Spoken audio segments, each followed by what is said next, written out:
Alright, listen up, you insufferable fucks. The site's being a little bit wonky right now due to some stuff over which I have absolutely no control, so sorry. If you see people in chat bitching about that, just tell them to pop out chat and watch from YouTube. Or alternatively, go outside, you know? Whatever they prefer. Whew. Guys, I gotta say, I have been in a bad way lately. You have no idea. It's been rough! And I don't mean anything to do with, like, online behavior. It's some kind of, sick thing. I don't think it's from the COVID booster. My sleep schedule lately has been psychotic. Um, I, um, last night, or sorry, last night, I, um, I fell asleep at, like, 4 a.m. and woke up at 7 a.m. with a searing headache that I couldn't get rid of. So I just got up and started my day. And then I didn't fall asleep until 3 a.m. last night, and then woke up at 5 a.m. with a searing headache that wouldn't go away.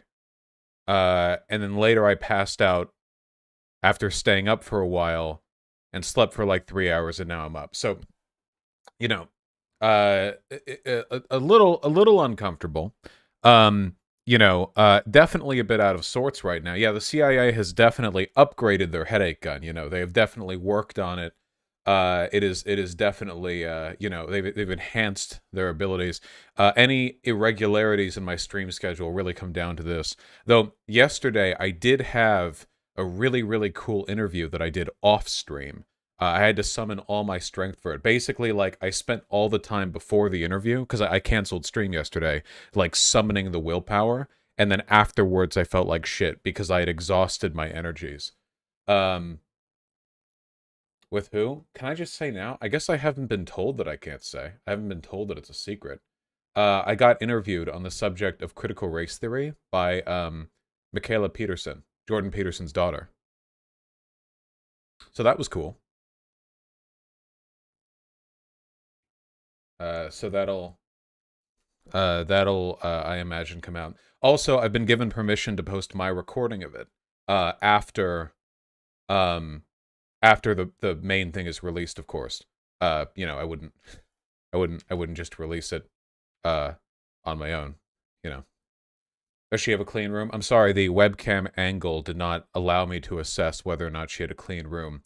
I think I did a really good job advocating for it. I mean, obviously she's a conservative, and I know there were a lot of preconceptions to put back. I feel like I was on my maximum optics game. You know what I mean? Um, yeah. I feel like I was on good. Doing it. Doing it well. Oh, God, my head. Sorry. Yeah. We're going to do a conversation, first. I think someone wanted to talk about, like, discourse surrounding race in my community. I scheduled this before I realized that I was sick, so we'll do that. And after that, Matt Walsh actually made a video with me in the goddamn thumbnail, so we'll take a look at that. And I feel like the cope stream should be when I don't have a headache, but I do want to go over Non-Compete's video on me. You know what I mean? Because those are two separate things. Non-Compete has a video on me, and also there's like the cope stream, and I feel like they're different moods for different dudes, you know. So hopefully tomorrow I feel better, you know. Yeah. By the way, I just want to say before we start the convo, which I'll try to keep a little brief, mostly because if I get irritable, I don't want to take it out on them. You know. But oh yeah. Oh, thank you, Gale. Oh yeah, I just wanted to say, by the way, I feel like the 2022 Joker arc is out to a really good start. So just to be very brief, I've long held a feeling of disillusionment towards the rest of the left, you know? Not the entirety of the left, but, like, you know, some portions of the online left. Because the feeling I always got was that I was being painted as, like, a big abuser, you know? When in reality, I feel like their communities just do anything and everything to me and to mine, with very little, like, pushback or reciprocation. And I feel like I've not been able to talk about it that much because it's really something you guys have to experience to agree with me on. Because they're always going to look more victimized than me, right? Because I'm like this brash, loud, confident guy, and everyone else can put up like the soft boy ooh-woo aesthetic, which means that, you know, it like in terms of just plain, you know, appearances, it's always harder for me to give the impression that I'm being victimized by poor behavior. But I feel like we're past that. I feel like it's time. We're getting rid of the optics frogs, okay? No longer need we concern ourselves with this left unity bullshit. Because I tried, and it's never gonna happen. It will never happen. I'm sorry, guys. It is never going to happen. Ever. It'll never happen. The whole, like, you know, maybe if we're very calm and conciliatory for just a few more years, they'll stop lying about me. Probably not. I don't think so. That seems unlikely. So, what we're gonna do instead is actually have fun with the platform and say what's true and do what's fun. And not worry about the rest of them. Because if they don't bother me and my community, they have literally nothing to worry about, because I literally never mount harassment campaigns against people. Like, there's nothing to worry about, because it doesn't happen. Yet to be provided any evidence of that happening. ThoughtSlime was tweeting earlier today saying that I said they were non-binary for clout, or that they were faking it or something. I mean, if they can just lie, like if they can just make up, you know, like just produce. If there's any evidence of that, I want to see it. That's true. Like, I'll apologize for it, you know. I don't know why I would have said that. It's not, doesn't seem like the sort of thing that I would say, but yeah, they're on the they're on the lying arc. Okay, we're on the confidence arc. The non-compete Nazi clip was only the first step. Outing non-compete and Luna Oi as Nazis was but the beginning. Not just Nazis, by the way. Listen, dedicated content reviewers have unearthed more evidence of ill behavior from non-compete. Listen to this. You won't believe it. There can be some situations where an adult and a child can have a positive outcome. I can't believe it. Non-compete endorses child-adult sexual relationships. Not a good look. Listen to this. It can't possibly get any more explicit. Adults can molest children and it has a positive outcome. Unimaginable.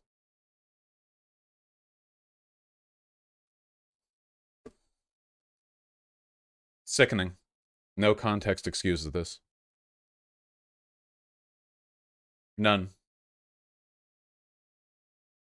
It's real.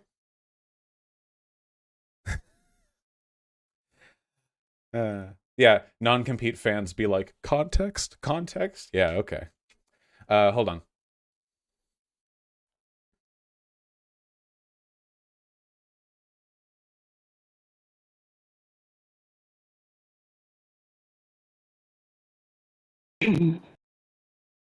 Hello?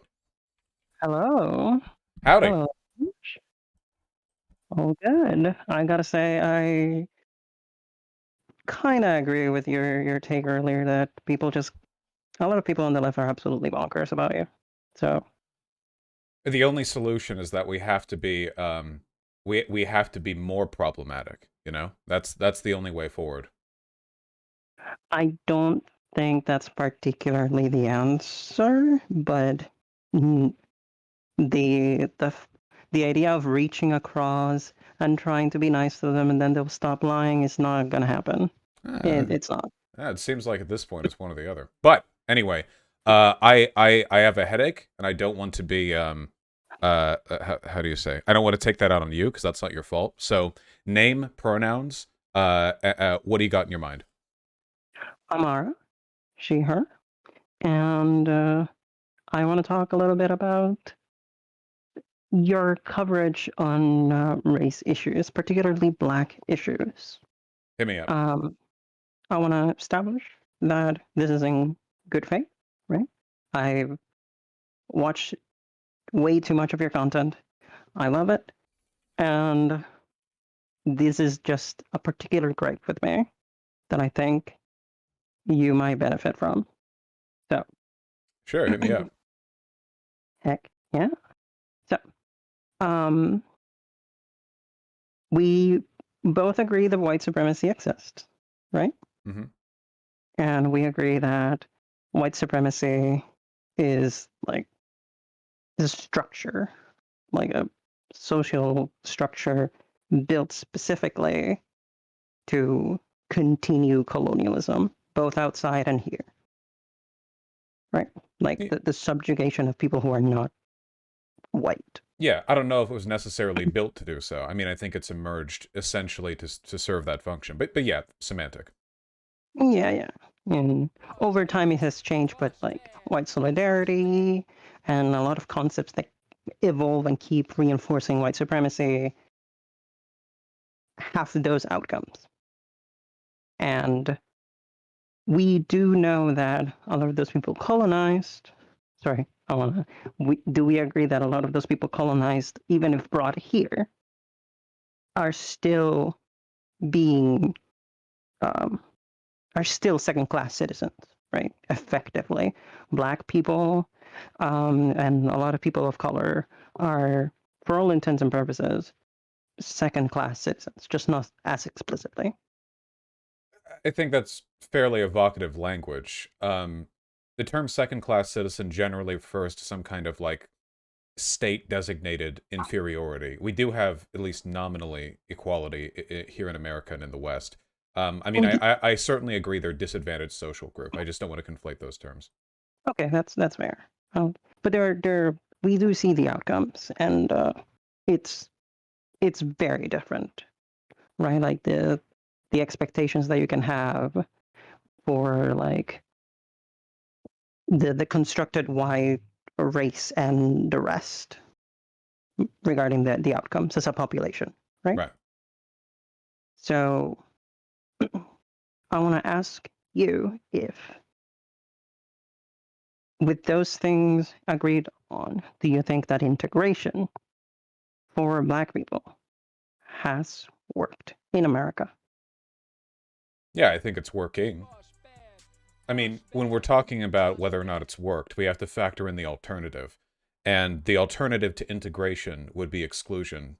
And Black people in America are generally doing better than Black people in Africa, because even if Black people in America are subject to racism in our country, they're still in the imperial core, as opposed to the imperial periphery, which incurs additional negative consequences. But you know, I think that the idea of separatist racial you know liberty is a really bad one. I can't think of many examples where it's worked, really. Yeah, so I have certain concerns regarding this. I am not a Black separatist. Mm-hmm. I'm just like, I generally try to understand some of the different points of view and like Black liberation. And so I'm queer. Black separatism seems to me like, hey, that could work if it wouldn't lead to a bunch of Black cis men subjugating everyone else, because that's usually how it goes. And it turning into extremely bad reactionary stuff, as it probably will be. I mean, the issue, I guess, is that I feel like a lot of Black separatism is kind of rooted in the idea that all Black people would like get along, you know, like you know, I'm speaking generally here, but your average African American has nothing in common with like any average person in an African country. They're American. They share a skin color, but like, you know, that's it. Language, culture, everything that defines, you know, the sort of affiliation through ethnicity. There's nothing there. It's been hundreds of years. So the idea that like Black people should just leave and go back to Africa. I mean, first of all, like as invaders, probably not. Which country would take you? I mean, like, I just don't get it. I think it speaks to a perceived racial unity that I don't think exists, and I have to fight against that idea, because the idea that people of the same race inherently have things in common is the central myth of white supremacy. that's the outgroup distinction. All white people have something in common, and it's that they're not non-white. And if you start allowing that thinking to permeate other groups as well, I mean, it just seems like it makes the world a more dangerous place. Something that I would definitely like to note is that we are seeing a lot of this from the perspective of African Americans. And African Americans, as you know, displaced and separated from their particular cultures. So their sense of identity is much more vague rather than I belong to this particular country or ethnic group. It is just, we're just, you know, Black Americans, and we came from Africa. Well, they're So I guess we American, just no? go back to Africa. I, Um, I feel like I mean, technically, most black people in America have been here longer than most white people. Like, a ton of the white population here in America are descendant from waves of Polish and German and Italian and Irish immigration. But most of the black people in America today are products of the slaves that were brought here way before that.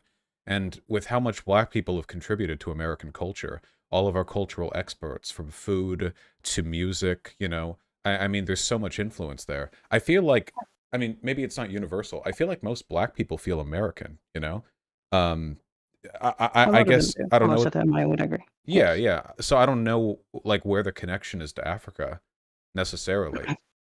Apart, I guess, So from like direct lineage, but I mean, it doesn't seem that strong, Like Mike, like I mean, technically, in terms of direct lineage, I'm like 4 generations apart from the Poles, but I don't know anything about Poland. So there are several aspects here. So a particular thing regarding an African experience, or African American experience, sorry, is some of them, a number of them, do have a preoccupation regarding their cultural identity. Um, it is not a universal experience, but the idea of having a connection to something that, yes, you were technically taken from. Like, you have no choice in any of this. Your family's growing up here, not by choice, but because they were taken. And you are in a country that was built by your ancestors, but is not for you. Not now, and not back then. It hasn't at any point in time been for African Americans. So the idea of being in a place which is not like that, where your ancestry came from, obviously will have some kind of appeal I mean, for. from a Marxist perspective, this country wasn't built for the sake of the working class either, you know? But these are Like, different factors. You don't conflate these. Like, we're talking about identity here, I don't about like I don't a think there's a particular. categorical distinction. There's no I denying that do. America was built for, well, I mean, initially it wasn't like, unless you owned property, you couldn't even vote, right? Yeah. The idea that you can't have a connection to a country, or that a connection to a country is insincere or diminished because its foundation precluded your group. I mean, outside of like monarchs and the descendants of monarchs, or like the British crown, I feel like that would apply in varying degrees to everyone, you know? And and by the way, like, it's not as though like any African country African Americans could go back to would treat them any better. Like, I'm inferring a bit here, but I have a feeling that if I went to Rwanda or whatever, and I was like, hey, how do you feel about 11 million African Americans like flooding the continent who have nothing in common with you, and they're all like Americans. Like, they're Americans, right? People abroad hate Americans. We're obnoxious and loud. It's so I feel like it'd be I don't know. It's just mass migration is really difficult to justify in the best of circumstances. I mean, like, Jews tried to flee Nazi Germany before the Holocaust happened. I mean, obviously there's some good examples, but I don't think we're on the brink of like a mass culling of black people. I think we've made a lot of strides towards integration. Yeah. I would partially agree, but I think that saying that everyone is in a similar position regarding being that this country is not made for them is not particularly accurate. The way in which Black people are like separated, some would say segregated from the rest of like the wealth Are- and like social abilities, that they're significantly separate from the rest of America. Aren't poor Even people, if, by definition, also separated by wealth and access to opportunity? but we know that the culture and like the place of like a lot of white poor people is not the same as white people. I don't think that there is a lot of usefulness in comparing the two. I get that in an economics perspective and in a class perspective, yes. But in a race perspective, they both compound. Sure, And but that is I would argue important. the class thing is even more significant. A rich black person has more access to cultural capital in America than a poor white person does, by a pretty significant degree. Now, that might not have been the case 200 years ago because of, slavery. Even then, if you were a freed slave, wealth takes you a long way in a capitalist country. Um, I don't mean to say they're exactly the same thing, Obviously, we're not like literally enslaving poor people like the way we enslave black people. I'm just saying that like right now, in terms of a feeling of disconnection from your society, I don't know. I mean, it seems like you're describing the foundations of racist alienation to me, but I agree with that. So make the affirmative argument, like why should I take seriously separationist arguments? You know? I'm not saying that you should take separationist arguments seriously. I'm saying that I'm going to prescribe that um, there is they're not the same as Nazis. That comparing the particular issues in Black liberation movements as mimicking Nazis is inaccurate. They're fascist. A lot of them, yeah, are pretty fascist. But we know that all white liberation movements have they have some other problematic elements as a whole, right? Like white liberation movements, at least in the United States and in most of the West, if not all of it, are based on going back to wholesale genocide of Right. everyone around. Well, I'm not defending white liberation movements, but there are a lot of black separatist movements that are also anti-Semitic and do believe that Jews are the ones conspiring to keep black people down. You have the Hebrew Israelites, for example, who claim they're the true, like, sons of the true, like, I guess, children of Judaism or whatever, the true Hebrews, and that Yeah. like all the fake Jews are trying to keep them down or whatever. They basically have the Nazi conspiracy theory, but like with a couple of the details changed. I don't think that all black separatists are like Nazis, but I do think that their language very often is, at the very least, extremely similar to those of white nationalists, just reversed. And if you add anti-Semitism into the mix, you're basically getting like, bizarro world Nazism, right? Yes, you're getting very close, but I think there's a meaningful distinction because these are particularly bad elements of the Black liberalism, while comparing these people to like Nazis, which are part of like the more heinous white liberation movement, creates a significant warping of what's going on in Black liberation movements, because you tend not to cover or talk much about the rest of Black liberation, about the more legitimate parts of white liberation. You don't tend to host or have people have conversations about I guess Black that's liberation. mostly You talk about because this. I Sorry, am the good part of black liberation. I don't really feel the no, need to bring people on to talk about it because my positions are the ones which I think best align with that. I mean, you talk. Okay. if we're talking about like the idea of like a building for reparations or like building cultural, hegemony and power, addressing economic or institutional bias, dealing with implicit, explicit racism, the criminal justice system, all of that, I think that, I mean, these are my positions, so I don't like bringing people on just to agree with them, right? I usually talk about things when I disagree with them, certainly in relation to other people.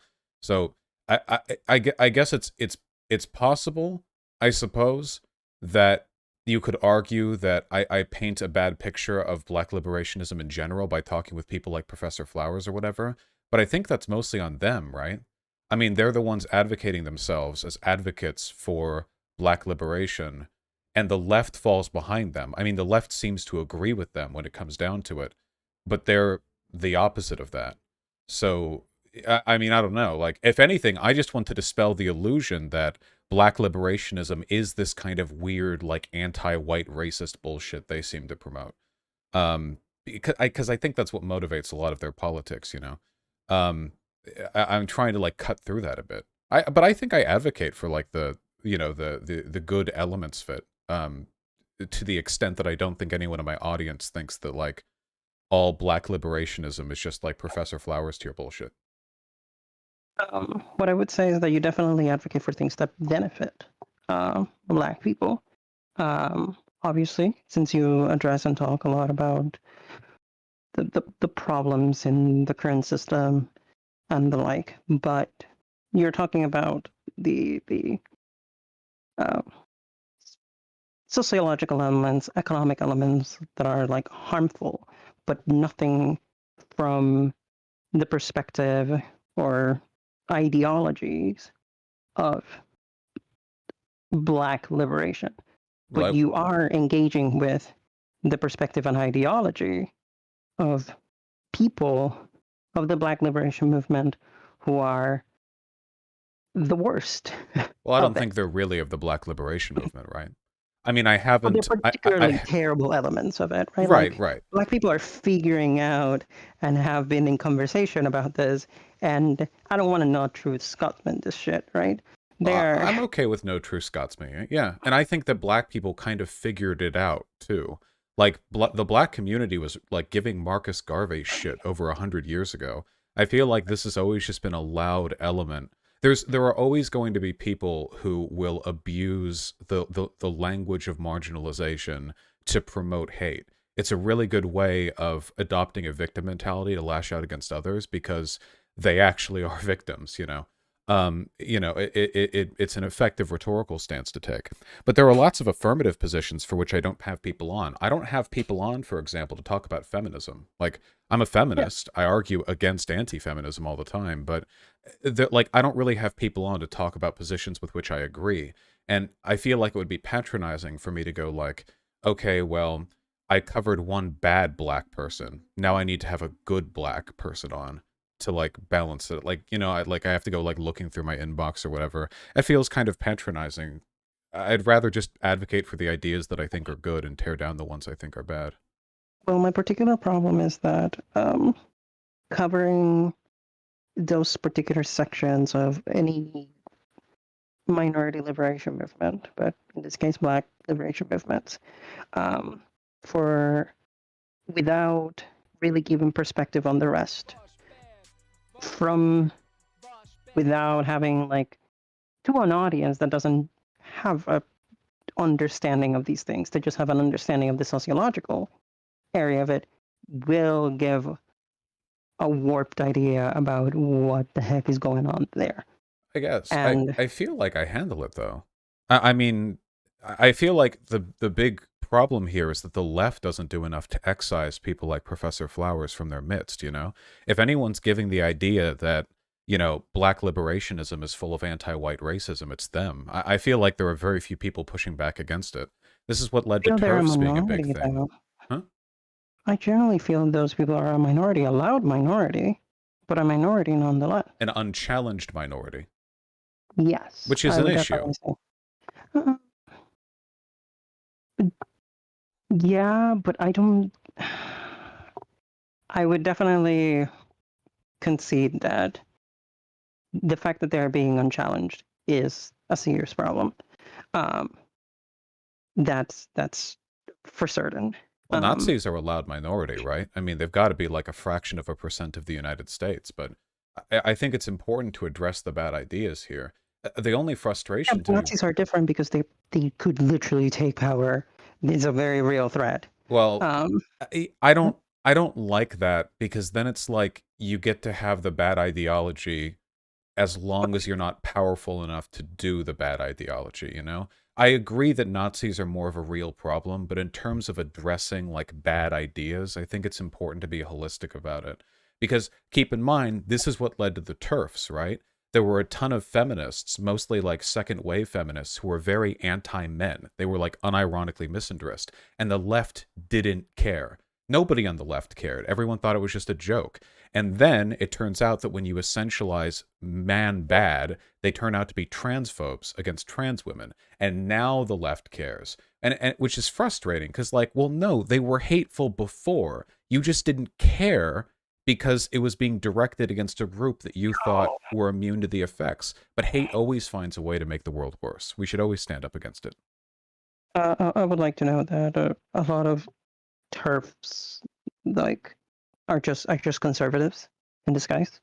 Like the Central TERF movement is pretty awful. Well, TERFs like are pretty awful, but a lot of the impetus behind the actual political power that comes behind it is just the conservatives co-opted it to do even further harm because they actually have power.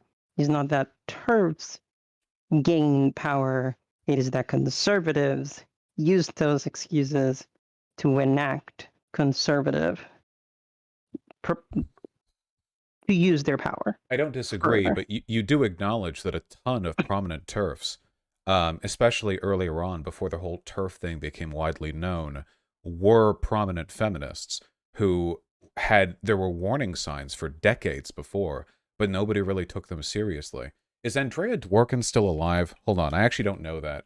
Dworkin seems like a candidate. No, died 2013. No, wait, that's Ronald Dworkin.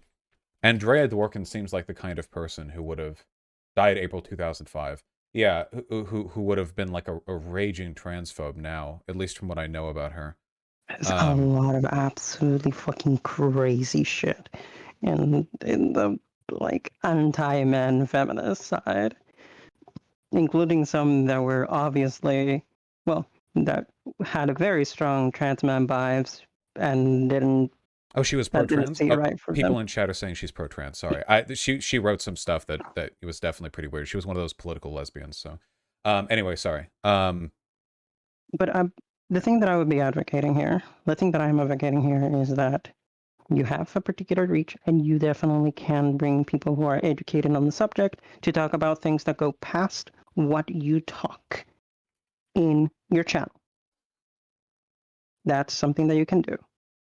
And that not doing so and covering Black issues gives a warped perspective, because I know you have good positions on like Black issues regarding sociologics and like sociological stuff and economics, but that doesn't go into like ideologies of Black liberation, and you're addressing particularly bad elements of I guess I the don't know. conversation. This seems like a non-falsifiable point because I feel like I advocate for the good sides of things, and when I talked to Professor Flowers and talked afterwards as well, like I made it clear that this wasn't representative of the whole like ideology she was claiming. I feel like the problem that I have is like I'm trying to say, hey, these guys don't represent Black liberationism, and then the entire online left turns to me and say, yes, she does. Like I feel like that's the like I'm having a very difficult time, and it's hell with the conservatives too. You should see all the emails that I get from Nazis or whatever, being like, now you know they really do just hate white people. God, you can only imagine, because I do think Professor Flowers just hates white people. You know, I do think, yeah, that's not impossible. There are plenty of people who just hate people based on race. It's called racism. It's unfortunately quite common, and That's every wild takes. I have 100% agree. yeah, and Oh when I my God. fight when I fight back against this stuff, like, I can feel like the looming eyes of the entire online conservative movement on the back of my neck, because the rest of the left never addresses this stuff. You know, they keep quiet about it, which I think is really dumb. It allows it to fester. And then and then I address it, and I want to say, like, this is just a very small minority. This isn't a big, like, deal. This isn't representative of the entire online left. But everyone on the left needs to push back against that, because otherwise they would implicate themselves. And it's like really difficult. I feel like the only way out is through. We have to be so aggressively against these ideas. We have to stigmatize them so harshly that everyone who advocates for them either has their "why I left the left" moment, or they like leave the internet. And then like maybe the left really won't have a bunch of people who masquerade as black liberationists when they're just anti-white racists. But right now, like, I don't know. What are we promoting? I think that it is good to keep in mind that the online left is a fucking bizarre world.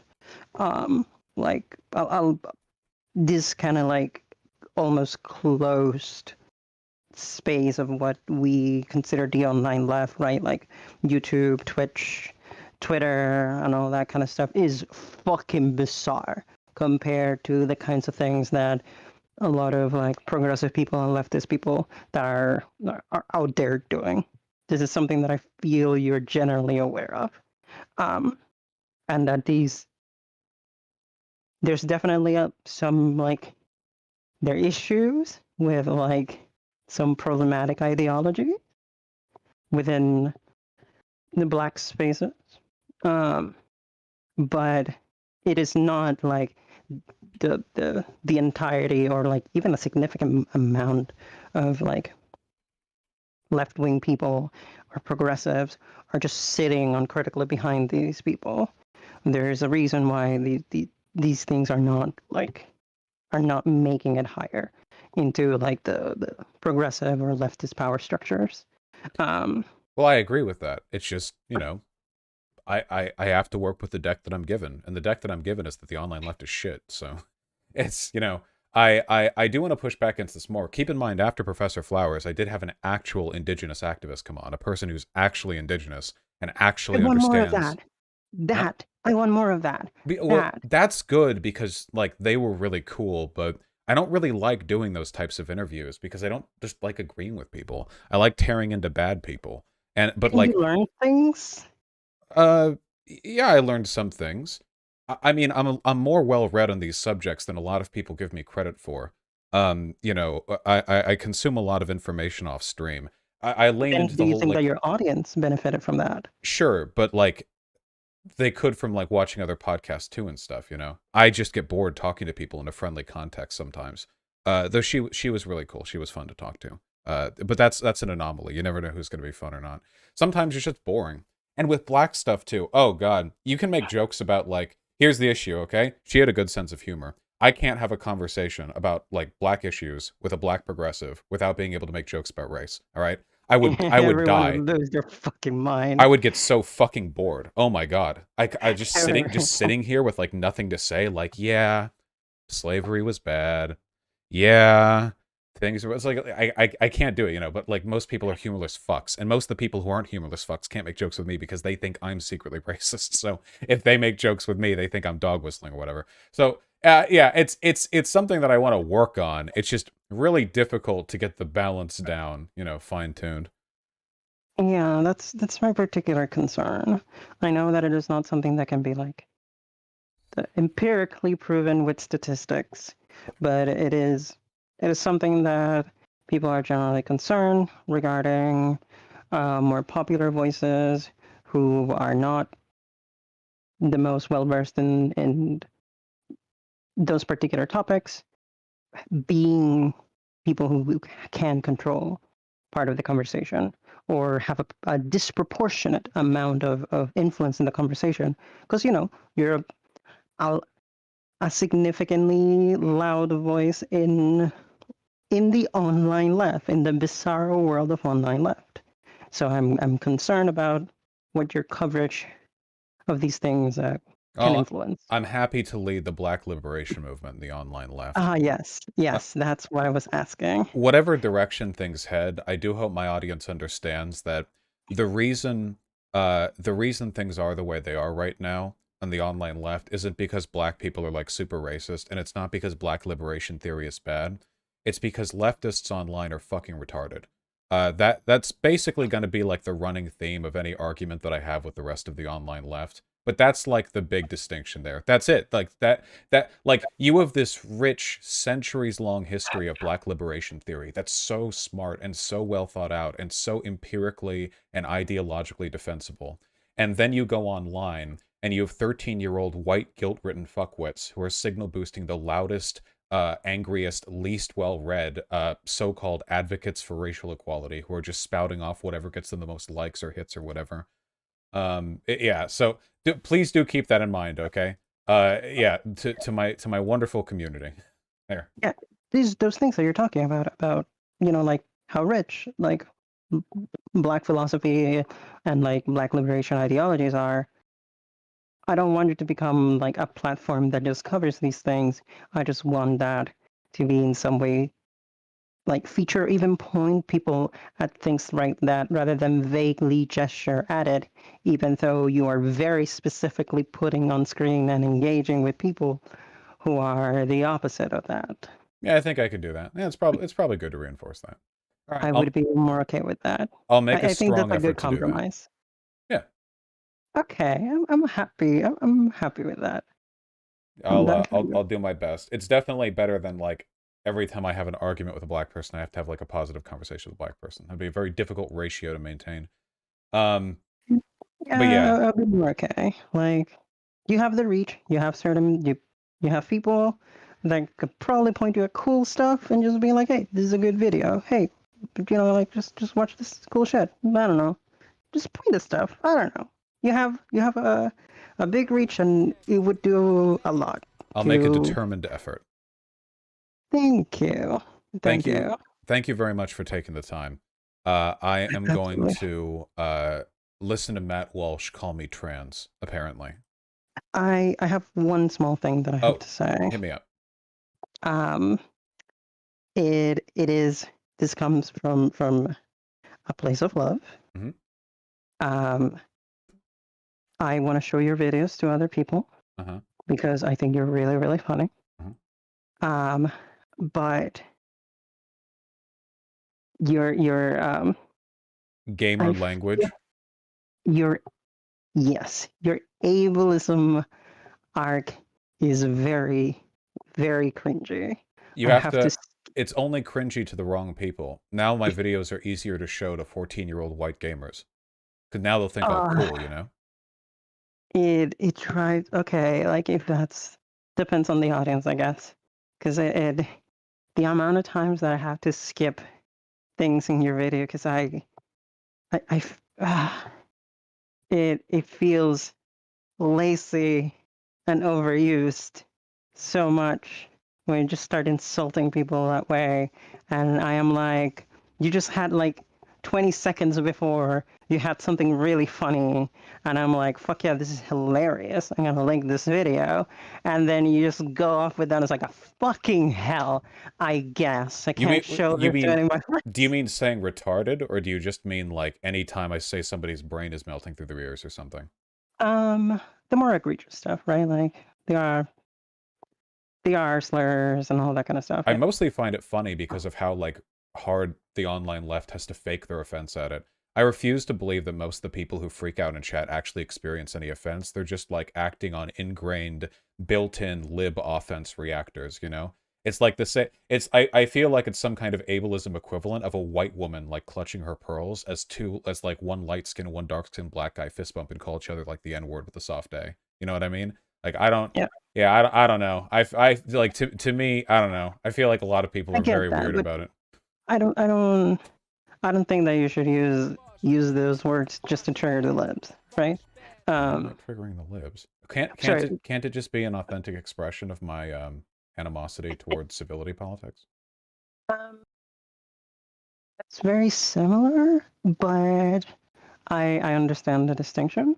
I just say that there's a lot of people that I know that are genuinely feel discomfort regarding a lot of the words they use. I also do, not because I feel offended, but because I feel it is just exceptionally unfunny and childish. What about when I And say faggot? Can I do that? um, Because I've sucked dick. I mean, where's the pass, right? yeah, I think that a lot of times it's pretty funny though. Well, That one I where's the tend to. line there? It's really about which groups we're exposed to, right? Because Oh I'm willing yeah, to bet you have absolutely. queer friends who say fag Yeah. jokingly a lot, but you don't Oh have edgy no, gamer no, we friends who don't. say retard a lot. No, definitely. I do have queer friends. We don't use that word, but I'm pretty sure a lot of them would find it more funny, for sure. Ah, That's leftist that's for hypocrisy. certain.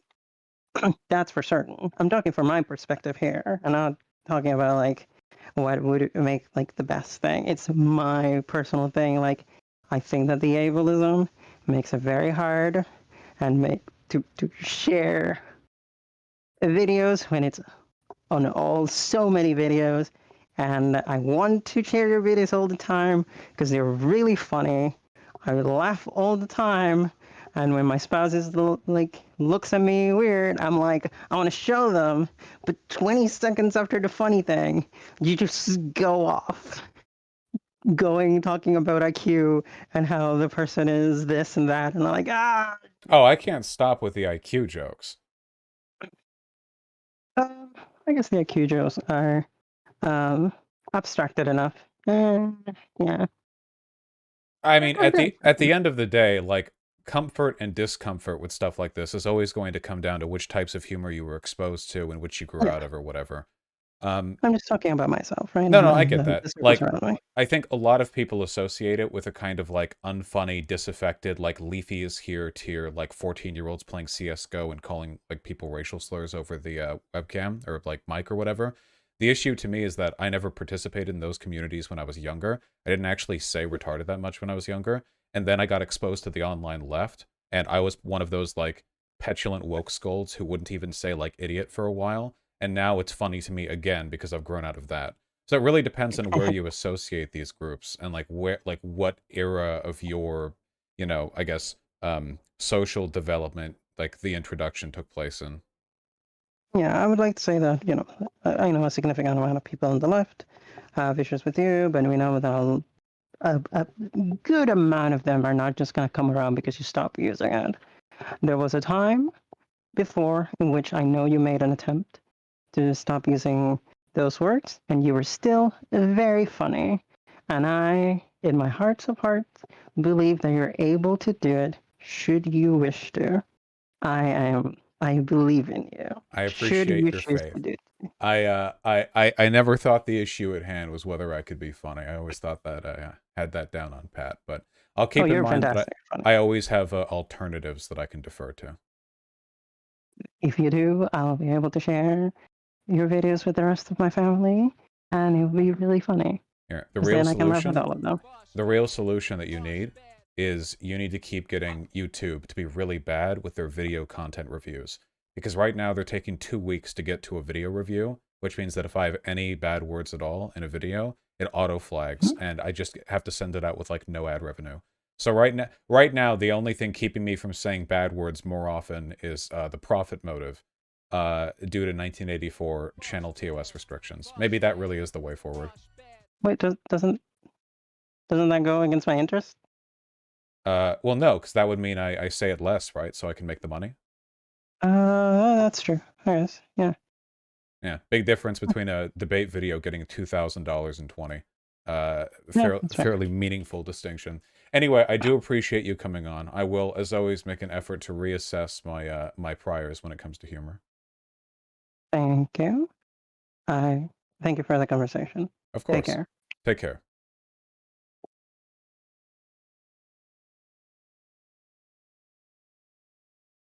That was retarded. No. That was a good conversation. That was cool. It's always good when it's good, and bad when it's bad. You can get 2K from one debate. Yeah, if it's a long enough video. Longer videos get more. Hold on. Closing the window.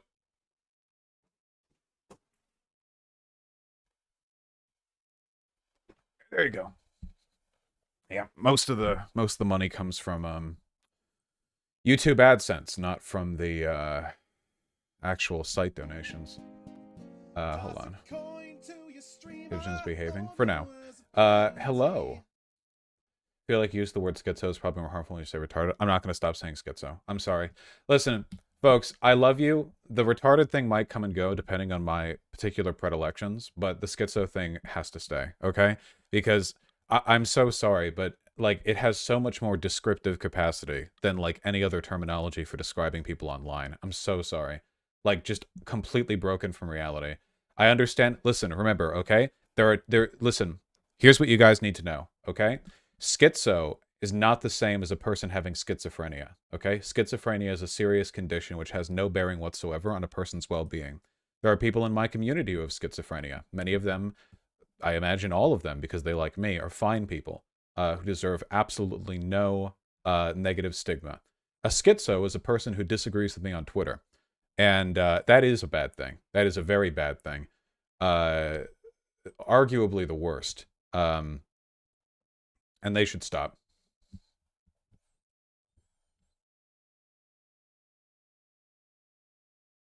Very bad. Hold on. Wait, I saw this thing from Gayfesh on Twitter. Because Thought Slime said that I said that Thought Slime was faking being NB for clout. So Gayfesh was looking through the Thought Slime VOD. Since Thought Slime accused WALSH of saying TS is fake being non-binary, I was going through his 2019 Meltdown stream to prove or disprove this. I'm a half hour in. I believe Thought Slime is referring to this moment. He is not talking about Thought Slime. He's talking about himself.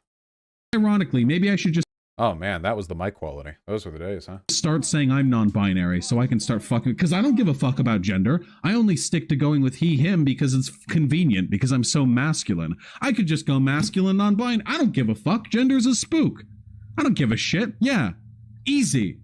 Then when people disagree with me, I can call them transphobic. Vosh, don't do this. Didn't Destiny do this? Oh my god, Control V, dude. Wait, was this before or after he did this? Damn, he took the idea from me. Just like he's taken everything from me. Whoop! All of Sorry, his I'm ideas. a gender abolitionist. I could as easily go by non-binary as I could by go as a man. Easily. I could, like that. I could snap myself into that position like a little snap wrist, but just crack. Right around my wrist. Easy. Satisfying. What the fuck am I talking about here? Well, anyway. That's clearly not me accusing Thought Slime of faking. Yeah.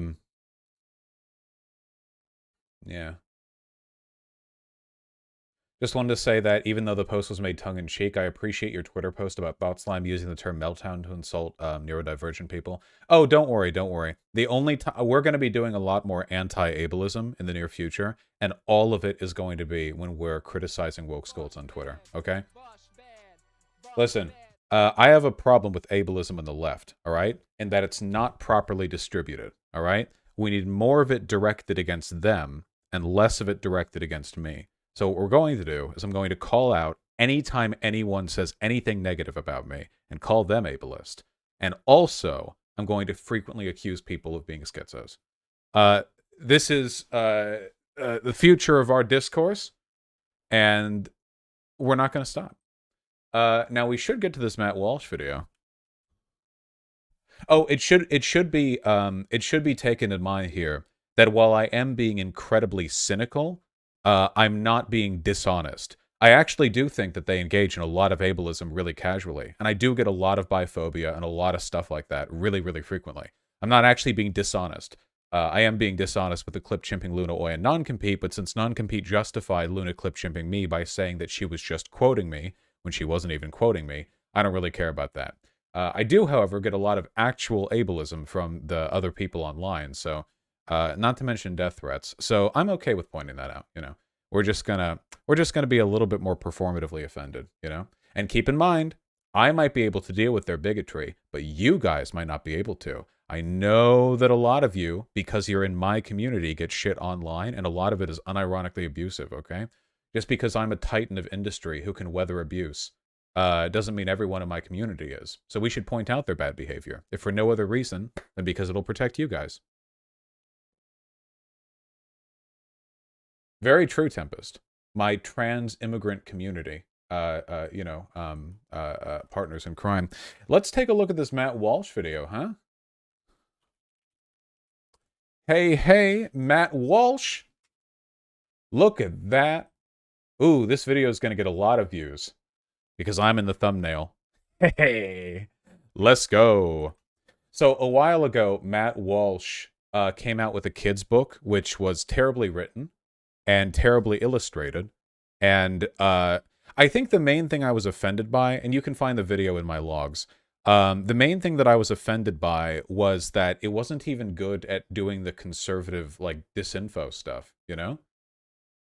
Like, it didn't even do a good job propagandizing. Like, it wasn't even good in its goal of being a conservative propaganda book or whatever.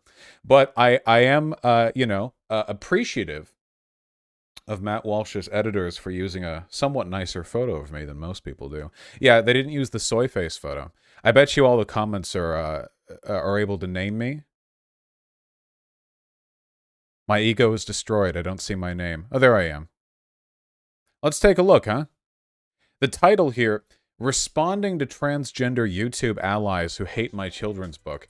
I know what they mean here, but the language makes it sound like I'm trans, you know? Like, it's weird. Why wouldn't they say YouTuber trans allies? You know what I mean? And I'm the only one on the thumbnail, but all right. Let's go. Cracking my egg.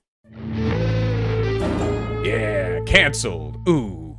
So longtime fans of this show will remember that last week, a long time ago, we canceled trans YouTuber Samantha Lux, who posted a video attacking my best-selling LGBT novel, Johnny the Walrus, which is available for pre-order at johnnythewalrus.com.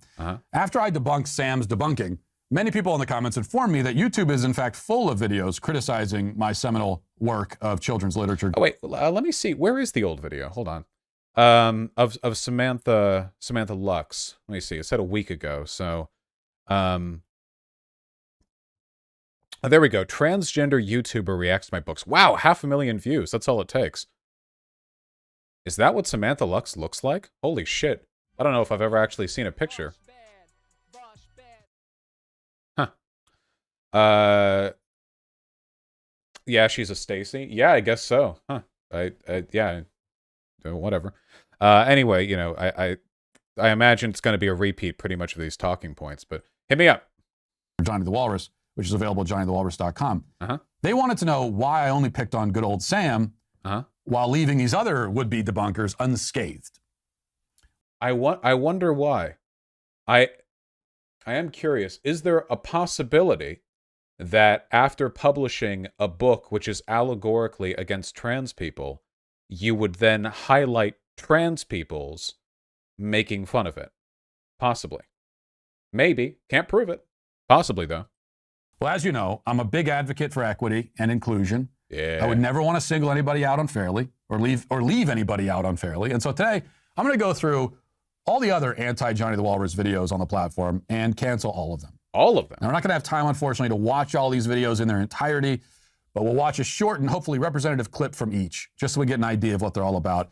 Representative clip. What do you guys want to bet that my clip is just going to be like, it's going to start in the beginning of a sentence and end still in the beginning of the same sentence or something? Let's see. Enough to demonstrate why they deserve to be canceled. Some of these videos are from accounts with lots of subscribers. Some of them have a subscriber base that includes their immediate families and nobody else. And some probably don't even have a fan base that large.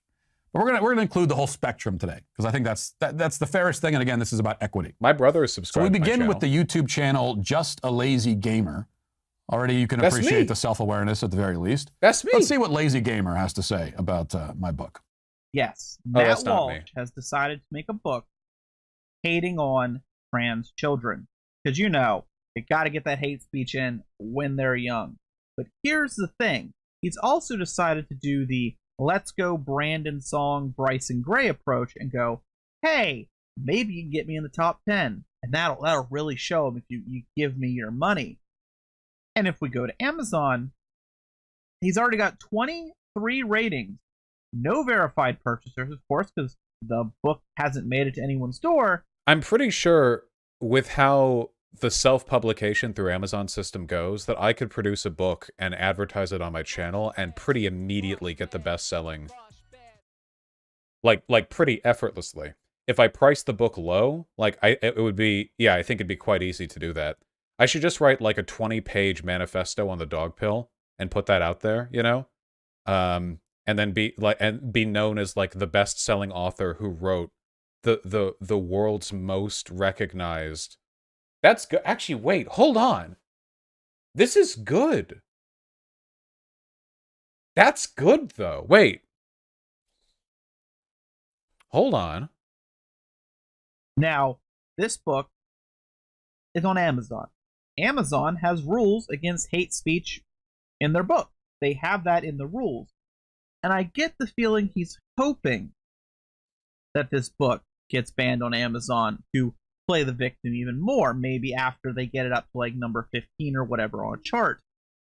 And of course, he's selling signed copies for... This analysis is a little lacking. The book's contents don't violate the hate speech policies for Amazon. You've got to go really above and beyond for Amazon's hate speech to crack down. And this is the book is basically like, Johnny loved to be imagination kid, and one day he said he was a walrus. So the mom took him to the walrus doctor and gave him walrus pills and made him eat raw fish or whatever. Like, you know, it's very, I mean, it's stupid, but like, yeah, it's not like, you know, the Turner Diaries for trans people or whatever. It's not going to flag Amazon. I think it's $30 with $10 shipping. Because of course he is. Because the grifting... Can't you literally buy Mein Kampf on Amazon? Well, sure, though I think you would argue that's because that book has historical significance.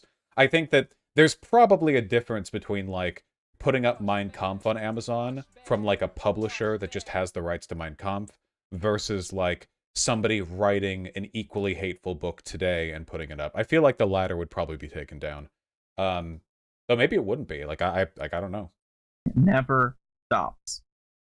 Okay, to begin with, he talks about there's a signed copies. $30 for a signed copy is a steal. I'm literally the most prominent and respected LGBT children's author in American history, as well as the country's leading cult leader and the most generous philanthropist and abuela fundraiser of the 21st century. Mm-hmm. So my signature is worth thousands.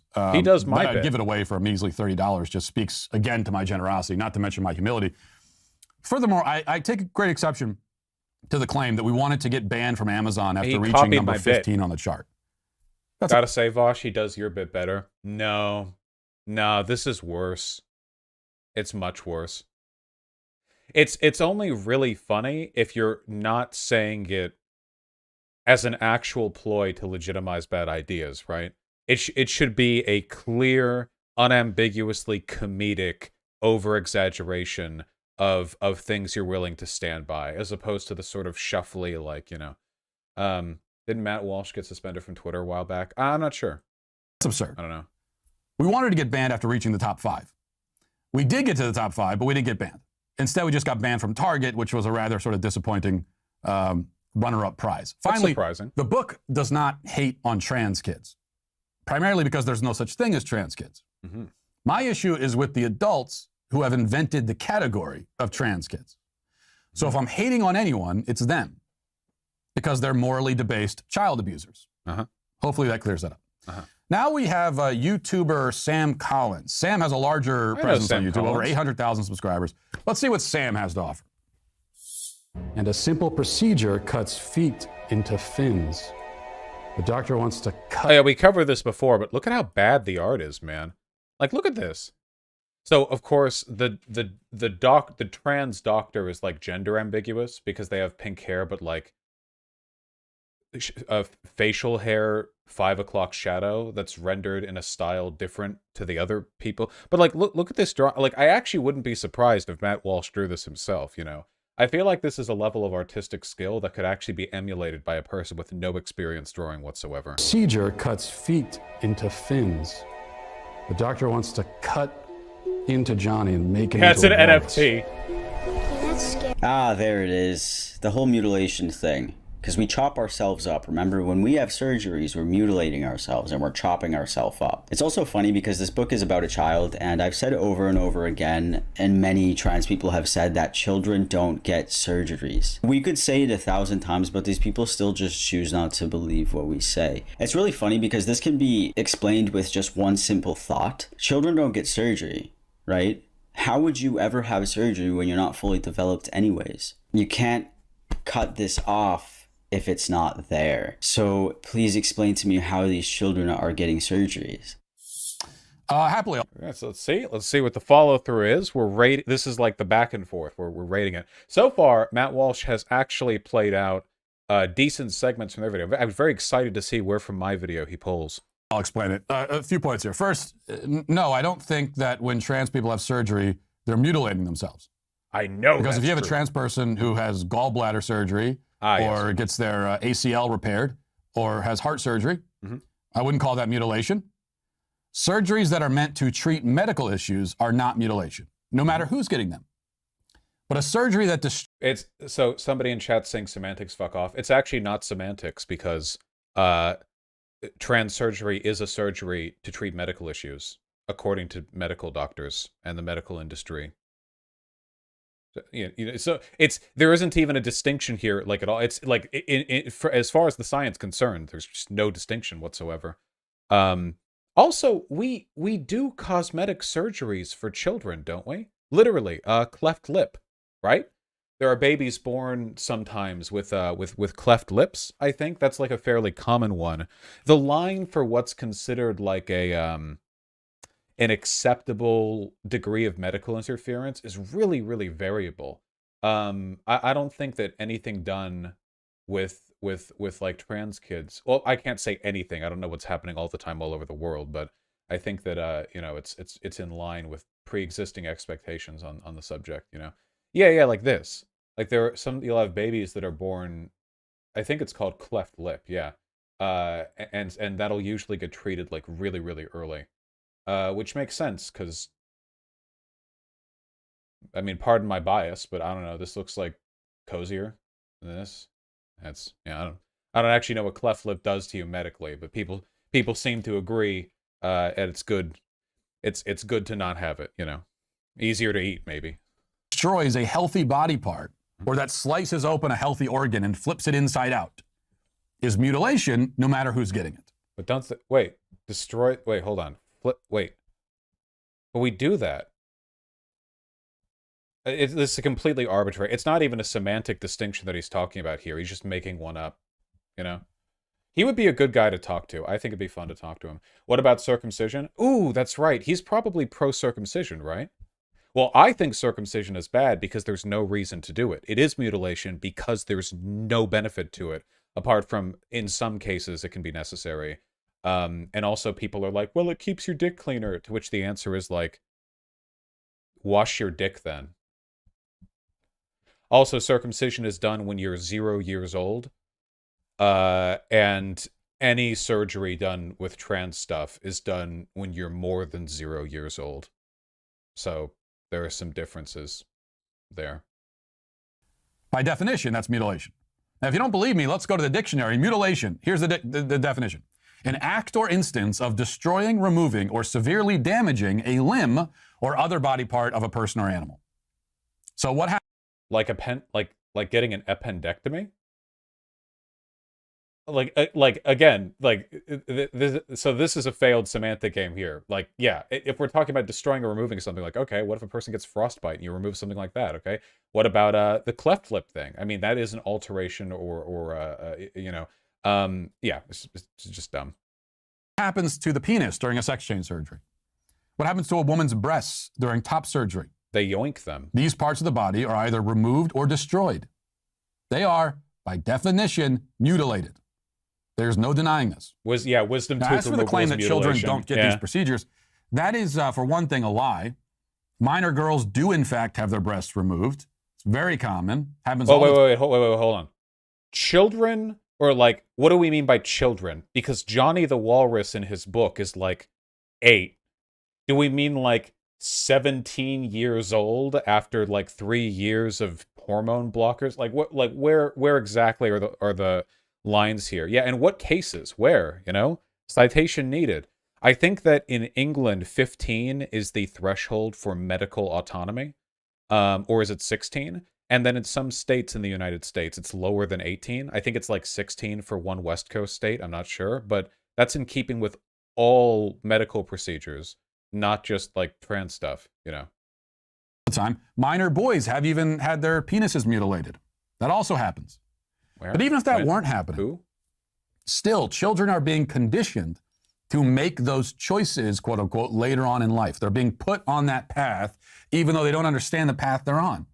So I like this right here because he's essentially admitting that it doesn't matter to him whether or not it's actually happening. Like he's saying like, yeah, this happens all the time. But even if it didn't, you know, the nefarious trans lobby, it's, yeah, the conspiratorial narrative exists either way. Keep in mind, even if there were, and there's no way of making this happen, but even if there were 0 instances of any underage medical intervention for trans people of any kind on Earth, he would still be talking about this in the same way that he is right now. Because it's not about the surgery or the hormones. It's about the existential need to defend hegemonic gender roles. It's not as though Matt Walsh would be okay with trans people if they didn't medically transition, after all. It's a holistic opposition that he needs to construct an attack against, whether or not anything bad is really happening. And even if most boys aren't being physically altered through surgery, they are being given puberty blockers like Lupron, which is chemical castration. The same drug used to... It is not chemical castration, by the way. That is not true. Isn't Brock from Pokemon? That's what I'm talking about, man. Hey, listen. Cancel me, all right? I think we should be giving kids chemical blockers, okay? Because this dude's rad.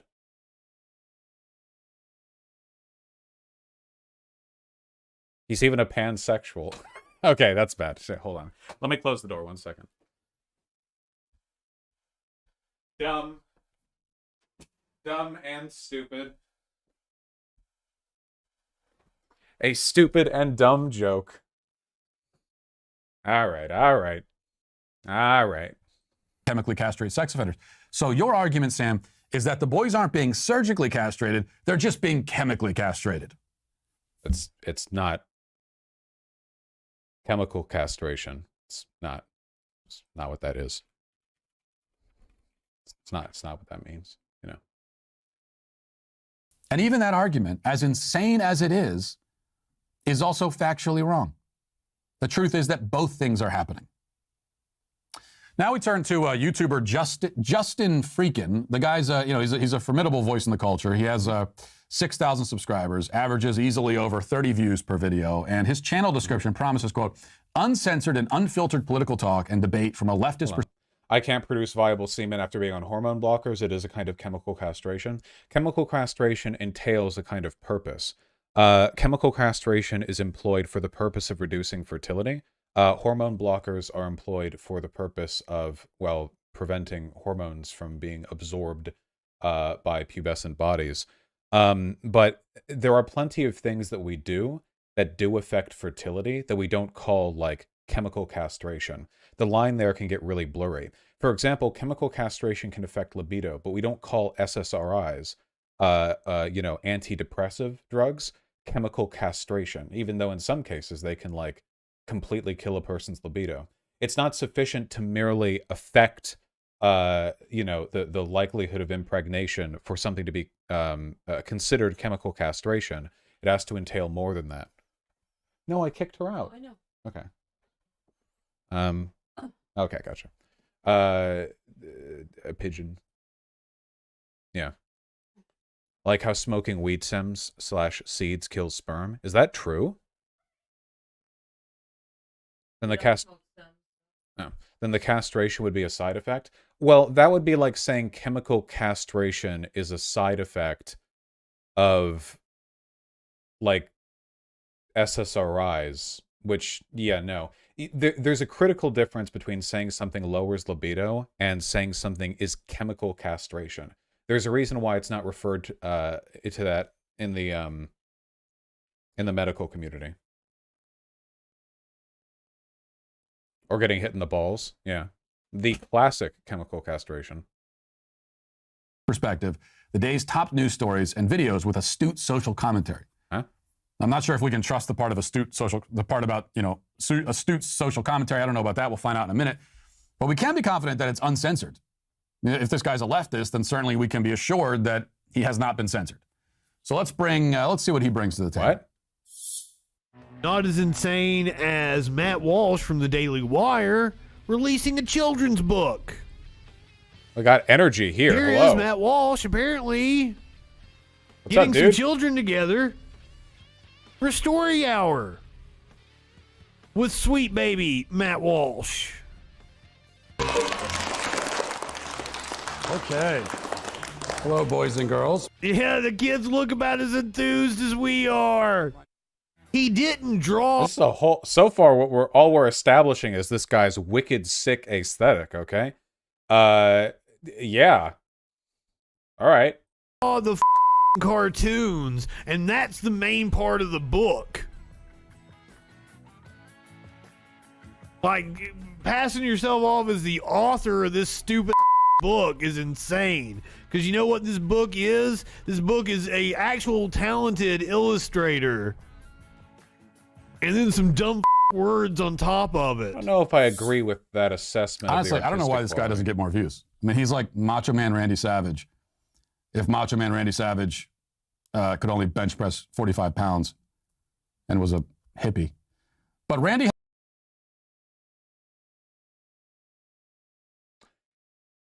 Matt, you can't make comments like that.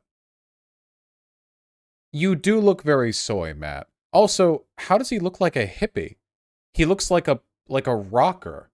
Like he looks like he looks and talks like the stereotype of like a rock guy. He has a bandana on, like a biker. Yeah, like a biker dude. That's not a hippie. He just sees long hair and thinks hippie, you know? Like, yeah, I don't know. It's very, very strange to me. Yeah, Matt Walsh sees this guy and he's like, oh, hippies. Like, okay. Anyway, I appreciate his aesthetic. He's keeping the flame alive, okay? Because you know what this book is? This book is a actual talented illustrator. I don't agree with this guy doesn't get more views. I mean, he's like Macho Man Randy Savage. If Macho Man Randy Savage could only bench press 45 pounds and was a hippie. But Randy has exposed a startling truth, that I did not illustrate my own children's book. I have tried to keep this hidden. My theory. By putting the illustrator's name on the cover. I was Blown hoping to apart. hide it in plain sight. And my plan almost worked until Seth Rogen's unemployed cousin foiled the plot. All right, let's finish this up with a somewhat larger account. This is WALSH or Vosh. I don't know how to pronounce it. 386,000 subscribers. Wait, hold on. Sam Collins has a YouTube channel twice my size. If we're ending on the big one. All right, whatever. This video is titled, Matt Walsh Reads His New Anti-Trans Book to Kids, and I Am Incredibly Uncomfortable. And the video's done pretty well for him. It's got nearly 150,000 views. Thank you. Let's skip ahead to, I think, what is, I guess, the crux of his argument against my book.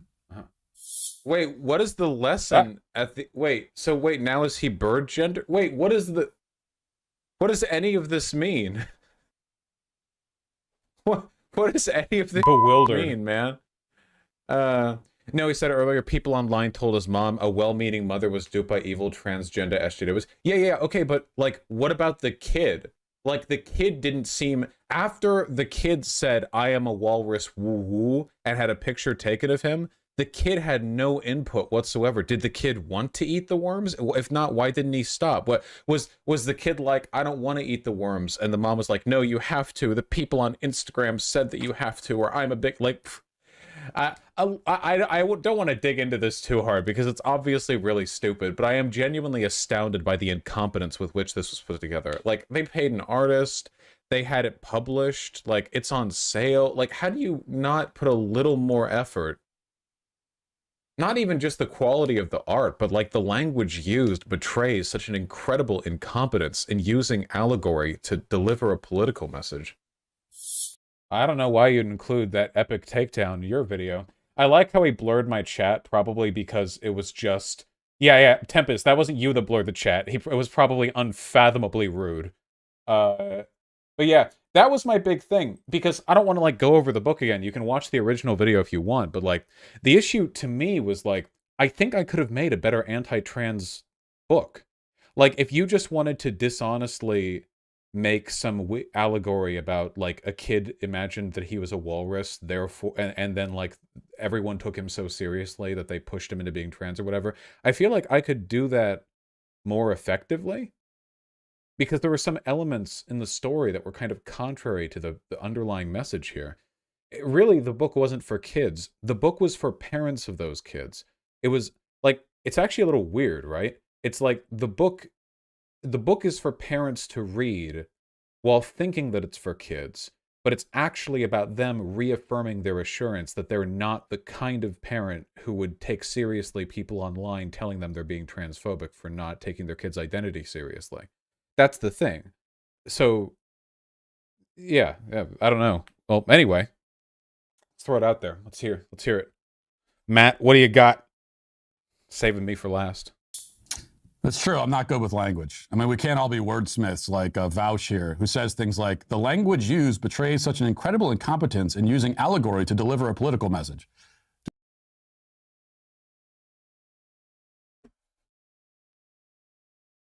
What am I supposed to do? Sorry, I'm carrying the torch of Western civilization forward. Dude, why do you speak in real life like you're a 9th grader writing a book report and trying to hit a minimum word count? You think it's a bad allegory. Just say that. Though I'm not sure how you could... The sentence was meaningful. It's not just a bad allegory. It's incompetence in using allegory to express political bias. Oh my god. Okay, if the chief criticism here is that words too big, head hurty, then okay. Judge the competence of the story or the allegory, considering you, by your own admission, don't understand the point. You're a grown adult who failed to grasp the extremely simple message in a rhyming children's book written on cardboard for preschoolers. That's the point. The point is the fact that, listen, this is literary analysis 101. The fact that Johnny didn't have any input on his own will after the parent went full tilt with the walrusification thing sort of undermined the narrative. Like, if Johnny was shown to have not wanted to be a walrus, but the parent forced them, then that would have been in line with the idea that... And somehow you think that your failures of reading comprehension are an embarrassment to me. I mean, I am embarrassed watching this, but the embarrassment is of the secondhand variety, I assure you. The good news is that you seem to have almost understood the point. So you got to the 10-yard line intellectually before you fumbled the mental football. You nearly made it all. This is the biggest no you I've ever heard.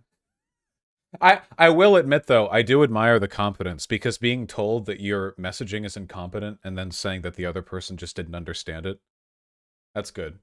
All the way there. Because you note how in the story, the mom is the focus. He's actually while the defending child, himself, Johnny, though. has little input into his own alleged lifestyle choice. He's doing things, he's walking down a certain path, but it doesn't really seem like he's choosing to go in that direction. No. Make it explicit, Matt. I'm asking more from you. I hope you watch this. Listen, no, it's not sufficient. It's not enough for Johnny the Walrus to just be a passive, victim of other people's intent. You need to show the conflict between his real desire and between that of the parent, because the story takes a very different message if Johnny the Walrus actually is going along with everything. I mean, he looks frightened, sure, but at no point does he express anything. But he literally just stops talking past the 50% mark of the book. Like, chat, you have to agree with me on this. This isn't about conservatism. This is about literary analysis, okay? Listen, here's the original thing, okay? Look, Johnny the Walrus has a big imagination, mom okay? loves her Wow, sons. whoa, wowza, oh my god. And the mom is like, oh, wow, you're so cute. But then people online are like, oh, your child's not cute. They're a real walrus, and you need to take that seriously. And then you have the gender doctor, et cetera, et cetera. Okay, now look at Johnny, okay? Here, this is like the last line from Johnny, okay? Look.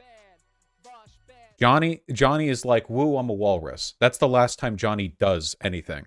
Okay? Then the mom takes a photo of Johnny. The activists are like, you're a real walrus, Johnny, or whatever. You see? And then Johnny just stands here disinterestedly while this doctor says that they need to put them in gray makeup and eat worms. And Johnny's just like standing there looking bored. Like, I guess the mom is too. You know, like Johnny's like panicking here at the dramatic shot of the doctor holding the saw. Though again, it's a very weird kind of dramatic. It looks a little bit like Amori, you know? It's just, it looks kind of like faking, you know, like faking being upset. You're just something, you know, and then, you know, because again, this is all very weird. He has wooden spoons in his mouth, and you have the gray makeup, and eating worms, and bathing outside, and et cetera, and you know what have you. But Johnny doesn't say anything at the latter bit, so the message of the story changes massively depending on how complicit Johnny is in the behavior that's taking place. I think this is highly unrealistic, and I think you could do better, Matt Walsh. Okay, and this defensive behavior is very disappointing. Yes, Vouch, that's the point. That's exactly the point. That's what we're going for. The fact that Johnny's mommy is really the main character in a story that's ostensibly about Johnny himself is not an accident. That's a bit of intentional irony. But how would Johnny's mother have reacted to Johnny explicitly stating that he did not want to keep going forward with this weird walrus thing? Also, that's not what irony means.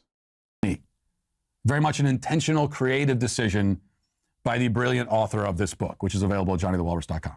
It's almost as if I'm trying to make the point that transgenderism among children is once again an invention of the adults around them. No child can actually choose this. But you failed to make that point. Johnny looks uncomfortable with the obviously ridiculous and hyperbolic treatments imposed upon him, but Johnny never disagrees with them outside of chafing physically at the fact that that he's a human, not a walrus.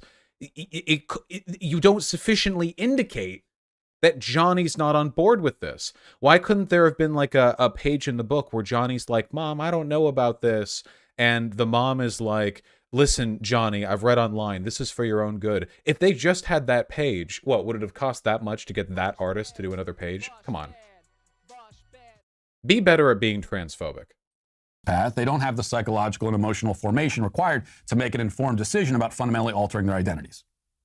Any child, therefore, who does make such a decision, quote unquote, has been, by definition, pushed and pulled that way by the grown-ups in their lives. Remember, this is the same logic that conservatives use when they say that all gay people have to be groomed into it, you know?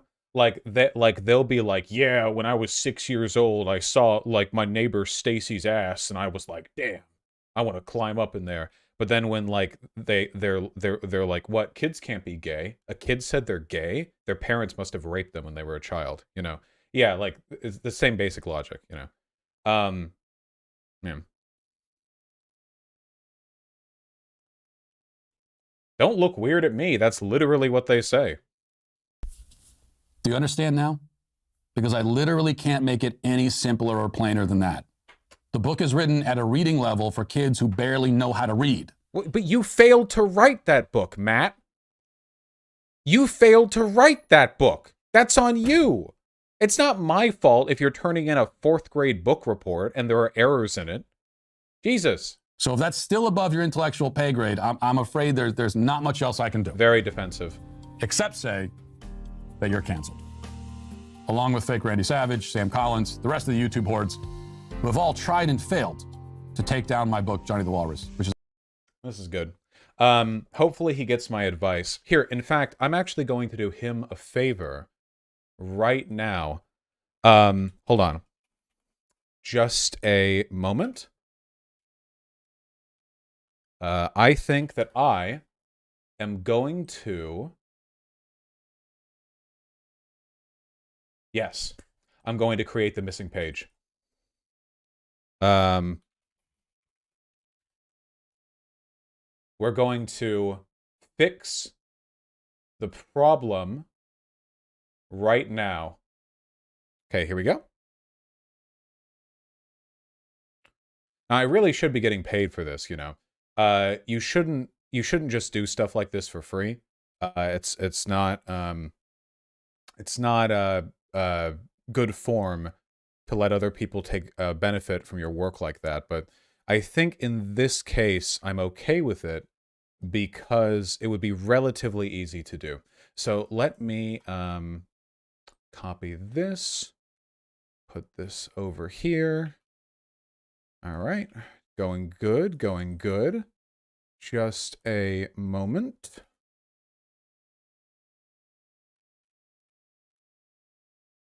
And then let me get this over here. Fake PNG. Of course they would. All right. So we just need to get this done up properly. We'll get Johnny down here in the corner.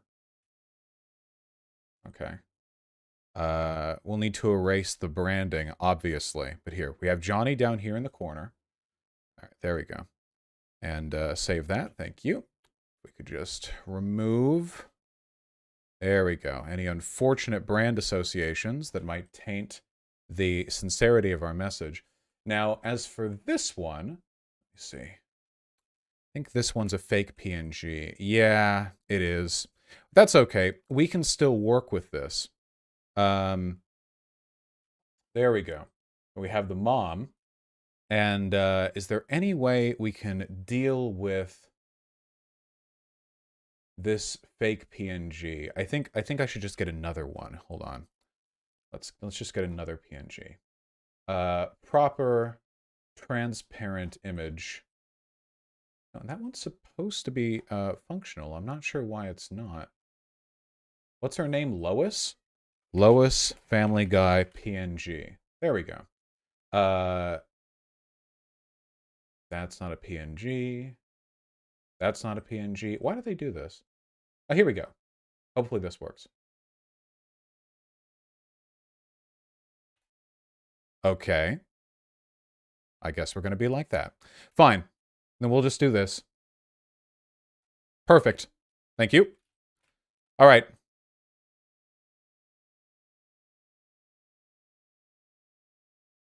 Okay. Now she'll be sort of off frame. Just like that. Okay. Here. All right, good. Now we just need to... All right. It's finally time to add the hard-hitting dialogue. Okay.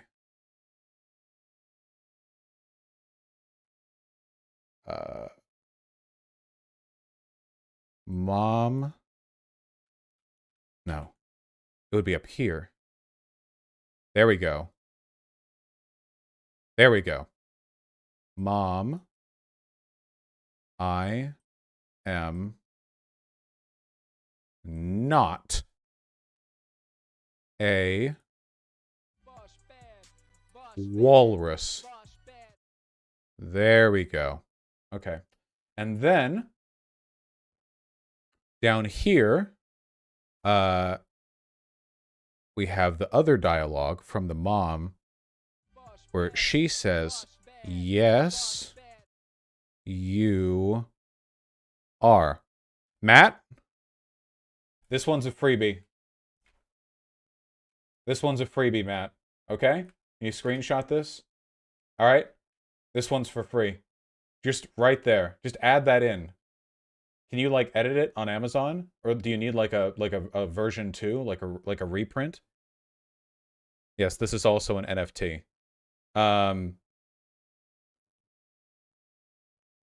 This would be good NFT, I think. If it goes hard, feel free to screenshot. True. All right, well, we've done our good deed for the day. And just one second. I hear baby behavior.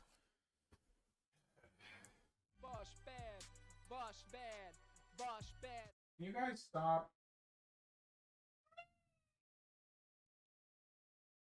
I can't. She ran off. I'll show her.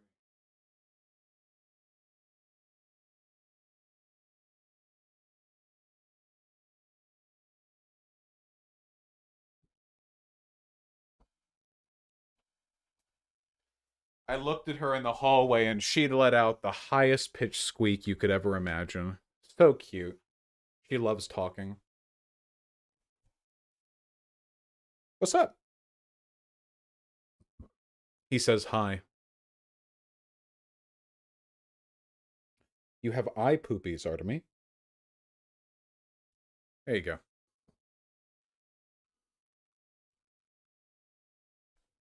Oh yeah, probably Tempest. There we go. There we go.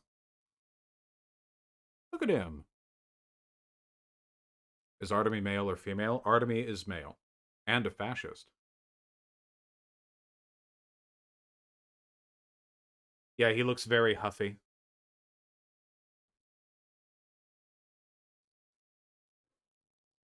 Ah! Very huffy. Yeah? Yeah? It's because he was playing with Pigeon before I picked him up.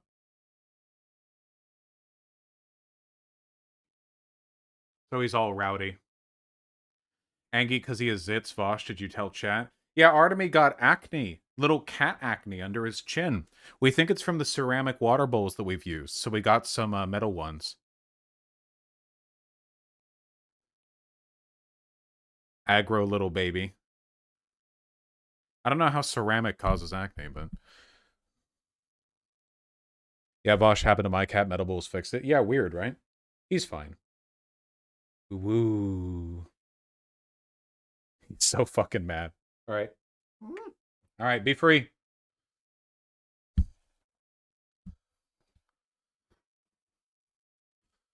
Okay. All right. We're not done, are we? No, we're not. Things are going well at the Trump rally. What happened? This is a, like, 2-second clip.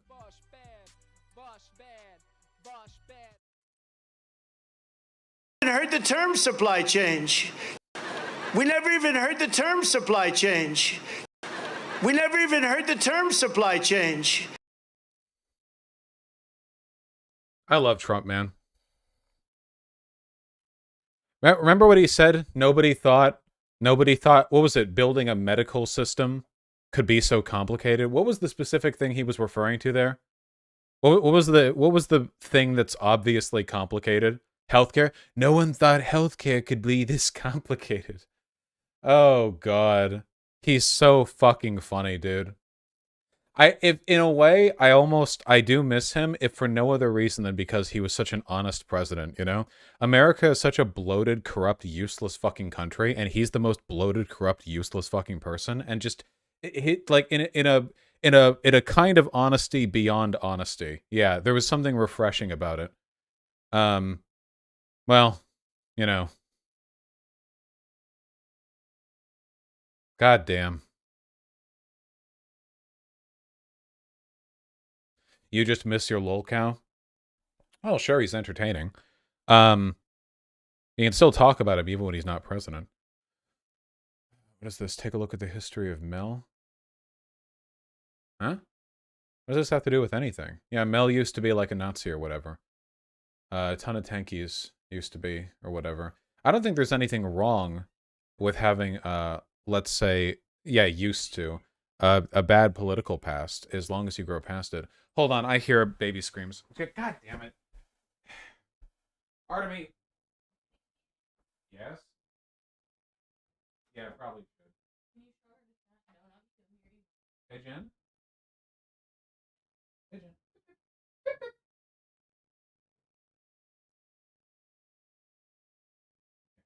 And I'll bring her to you.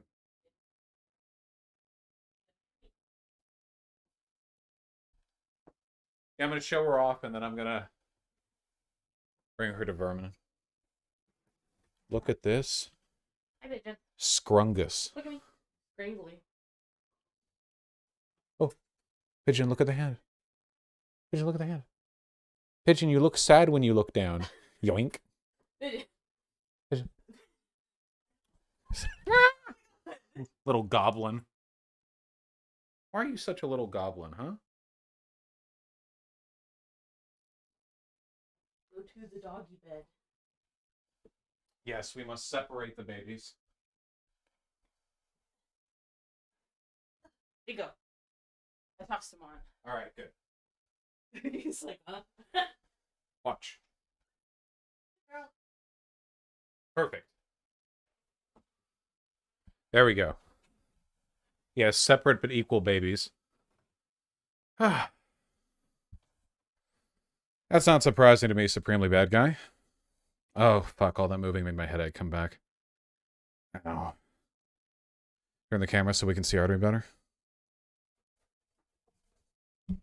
Oh. Artemy, alternate suggestion. What if you stayed?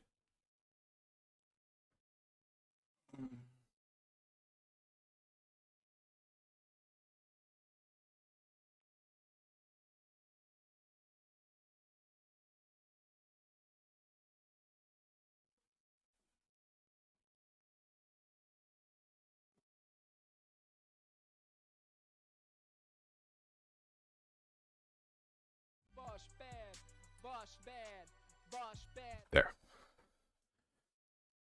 Godspeed, Artemy. Are we good? No, that's okay, Ruben. All right. We have to cover non-competes video.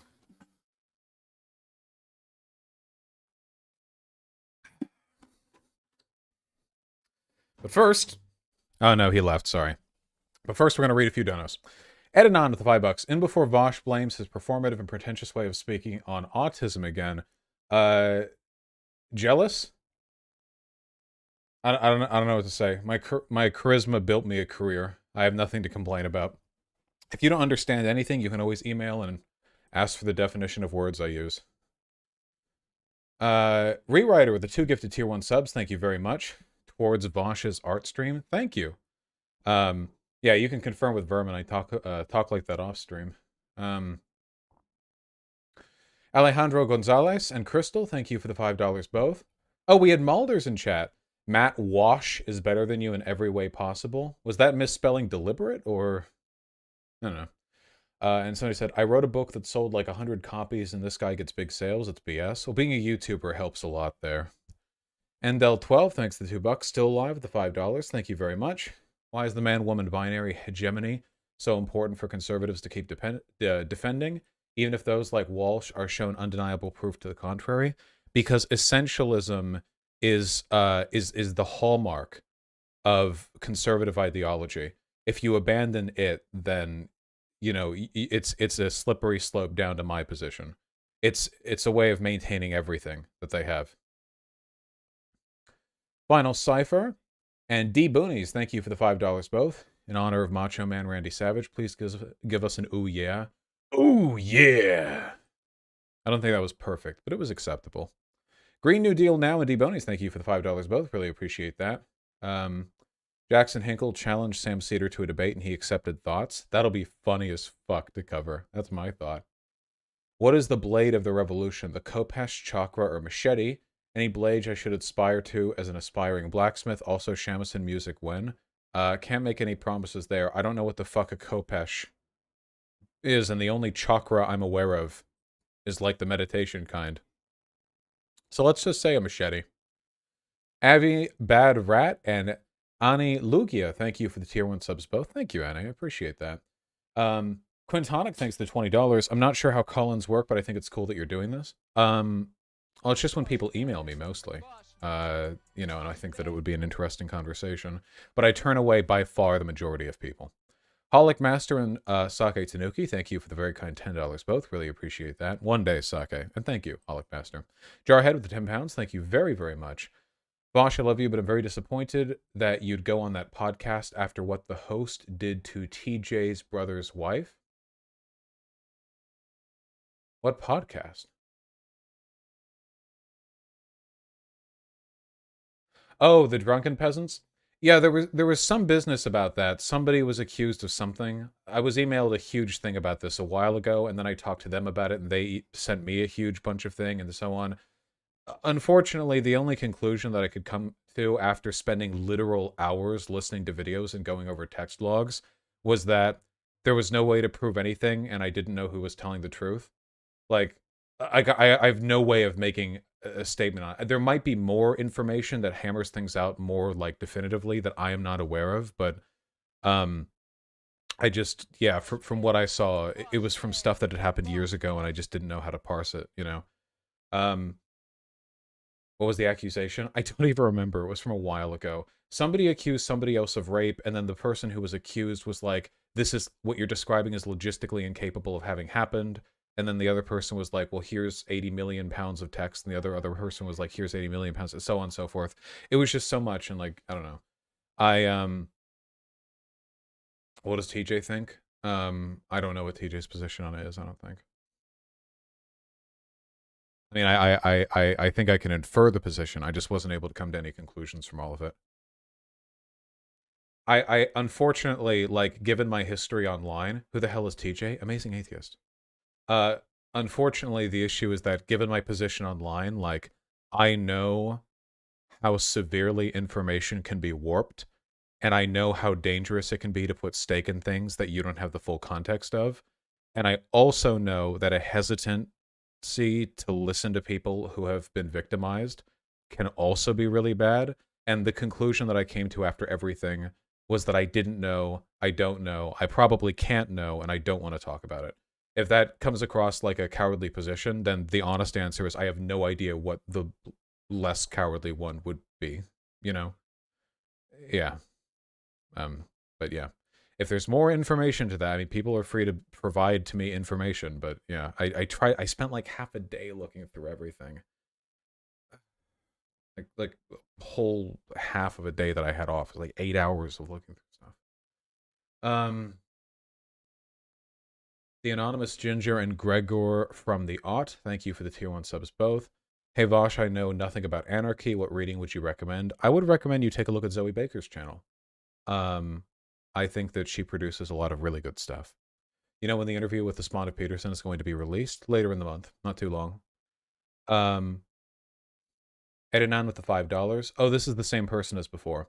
Matt Walsh was right about one thing. You speak like you're trying to be a video essayist in real time. It's pretentious as fuck to speak normal. When people like message stuff like this, I can only assume they're projecting a kind of insecurity because I've spoken like this like forever.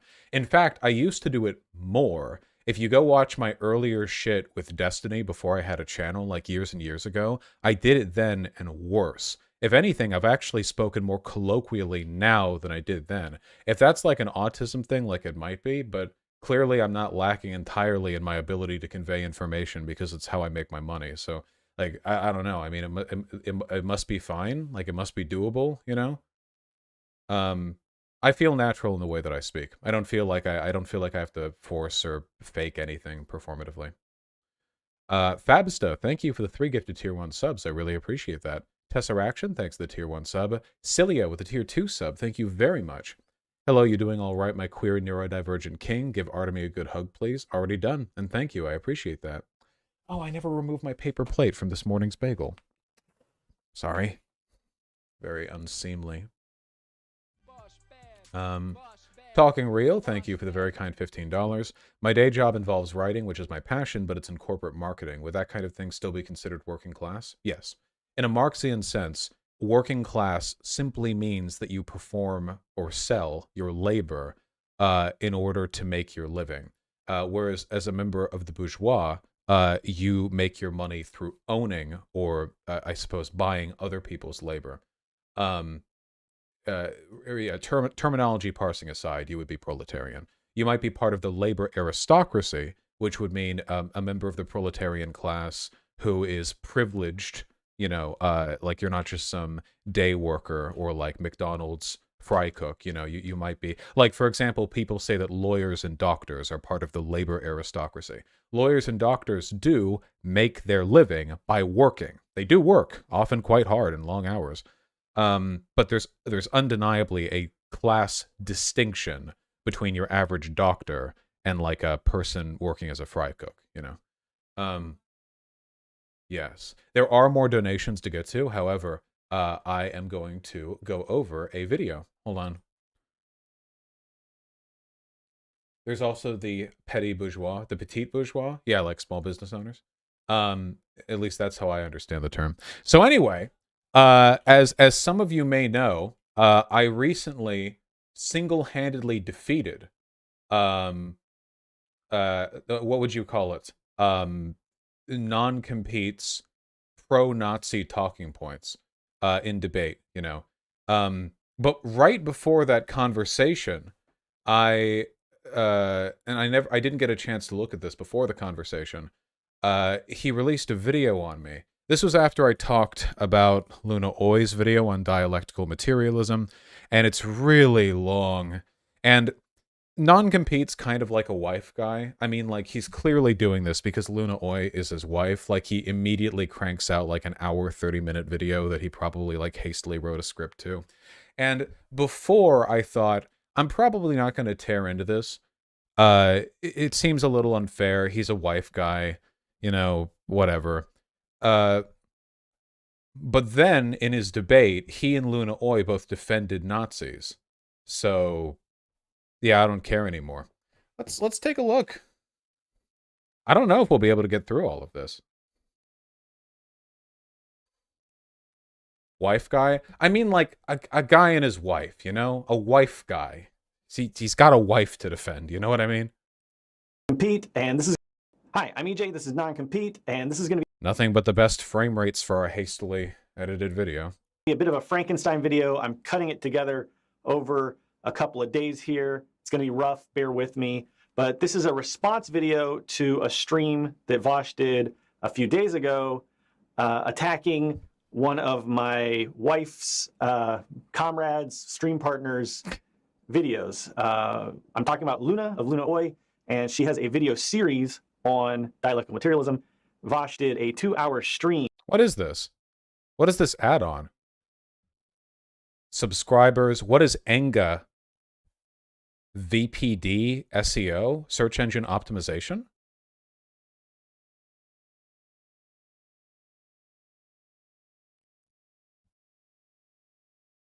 Engagement. How do you, like, how many likes relative to views? What's the VPD then? This could be useful. I want to know what this is. Going through the video, Views and per day. I found it to be very disappointing. So that is what this video is about. I know a lot of you are going to be upset that I'm making this video. There are going to be people watching this who are big fans of WALSH, who are going to be inclined to side with WALSH from the beginning. I hope that you will watch this all the way through and hear me out, because I really want you to see the things that I'm about to point out about WALSH and his rhetorical strategy. But I also know that there are people who hate WALSH who will be watching this, and they would rather me just completely ignore things like this. But the fact is that tens of thousands of people have seen that video, and I think... Is this a Vietnamese microphone? I'll tolerate this for the sake of tearing into this, but this microphone was not manufactured with the glorious, you know, workers' competence of the Soviet Union. Like, where... that a lot of them were deceived and fooled by the tactics and the rhetorical trickery that I'm going to point out in this video. So I hope that you will watch this in good faith. Let's get started. The main reason I have not talked about WALSH in this kind of concrete, confrontational manner, you know, head on, is sincerely out of fear of retaliation from some of the very toxic elements of WALSH's audience, but also because I don't like talking about individual personalities that much. I try to avoid it because I think that the drama and the personal conflict gets in the way of discovering truth, especially with personalities like this, where there is just... I think I need to prime you guys, because this is particularly funny given one piece of information that I only learned about recently. So, EJ, American Johnson, spelled with an E here, left Twitter a while ago, and a person called Constance, who is an insane shitposter, sort of called into Demon Mama's stream pretending to be non-compete. Or sorry, EJ, same person. American Johnson, non-compete, same person. and Demon Mama didn't know that Constance was faking it. It was like a meme or whatever. I don't know. I haven't seen the stream. Okay, but apparently, even though Demon Mama honestly thought it was non-compete to begin with, and Constance was just doing a meme, Luna Oi and non-compete had some live stream that they were doing, and they were tweeting on Twitter trying to take Demon Mama's YouTube channel down because they were saying that EJ was being imitated to defame him or something. Like it was just like a dumb joke or something. I'm pretty sure Demon Mama knew. I think Demon Mama knew later, later learned. I don't know if she knew immediately. Either way, it doesn't matter. Luna Oi and non-compete are like, yeah, they accused Demon Mama of identity theft and said they were attacking Luna Oi or something. Oh, Demon Mama knew when Constance called in but was tricked on Twitter. Okay, that's right, because Constance impersonates people on Twitter. Okay, yeah. And they said they were racist towards Luna because non-compete yells at the sky and accuses the sun of being racist towards Luna every day in the morning. Anyway, the idea that these guys, Luna and non-compete, are just these, impartial, theory-producing, honest, salt of the earth, just good old lefties, no. They're incredibly spiteful, mean-spirited, cry-bully pieces of shit who try to get people's channels taken down over false accusations of everything they can get away with, So that, alongside a ton of other shit that they've done in the past and stuff that they've done in just past few days, I think it's okay to be a little mean. EJ calls himself an anarchist and advocates for re-education camps. EJ literally has an old video where Demon Mama showed this on stream the other day, where he's talking about what it would be like to live in a commune, and he talks about how civil problems would be handled by the people's military. He actually said that. The people's military for a commune. And then he talked about how people would be required to work in order to stay on the commune. Yeah, it's I believe in anarchism, We'll have the people's landlord who will be paid the people's rent so that you can have, that you'll have to work the people's labor in order to pay with people dollars. It's just, oh God. Anyway, there's no reason to take these people seriously.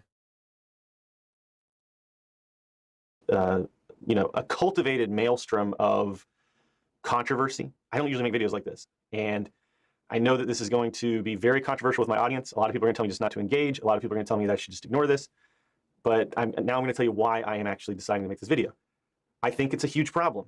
I think that the methodologies, if you want to call them that, the lens through which Vosh sees the world, the methodologies which Vosh applies to what could be considered his analysis is counterproductive. I think it's harmful, and it really worries me that so many people are falling for what I see as sophistry. What is sophistry? It's basically a word that refers to rhetorical strategies which are deceptive and in which the main focus is on winning, dominating, and there's really no emphasis put on actually discovering truth. So it's basically... So this is an accusation I get from people on the left all the time. Usually Vosh only cares about winning. That's why every time someone he disagrees with goes up against him, they look bad. And it's no, it's just you all are stupid. Every time the people on the left who I argue with talk with me and they get flustered and leave, it's not because of sophistry. They're just really dumb and they don't have answers to very basic questions, this guy was saying idealism is when hypotheticals. To him, sophistry is anything more than smacking two rocks together. Basically just the strategy of doing what it takes to win in rhetoric. And I think that that's what Vosh does best. One of the most famous sophists of all time was Stephen Douglas, who famously debated Abraham Lincoln in the Lincoln-Douglas debates. If you've ever done debate in high school or whatever, you probably are familiar with that. And somebody wrote a description of Douglas, and they said, I think this is a really great description of Vosh, actually. He, Douglas / Vosh, was everywhere known as a debater of singular skill. His mind was fertile in resources. He was a master of logic. No man perceived more quickly than he the strength or the weakness of an argument, and no one excelled him in the use of sophistry and fallacy. Where he could not elucidate a point to his own advantage, he would fatally becloud it for his opponent. In that particular style of debate, which in its intensity resembles a physical contest, he had no equal. He spoke with extraordinary readiness, There was no halting in his phrase. He used good English, terse, vigorous, pointed. Damn. He was utterly destitute of humor. Oh, wait, hold on. Wait, so far so... Wait, hold on. Wait, he was utterly destitute of humor. I'm making jokes constantly. Had slight appreciation of wit. Okay, that's not really Vosh's bag. Vosh has a little wit, I'll grant you that. Thank you. He never cited historical precedent. Thank you. Except from the domain of American politics. Aha. Inside that field, his knowledge was comprehensive, minute, critical. Beyond it, his learning was limited. Sound like someone familiar? He was not a reader. His recreations were not in literature. In the whole range of his voluminous speaking, it would be difficult to find either a line of poetry or a classical allusion. But he was by nature an orator, and by long practice. Wait, that's kind of weird. If you're having a debate, why would familiarity with sources from a particular nation or being familiar with classical allusions or poetry bear any validity to the points you're making? If anything, this is actually really classist. This is an old classist description. What they're essentially doing is gatekeeping Douglas's learnedness. They're saying that he may be proficient rhetorically, but he wasn't a, sufficient, he wasn't sufficiently learned in the traditional Western doctrines. When he said familiar with points outside American politics, they're referring to European antiquity here. They're not talking about, familiarity with, Soviet farming practices. This is really classist, actually. All right, yeah, we're citing rich liberals here, James Blaine. What was this person's particular affiliation? Yeah, an American statesman. Yeah, I don't know. A debater. He could lead a crowd almost irresistibly to his own conclusions. He could, if he wished, incite a mob to desperate deeds. He was, in short, an able, audacious, almost unconquerable opponent in public discussion. I don't think that sophistry is good for the left. I don't think that we just need to... Nowhere in that description was anything bad described. The description provided there didn't even say, but he would... distract from the point at hand or win at the expense of truth or anything. You should have added that, right? To be trying to focus on winning debates on the internet, even with right-wingers. I think we need to be focused on discovering truth and aligning our ideology. Early on, there was an accusation of using fallacies. Wasn't it of calling out fallacies? In the use of sophistry and fallacy. I assumed that meant calling out others' fallacies, an awareness of. If it's using fallacies, I guess that's the only line in there that indicates he was dishonest. Right? Our thoughts and our ideas with reality. To me, that is the main focus of political activity. This, to me, is one of the core reasons why dialectical materialism is such an important framework for my work. This stream that Vosh did, it's really remarkable. It's a remarkable document of the ways in which Vosh uses dishonesty, rhetorical trickery, and a lot of bullshit to kind of fool his viewers into thinking he knows shit when he doesn't. And believe me, guys. I've seen enough of Vosh's stuff now that I know that this is not an isolated example. I also know that Vosh's more energetic fans love to talk about not showing context. I'm not going to obviously play the whole 2-hour video, but I will show the timestamp for every point we talk about. And I'm going to try to show, the beginning, middle, and end of each point that I'm responding to. But if you feel like I've left context out, the time code is there and you can go look it up for yourself. If you want to watch the whole stream of Vosh's, go ahead. Vosh does this stuff regularly. It's a pattern of behavior. I don't believe that Vosh is actually interested in seeking truth. I don't think that Vosh engages with people like Luna or the other people on the left that he has attacked to truly discover truth. He's there to win arguments in a performative manner to get clicks and views and money. Which I guess the question that I would ask people like this is, how do you tell the difference between those two groups? If you keep losing when you talk to me, how do you know that's because I'm some sort of tricky sophist who just keeps weaseling my way into victory, as opposed to just the person with the better argument? How do you know? Couldn't you just apply this anytime you lose an argument? You just use sophistry. How? I guess he's going to provide those examples, but... I mean, and that's the other thing. He's huge, okay? Being huge and having a huge audience doesn't mean you're right. Popularity is not criterion for correctness, right? If that were true, then Ben Shapiro and Steven Crowder would be much more correct than Vosh because they have much bigger audiences. So you can kind of tell when somebody is a sophist by looking at their worldview, right? Examining their worldview. Is it consistent? Is it coherent? Do they have clearly defined and established values? And do they have a clear, easy to identify perspective, right? Do they have a starting point where they see the world in a certain way? Do they have a philosophy that underlies everything that they say? You're looking for consistency and coherency and perspective. Sophists use eclecticism. Eclecticism is... But that's what I was trying to do with him. Remember? We had a conversation the same day this video came out, or whatever. and he had no ethical system at all. He just kept like deferring back to dialectical materialism as though it was an ethical system, which it's not. Is a hodgepodge philosophical framework in which you just grab points from wherever they're convenient to build your case. You can think of it as trying to build like a case from an a priori position, meaning you start with a conclusion and then you backtrack. And This look is for what I evidence to support said! The conclusion that you made at the beginning. The video that we're going to watch and check out today, the stream, is nothing if not an a priori conclusion. Vosh goes into the video trying to guess and predict what Luna is going to say, already having the confidence that Luna is wrong, even though he's read none of the source material which Luna's ideas draw from. In that 2-hour stream, it's the first. Okay, wait. First of all, there is a huge difference between not having a consistent statement and having predictions about things that will happen in the future. Second of all, it doesn't matter to me whether or not Luna's sources are correct. My position on Marxism-Leninism is that it's a state doctrine that idiots worship, thinking that they're supporting communism. So for me to say, Luna Oi, your version of communism and everything related to theory is nothing more than state ideology that you've lapped up from the boots of your masters. And for Luna Oi to counter with, no, see, all this ideology is perfectly in line with the People's Educational Department's teachings of Marxism-Leninism, that doesn't really counter my position, does it? First time he's ever watched the video live. He goes into it cold. He hasn't even done the basic investigation of watching it offline first and getting a basic idea of what she's going to say. Why? In fact, he's guessing what she's going to say throughout the stream, and his guesses are all wrong.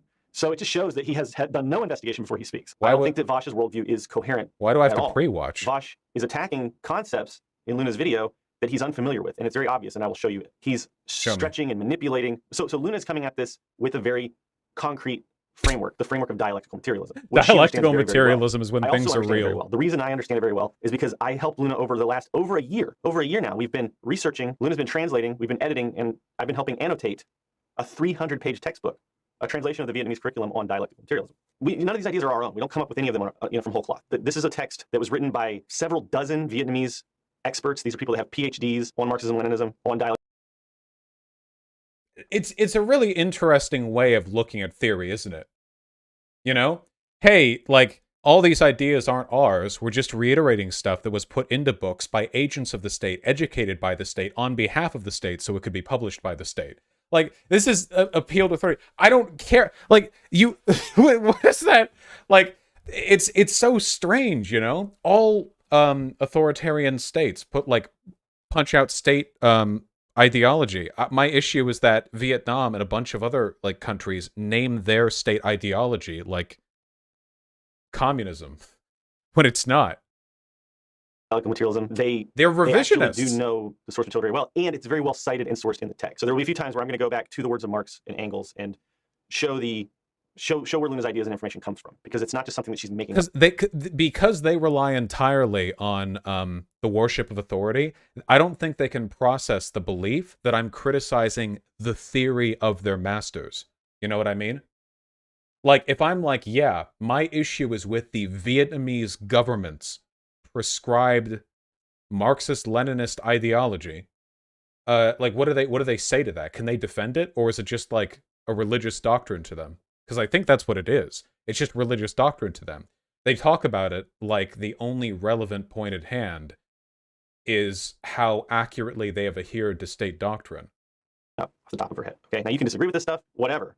But Vosh is not interested in the big picture, coherent framework of dialectical materialism. Basically, Vosh's goal in watching Luna's video is to obfuscate, to distract from the points Luna's making. And I'll show you that again and again and again. And to derail the points that Luna very carefully constructs in, again, what is part one of a 3-part series, which isn't even really finished yet. So it's not like Luna is claiming to completely and exhaustively cover all points of dialectical materialism in this part one of this 3-part series, or even in the whole 3-part series. It's a basic waiting on me to be accused of sophistry for making a counter argument. Clearly does not understand. You might say that I'm poisoning the well. I'm telling you that these are patterns to look for. If you really think that I'm poisoning the well, then go watch the whole stream and then come back and watch this if you have that much time. But I'm just trying to build a case here that these are the things that we're going to be looking for again and again and again. Sophistry, incoherence, eclecticism. Another big thing you see with Vosh is solipsism. In his book Ethics and Progress, the Marxist philosopher and ethicist Howard Selsom introduces this idea of moral solipsism. This is basically the worldview which begins in one's own mind, and it's the viewpoint that basically you could just sit around and discover truth by thinking about things in your own mind. Oh my God. Your essentially opinions and logical conclusions that you craft idealistically in your own mind is a solid foundation from which to build a worldview. I think that Vosh, in his rhetoric, in his analysis, is a moral solipsist. He literally, like, it's incredible, the projection. He doesn't have an ethical system. He just keeps running back to whatever intuitive beliefs he holds. I explained, like, so again, he still thinks dialectical materialism is when things happen in reality, and idealism is when things happen in your head. Like that literally is it. Idealism is when you think, and materialism is when things are material. That's the extent of his thinking. Doesn't want to go to the texts. He doesn't want to go and look at the world. Get on with it. His own mind. Sit around and think Holy about stuff, shit. come up with his idea of what's right. Not focus out solution or evolve an idea without making any investigation. It must be watched. Get on with it. Made by all the proletariat, all the people. Oh my God. Jesus. Whereas the socialists and anarchists are a numerical minority. That's even more true today than it was in Malatesta's time. Though they appear to enjoy the sympathy of the people as a whole. For us to be divided, even when there are grounds for unity, would mean divide to in the book that she's translating. All right.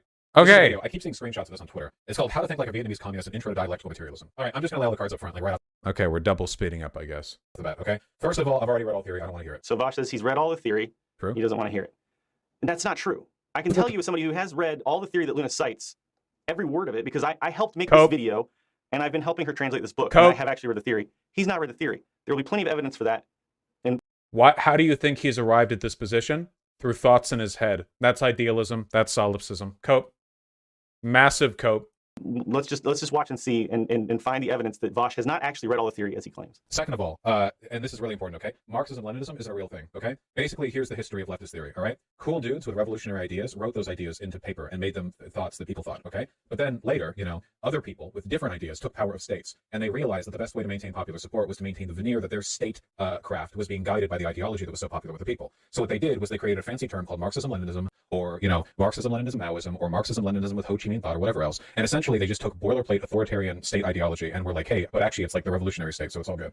I understand that you can get like a PhD in Marxism-Leninism in Vietnam, which is very funny to me that a capitalist state would allow you to get a degree in a subversive revolutionary ideology. So Vosh is just glossed bars, by the way.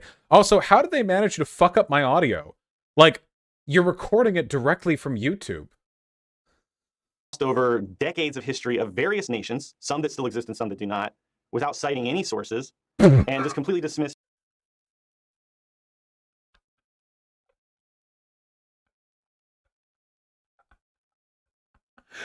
Oh my God. You can tell you made a statement, so like you can tell when they're really mad. Like, where's the source? It ultimately it is the submissive mindset, all knowledge must come from authority to a person like Nong Papi. You know what I mean? Like the reflexive thing that him saying there, being looking for a source on a statement which is a assessment of theory, which is something that is not like down to empiricism, it indicates so much that he doesn't actually respect the process of engaging with theory, only with reciting it rote from people that he already respects. The concept of dialectical materialism by conflating it entirely with Marxism-Leninism, which dialectical materialism predates. Wait, what? I didn't mention dialectical materialism in that. Wait, did I mention dialectical materialism in that bit that he just clipped? I hadn't mentioned it. Lenin's work, okay, because Marx and Engels were developing dialectical materialism before Engels was born. Now, that being said, of course, it is true that Luna is learning things from a Marxist-Leninist framework in her college studies, didn't mention which includes writings of Lenin, okay? So if you want to make specific claims about the Soviet Union or about Lenin, you can do that. But to just gloss over all of that history and present this very simplified and really dogmatic version of the events of history without citing any sources, without any evidence whatsoever, that's an example of sophistry. Now, I guess. Oh my God. Making a claim without citing a source on theory is sophistry. I mean, I guess we should expect this from a person who's demonstrated he doesn't know the definition of any words ever. But I think, yeah, it's gonna be like anytime I do anything. Like, I pause the video to criticize Luna Oi, that's sophistry. I make a joke, that's sophistry. Like, we're gonna get everything here. How did it get this far? I'm glad about this because like nobody should be taking non-compete seriously. He's not an anarchist and he's not a communist either. Luna Oi is a nationalist and non-compete is a whatever gets him pussy. Like that's it, really. That's all it is. That's all I care about. It's just making sure that's known. I said that's all I care about because I said pussy beforehand and I slipped in a Freudian sense for a second. I was reminded briefly that the only reason I ever became a leftist was to impress women in college. But non-compete never grew out of it. I do think, though, like, given some of the posts that I've seen from her, I really do think that if Vietnam put out, like, a statement saying that, like, the People's Revolution is being halted by, like, Judeo-capitalist activity in their country and they needed a pogrom, I think Luna Oi would support it. I don't think that she believes in anything outside of, like, defending the state. She's, like, said really weird shit. She said before that the LGBT movement in Vietnam, which the government is opposed to, is a color revolution. That, like, Western foreign interference is promoting the gay agenda in Vietnam to destroy... It's just Vietnamese nationalism. That's it. I don't think there's anything political beyond that. Thankfully, being a Vietnamese Marxist-Leninist doesn't actually have anything to do with being a communist, so it's like a really blank slate when it comes to where you can go from there. Yes, I can't expect him to give the entire history of the Soviet Union to prove his points or whatever. But remember when Luna lied about a fake anarchist revolution to justify killing them? Yeah, I saw this. She just completely made this up, by the way. Back in the 70s, after he won the war with the US, a group of anarchists called to dismantle the Communist Party and Vietnamese government. Le Duan, the general secretary at the time, gave the order to kill those anarchists. I don't agree with this, of course, but I can understand. Like, apropos of nothing, just throwing this out here. And it's a lot. Like, this didn't happen. And I saw a few days ago, Luna Oi responded to one of her fans saying, like, who was like, hey, this is completely made up. And Luna was like, oh, I'm so sorry. I think she pulled the ESL defense or something. Like, oh, I didn't know. Like, I didn't get... And the person was like, you just posted this, like, without knowing. You just, like, said this, and she didn't respond or something like that. I don't know. Yeah. Yeah, it's really weird. Maybe this is why Luna Oi and non-compete believe the Nazis had a point, you know?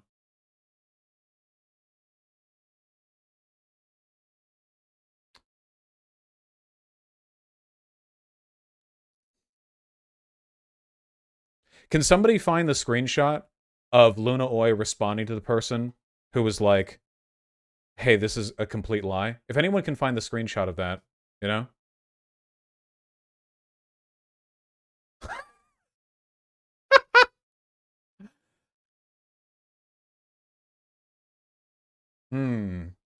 Curious. We're more fans of Dogma here. Luckily, kids. But I would expect some backing of his claims, and he never backs up his claim. He's not giving you a real comprehensive historical analysis whatsoever. No shit. It's a live stream. That doesn't mean you don't have to rebut the point, though. He's just saying a bunch of stuff, conclusions that he's drawn in his own mind. And he's not even telling you what's led him to those conclusions. To me, this is... But I did?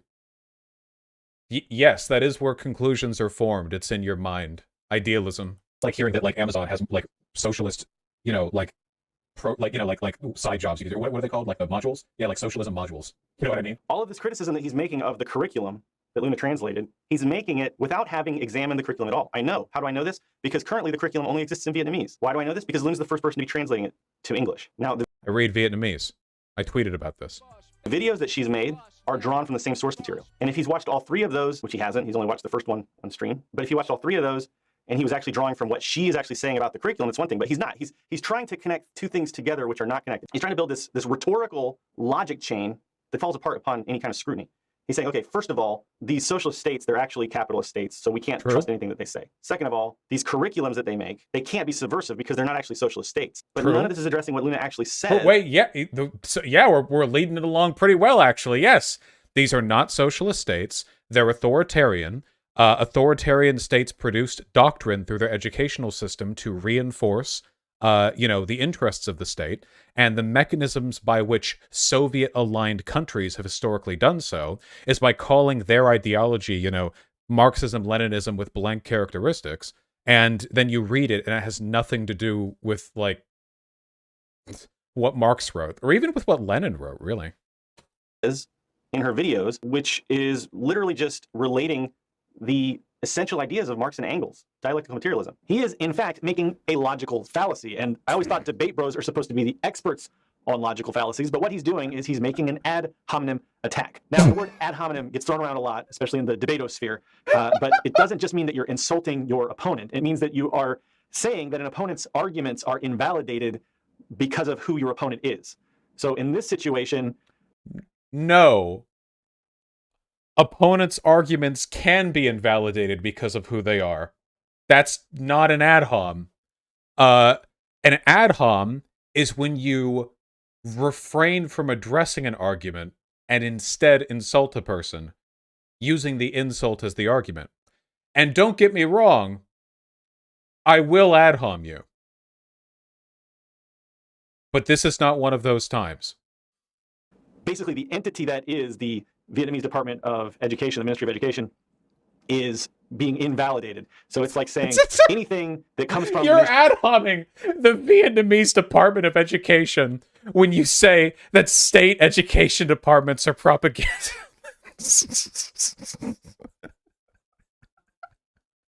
It's incredible. He doesn't know the definition of any words. He's like, speaking of solipsism, he's like a definitional solipsist, Like, he's like fucking Pyro from TF2. The world is just totally fucking different to him, you know what I mean? He's just, like, you could, like, his understanding of words is so different from mine. It's like we're speaking different languages. You could walk up to Non-Compete and ask him how the weather is, and he would punch you because he assumed you were making a sexual comment about his wife. Like, because the words, like, just mean different things to him. Like, he's dangerous, Watch out. I think I'm an anarchist to him means I'm going to shoot up a local post office. I think that's his, like, code or whatever. Be watching out for that one. Ministry of Education is invalid. Period. It doesn't matter what they were drawing from. It doesn't matter what they say. That's an ad hominem attack. It is a logical fallacy. It's like if I was making this video and I just said, hey, WALSH is a jerk. He's a jackass. So everything he says is wrong. That's an ad hominem. It doesn't... That would be an ad hominem. Well, again, no... Technically, that wouldn't be an ad hom. An ad hom would be the insult instead of the argument, whereas what you've provided then is a defamation of character to support the argument. Still not technically an ad hom, but that is closer to an ad hom. But that's not what I just... All right, Again, WALSH knows nothing at all about the Vietnamese Ministry of Education, doesn't know anything about the materials that they produce, has never seen the curriculum, hasn't even watched Luna's video, doesn't even know what she's going to say. So WALSH wants you to go ahead and dismiss all of these ideas from this curriculum, sight unseen, even though he's not seen them himself, simply because they come from a state which he doesn't think is legitimately socialist, as to say. How long do you think I would have to go looking through Luna Oi's Twitter account? And I'm talking about Luna because EJ is a bitch baby who will do whatever his wife tells him to. But how long do you think I'd have to look through it before I found her dismissing any piece of information because it was, like, aligned with US State Department propaganda? Like, isn't that their main thing? Like, that's the main thing that like, tankies say. Anytime anything is inconvenient, they're like, well, that's state propaganda. Often it's not. In this case, we are literally talking about state propaganda, so... This is horrifically incoherent. The reasons that we can attack a book or an essay or whatever are because of the things that they contain, the content. Okay, the background is important in studying the work because, again, you do want to seek a historical perspective, but WALSH doesn't know who wrote these books. He doesn't know the conditions under which they were written. He doesn't know the original sources from which they draw. What? And it's all evident in this little sophistic false logic chain that he presents. And like, again, it's just doctrine to him. He doesn't know the printing press that produced the book that Luna Oi read when she was studying in college. He doesn't know that. Like, who the fuck cares? Who the fuck? What? How does this matter? Like, Vosh did a live stream and he disagreed with us, but he doesn't even know what shoes I was wearing in 1997. Like, what are you talking about? The audience just, eats up because they don't know any better. So I'm going to show you now, some excerpts from this book that Lynn has been tirelessly translating for over a year now. Look, it's all just referencing Engels. According to Engels, dialectics, so-called objective dialectics prevail throughout nature, and so-called subjective dialectics, dialectical thought, is only the reflection of the motion through opposites, which asserts itself everywhere in nation, blah, blah, blah, blah. And then down here, two more quotations, citations. Socialism, Utopian, and Scientific, Friedrich Engels. The old preface to Anti-Düring on dialectics, Friedrich Engels. Have you really read all these books? Do you know what's being... That doesn't disagree with me. Wait, are we kidding right now? Is this a meme?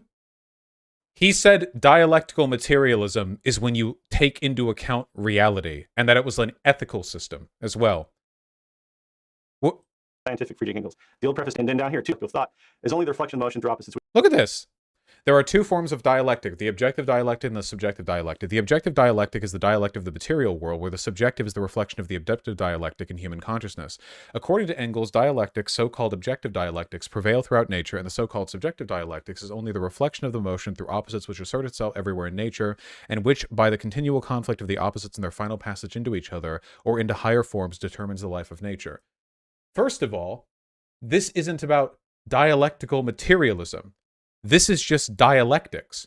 Second of all, this is only one written definition of dialectics, which, as he admits here, is not something which only existed through Marx and Engels. Third of all, this is not an ethical system. And fourth of all, nothing here even disagrees with what I'm talking about. They don't understand their own theory. This is why I say I've read all theory, because tankies don't understand the theory that they've read. And when they come to me like all ass-pained about it, and they disagree with me, they miscite their own theory. But no, they haven't. I'll say this right now as a challenge. Anyone who disagrees with me, is there a book that you've read that you think disagrees with me? No, it doesn't. It does not. Okay? And do you know how I know that? Because I actually have faith in the old theorists, like Lenin and Marx. I actually think they're pretty smart dudes, okay?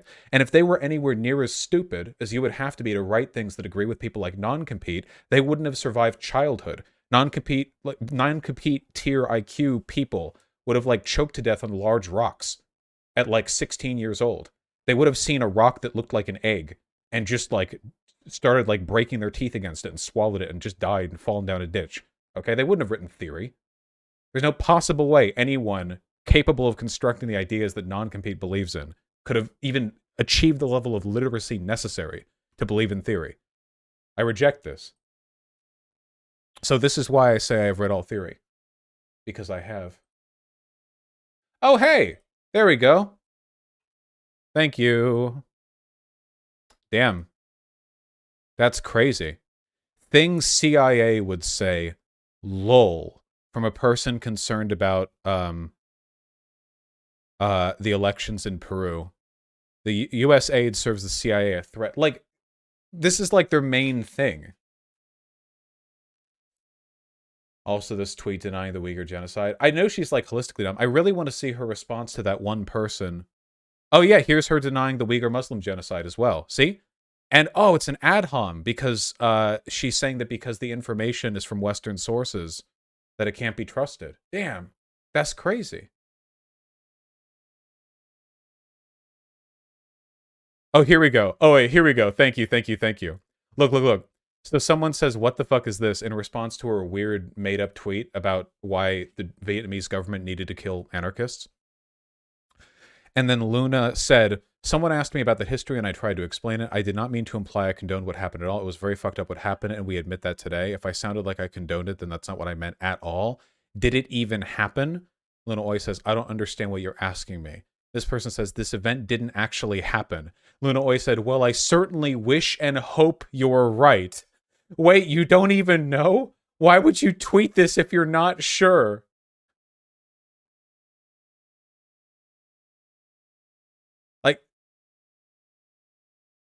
This is where we are. And then she doesn't respond. This is where we are.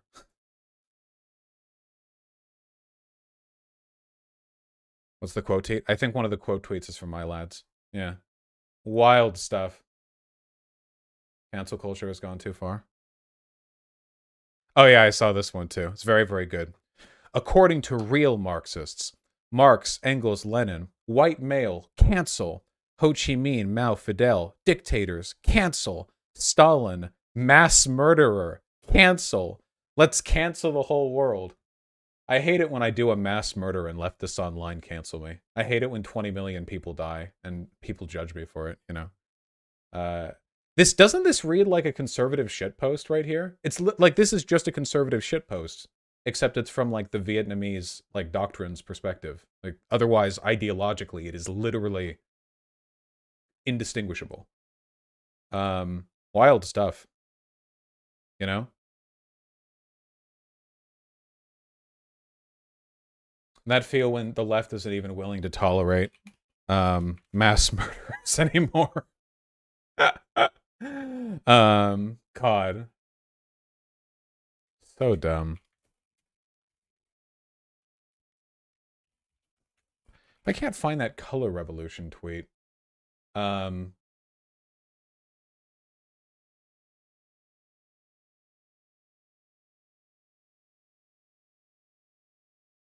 Does anyone know where you could find that Luna Oi's the color revolution was a whole video? It was a whole video. I might have just seen a screen cap of it. Oh my god. Oh yeah, here we go. Here's my video documenting recent color revolution activity in Vietnam. Pinkwashing imperialism in Vietnam. Literally like the gay pride flag. Hey guys, it's the West.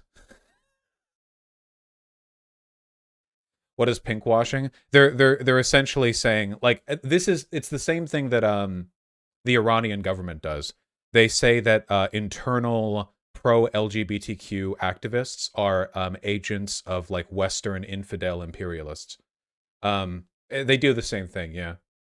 The evidence was this guy worked for USAID for a little. Yeah. It's they do this for everything. Like, let's discredit the entire. Luna from Luna Ơi. This is a message for all my comrades in the global south and anyone who opposes. What is it with these guys and their audio? Oh my god. Imperialism. Here are some tips for how to identify a color revolution. Second, the war is with color practices. Second, it happens when a country is having elections or in the midst of a political or economic crisis. Second, color revolution. Oh, here, fixed version with better audio. Jeez. Hi, I'm Luna. Thank from God. Luna Ơi. Tips. Targets are usually poor imperialized nations with motivations. Targets are usually poor imperialized nations which challenge the hegemony of imperialist nations or which strive towards socialism. So the color revolution is what tankies refer to any social unrest that doesn't agree with their state doctrine. Okay? Color revolutions usually happen when a country is having elections or in the midst of a political or economic crisis. You will notice that is the case of all revolutions. All civil unrest and revolution mostly takes place during political economic crises or around the time of elections. That's everything, all the time.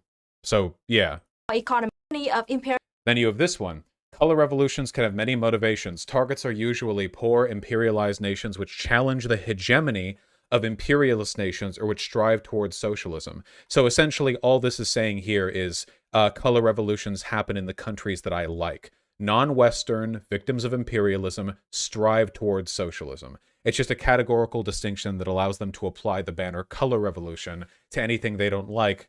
Countries like Cuba, Vietnam, whatever else. Number 3, color revolutions exaggerate social scandals to provoke people to protest. Huh. Well, I think that exaggerated or overblown social scandals are kind of the bedrock of all protest. Guys, remember Rosa Parks?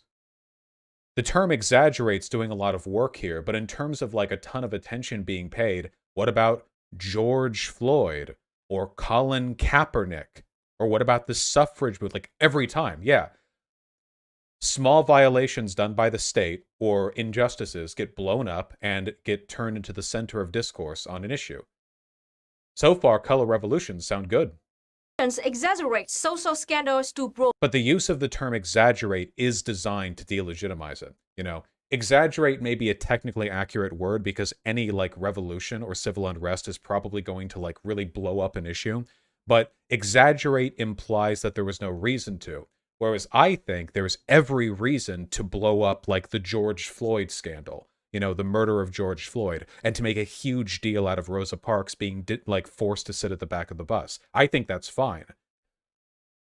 I think it's Provoke people good. to protest. 4. Asian provocateurs hold signs with vague slogans like democracy and freedom and provoke people to protest in order to interrupt regular activities like business or school. 5. So, again, inviting people to protest to disrupt functions of the government is how protests work. And calling for democracy and freedom might be things people want. I'm sorry Vietnam and other countries you think are socialist have so many countrymen who want democracy and freedom. School. 5. Protesters will hold oddly chosen props and signs, such as flags of imperialist nations such as the USA or the UK, or signs written in perfect English in non-English speaking nations. Signs might seem prefabricated or overtly professional in design. Listen to the conspiracism here. The implication here is literally that, like, the CIA is giving these protesters, like, somewhere in Vietnam, there's like a CIA office that's pre-printing like pro-freedom protest signs. First of all, every country on earth has people who speak perfect English. Second of all, you don't have to speak perfect English to write perfect English. I, for example, can't speak a word of Russian, but if you gave me 5 minutes with a computer, I could probably perfectly print a sign in Russian, because we have tools that allow us to translate things. Before we had tools online, we had dictionaries that allowed you to do this. Russian to English dictionaries, or Vietnamese to English dictionaries. It's not hard to do. Additionally, prefabricated or overly professional. Yeesh. You know, I've seen this one thrown out there before, and a lot of it was for BDS protests in the United States. The pro-Palestinian protests, people talking about, like, you know, Palestinian, you know, sentiments being forced into these protest groups with, you know, this much support or these talking points or these signs or whatever. This is just a way of accusing any protest you don't like of manufacturing, you know, discontent with the assistance of like state agitators. And it can apply to anything. So also, you probably remember back during the Hong Kong protests, but like there were Hong Kong protesters like swinging around the American flag. Millions of Hong Kong protesters showed up. Some of them are going to have the American flag. America's a big country. I'm sorry. Like, yeah, obviously. Yes, there are people abroad who like America. And America is more free than Vietnam. In terms of our level of democratization, we are superior. And America sucks. So that really speaks poorly to your country. Same with China. Really embarrassing, you know? Really falling behind the back of the pack on this one. 6. Demands are usually vague and constantly changing. Well, that's not an incredibly vague, funny pointer that could be, you know, shifted to apply to literally anything whenever it's convenient. I think you guys get the point, okay? So this is essentially just how do we stamp down on the will of the people while pretending we're doing so in the name of preserving the people's revolution. This is just fascism, plain and simple. It's a way of manufacturing an imaginary the people and using it as a weapon against the presumed deviant, outwardly and externally controlled force that is corrupting your society within. This is like literally like point for point. This is exactly what far-right governments do when they're trying to crack down on dissent internally. Luna is a Vietnamese nationalist and probably is a fascist. Non-compete is a pussy lover and will go where the winds, you know, pull him. But yeah, just keep this in mind while I'm being lectured on being the bad socialist. Very important. Pretty yikesy from Luna. What is this? Can we say happy birthday to the USSR? This isn't that bad. That's fine. I light a candle to say happy birthday to the USSR. That's fine. Or just... stop linking this tweet. Jesus.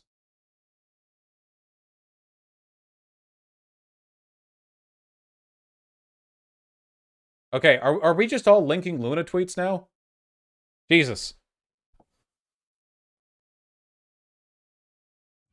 Which asserts itself everywhere in nation, blah, blah, blah, blah. And then down here, two more quotation citations. Socialism, Utopian, and Scientific, Friedrich Engels. The old preface to Anti-During on Oh yeah, this is where we were. So nothing cited here is A, even dialectical materialism, and B, contradicts anything that I said. Friedrich Engels. Have you really read all these books? Do you know what's being referenced here? Yes. So you're not just attacking the state. Look, the book is packed full of quotations from Engels and Marx. Oh my None of God. this stuff was just ginned up by the state. I'm telling you because I wrote half these annotations or more. I did the research to fact check and back all this stuff up. None of the core ideas, none of the ideas that are being presented come from the state. Okay, so regardless of whether or not you think that the state is legitimately socialist, this curriculum is rooted at the very foundation in direct quotes from Engels and Marx on dialectical materialism, the philosophy that Luna's presenting. Look, Wait, how does that matter? Wait, the quotes that you use and the way in which you select information is critical. You could create a text that does nothing but cite Marx and supports fascism. Depending on what information you present and what you leave out, and what other information you synthesize in, you can produce anything from anything. Like, the total doctrine of a state is not made legitimate simply because its doctrine includes quotes from people that I like. this is all quotations from Marx, from Engels, from Hegel. They are from Lenin's talking like notebooks, they're the citing philosophical scripture. notebooks. Yeah, Have this you is read this is those? a It's religious filled with argument. Citations, anti-during, dialectics of nature. The core text. There's of material dialectical dialect. There's dialectical materialism, except it's of Marxism-Leninism. So, you know. Ooh, that's going to be funny, actually. What are the citations for the dialectical materialism segment of Marxism-Leninism? Because Marxism-Leninism isn't about Marx, and it's not about Lenin. The term was synthesized by Stalin. So what are you going to pull from there, huh? are being referenced here again and again and again and again. Not and going this to is show? the exact text that Luna's drawing from in her video. Okay, Not I'm going to just making this show? shit up. Luna's not making this shit up. The Vietnamese Ministry of Education is not making this stuff up. They're drawing it directly from Marx. Vietnamese Ministry of Education. I can't get over that. It's literally the term from 1984. Jesus. And Engels, and yes, Lenin as well. It's like, hey guys, listen, Bezos isn't so bad. Look, you can take listen, okay? It's called the People's Warehouse. It's like, so yeah. Show me, Vosh, where anywhere in Luna's video or anywhere in the text, they even talk about the state like this. They don't. They don't tell you anything positive. What? In the entire 300-page book, which will be coming out soon, you can get a free copy for yourself. The digital version will be free, so you can go and check this hopefully within a month or two. They never talk about, even justify the state. They never even talk about that. The whole thing is about philosophy. So Vosh right now is talking about shit he does not understand at all. He has no basis to be saying the things that he's saying. He's acting like this is a textbook on why you should worship the state. It has nothing to do with that. It's about things like, you know, the relationship between consciousness and the material world. It's about saying things that he's saying. He's acting like this is a textbook on why you should worship the state. It has nothing to do with that. It's about things like, you know, the relation. So again, if your state doctrine is conflating empiricism with material dialectical thought, what you're doing then is you're promoting a state doctrine which asserts that anything outside the conveying ideology of the Vietnamese government is anti-empiricist. Remember this? We went over Luna Oi's video, the one where she was live streaming and she was confronted with that evidence that the Vietnamese people fucking love free markets, and she was talking about how or wait, was this in that or was that in the other thing? I forget which video it was in, whether it was in that bit or whether it was in this bit, but whether it was in the video that we watched. But they constantly conflate dialectical materialism with empiricism. They are not the same thing at all. They are just not. But if you pretend that they are, you get to pretend that everyone who disagrees with you is an idealist, which is what Non-Compete did, you know, much to his failure. Demon Mama said Vietnamese anarchists think Luna's a fascist. Anybody who is an anarchist should think that Luna is a fascist. Can you imagine anyone talking about anything the way that Luna talks about Vietnam? Can you imagine an American talking about America? Like, we've all heard people who talk about America the way Luna talks about Vietnam. We all know who those people are. They're insane Republicans. They're the people who buy like thin blue line gun holsters. Like they're like the Alex Jones tier people. You know, they're insane. You have to try very hard to be as nationalistic as an American as Luna Oi is towards Vietnam. relationship between consciousness and the material world. It's about how things develop over time. It's about how all things in the universe are connected. He's painting a picture that is inaccurate. It's religion. It's dishonest. And quite frankly, it's harmful to the left. He is, as Malatesta wrote, dividing the working class even where there are grounds for unity. And this is what he does throughout the video. I never thought I would need any of this knowledge ever in my life. I thought it would just be a normal government office job for the rest of my life. But the world has gotten so scary so fast. Oh my god. Okay. Can you please, I'm begging you, can you please apply for a People's Grant from the People's Republic of the People's Vietnam and get some fucking money put towards your editing? I have no idea why this video was already 1 million fucking years long, and you insist on overlapping, like, speed-ups, not fixing the audio. Like, why? Now I know that this knowledge is very important, and I'm glad I got to study Marxist-Leninist and Ho Chi Minh ideology so deeply as student. So I'm going to share this knowledge with you now, but I will try to make it much less boring than my... Like, with respect, I'm not speeding up my video right now. Luna Oi is not the easiest person to understand as a native English speaker, okay? That's not an insult. It's just true. I don't know why you would speed it up so. I have to, like, concentrate really fucking hard to hear what she's saying. College classes were. I was born and raised as Marxist-Leninist. In Vietnam, we study Marxist-Leninism and Ho Chi Minh taught from primary school all the way through college. That's so goddamn weird. What is that? Why is it weird? That definitely sounds like a what? Economic and philosophical. It's not indoctrination. The weird thing is, okay, what? There's a very big difference, I think, between like being sort of implicitly taught something and what is this audio? Sort of, like explicit state ideology. You don't know what she was taught, Vosh. You don't know what she was taught. You've never seen a Vietnamese textbook. You don't speak Vietnamese, and this curriculum is never translated into English until now. You don't know what she was taught. You don't know what you're talking about, but you're so confident.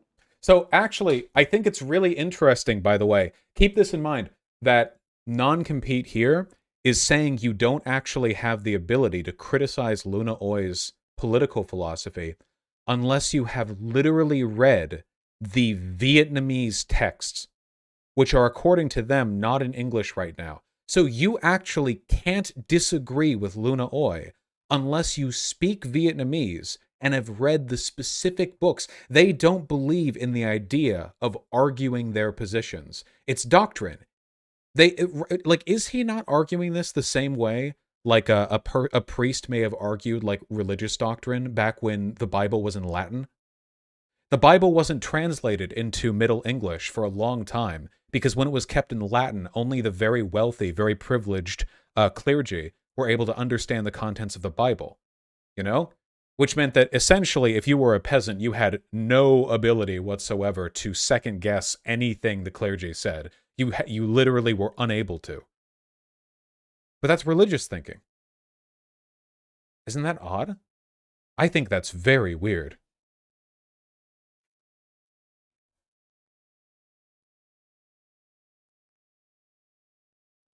This is not... Oh yeah, this is literally Mormon. Joseph Smith, only I knew the true translation. Yeah, Luna Oi, like, what was it? He, like, dug a hole. Luna Oi dug a hole and wore a special hat and then looked in the hole when no one else was there and saw God. Now there are Mormons in Utah or something. I don't know. Mormonism's really dumb. They thought Jesus was American.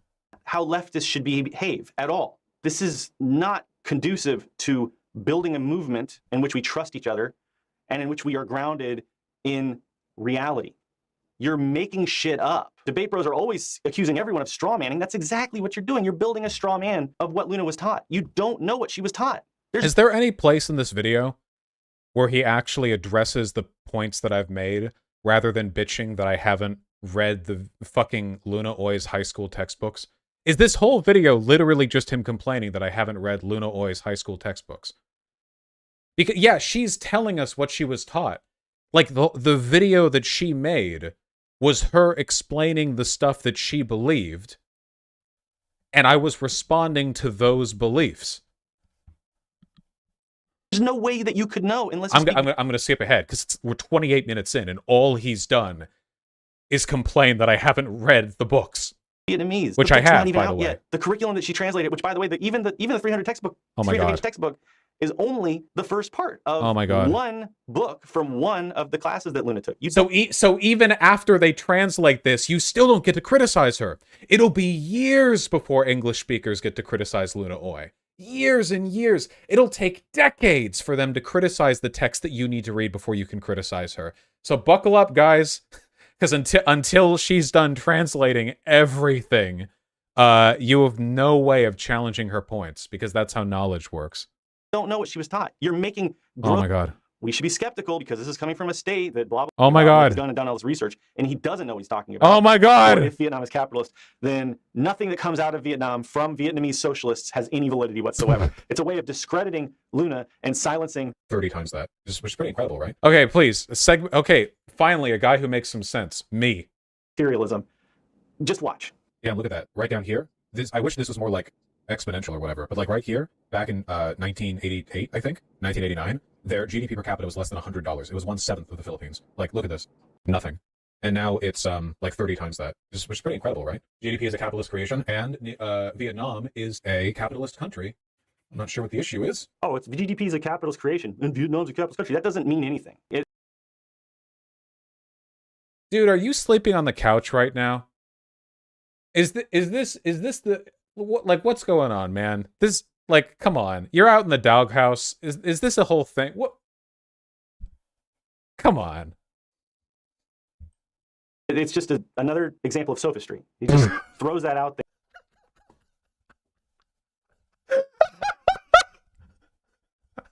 Dude, he's not in the doghouse. Yeah, he's in the fucking tool shed. He's sleeping standing up. He's laying the back of his neck against a rake. Oh my God. Holy shit. There as a little dig at Vietnam to try to undermine Luna's points about dialectical materialism, which really have nothing to do with No, I wasn't undermining Luna Oi there. I was responding to a person in my chat who said that GDP was a capitalist creation. So I respond. He doesn't even understand. Does he know how live streams work? People in your subreddit thought this was good. Yes, there were people in my subreddit who watched this video and were like, finally, good faith criticism of WALSH. I hope this is a purge of all the optics frogs in my community. You people are insane. This video could have been like 90 minutes of a Pornhub video of non-compete goatseeing the screen, and it would have been as compelling an argument in favor of his positions. I would have respected it. I respect a man who's willing to air the inside of his asshole. But instead we get this. with any of this. This is sound and fury signifying nothing. Okay, he's proving nothing with these charts. But let's just see what else he By has to say. saying Vietnam's capitalist, sound and fury signifying nothing, raging against the heavens. This is something that sophists do all the time, by the way. They make these little snide remarks because it Oh my rhetorically builds their God. case without adding any substance. And it also gives them plausible deniability that later on they can go back and say, oh, I was just joking, or you don't have a sense of humor or whatever. What was I joking about? Vietnam's capitalist. What do you want from me? How is that a joke? And this brings to mind all Oh, the funny thing is, actually, remember how the sophist that he shared the quote of earlier was a person with no humor or wit, who would distract from the point of the matter by going into irrelevant divulgences?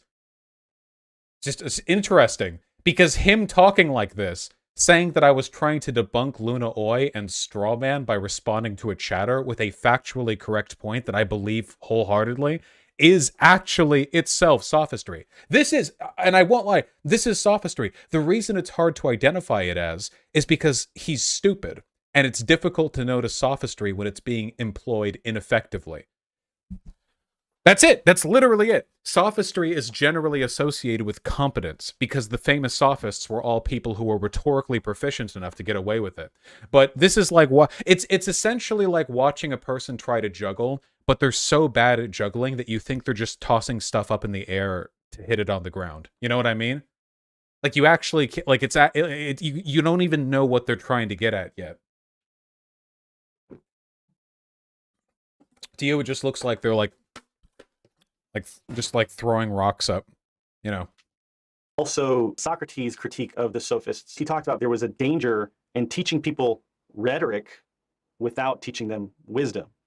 And Wise as the fact shit. that the sophists believe that there was no absolute truth. Get back to me. or- Okay, I'm not gonna lie. I'm the funniest bit from this video, so we're gonna air very small amounts of non-compete. and WALSH is clearly doing that here now. 3 years is meaningful in any way, then yes, you know, that does mean something. There is some kind of metric worth there, you know. Criminologists in Vietnam basically just authoritarian stockholders. If you want social democracy, go to the Scandinavian countries. Yeah, Vietnam has some good stuff, but yeah. He just went and Googled a chart and looked at it for a few seconds. So there was absolutely no point in anything WALSH just said at all. What? The reason I brought that chart up is because I was showing the GDP growth after the liberal economic reforms Vietnam put in the 90s. That's what I should. What? What? Yeah, what was the point of even showing that clip? What? Over 100 years, Marxism has been tested all over the world. Many times, communism has almost been wiped out by capitalism. But to this day, Marxism still exists, and lately it's been growing more and more popular, even though capitalism has spent so much money and so many resources trying to wipe us out. It's like talking about capitalism and communism like they're two kaiju battling in the middle of the Pacific, dude. Holy shit. Marxism has faced many great difficulties. The tyrant of capitalism has grown strong and has much money. But however, their battle continues. Unironically, what a lack of materialist analysis does to a motherfucker. For example, in the USA, capitalism is what gives the white supremacism and transphobia and all other forms of Ooh, he's gonna get super mad over this one. bigotry the power. It's the capitalist state that uses this, and lately it's been growing more and more popular, even though capitalism has spent so much money and so many resources trying to wipe us out. For example, in the USA, capitalism is what gives the white supremacism and transphobia and all other forms of bigotry the power. It's the capitalist state that No, incorrect. Moving on. No, I will not elaborate. Any economic superstructure is going to be vulnerable to exploitation from bigoted groups, but that doesn't have to be capitalism. That could be feudalism. That could be, mercantile. When did she say otherwise, Fosh? When did she say otherwise? When did she say that capitalism is the only economic mode of production? the power. It's the capitalist state that uses this out. Even though capitalism has spent so much money and so many resources trying to wipe us out. For example, in the USA, capitalism is what gives the white supremacism and transphobia and all other forms of bigotry the power. It's the capitalist state that uses this. There. Oh, she didn't technically say that's the only thing. Yeah, well, that was pretty much what the statement said. Yeah.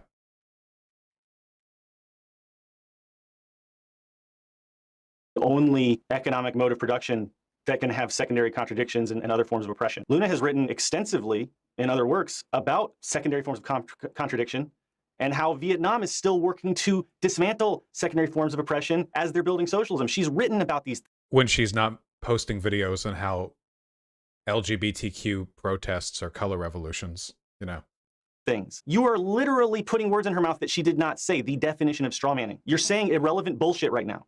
She didn't say that capitalism is the only form of economic production that leads to things like bigotry and prejudice and sexism. She said that under capitalism, it is the system of capitalism, which this is, by the way, basic Marxism, right? The economic base defines the superstructure. The superstructure also impacts the base. She's saying that under capitalism. That's not. God, he doesn't understand anything. Oh, God. I really have read all theory. Oh, Christ. No. The relationship between the base and the superstructure was not something Marx wrote as a holistic description of the ways in which capitalism is, the bedrock, or the economic system of the time is the bedrock of all identity-based exploitation. No, that is not the case. That's simply not true. That's class reductionism. It is capitalism which defines and enables these forms of oppression to exist as they do. A great example of that is whiteness. I have a whole video on how whiteness as a form of oppression dialectically developed alongside capitalism. Okay, so whiteness and racism against black people and people of color in the form which it takes in the bourgeois civil society, the superstructure which we have today, it exists in that form as determined by capitalism.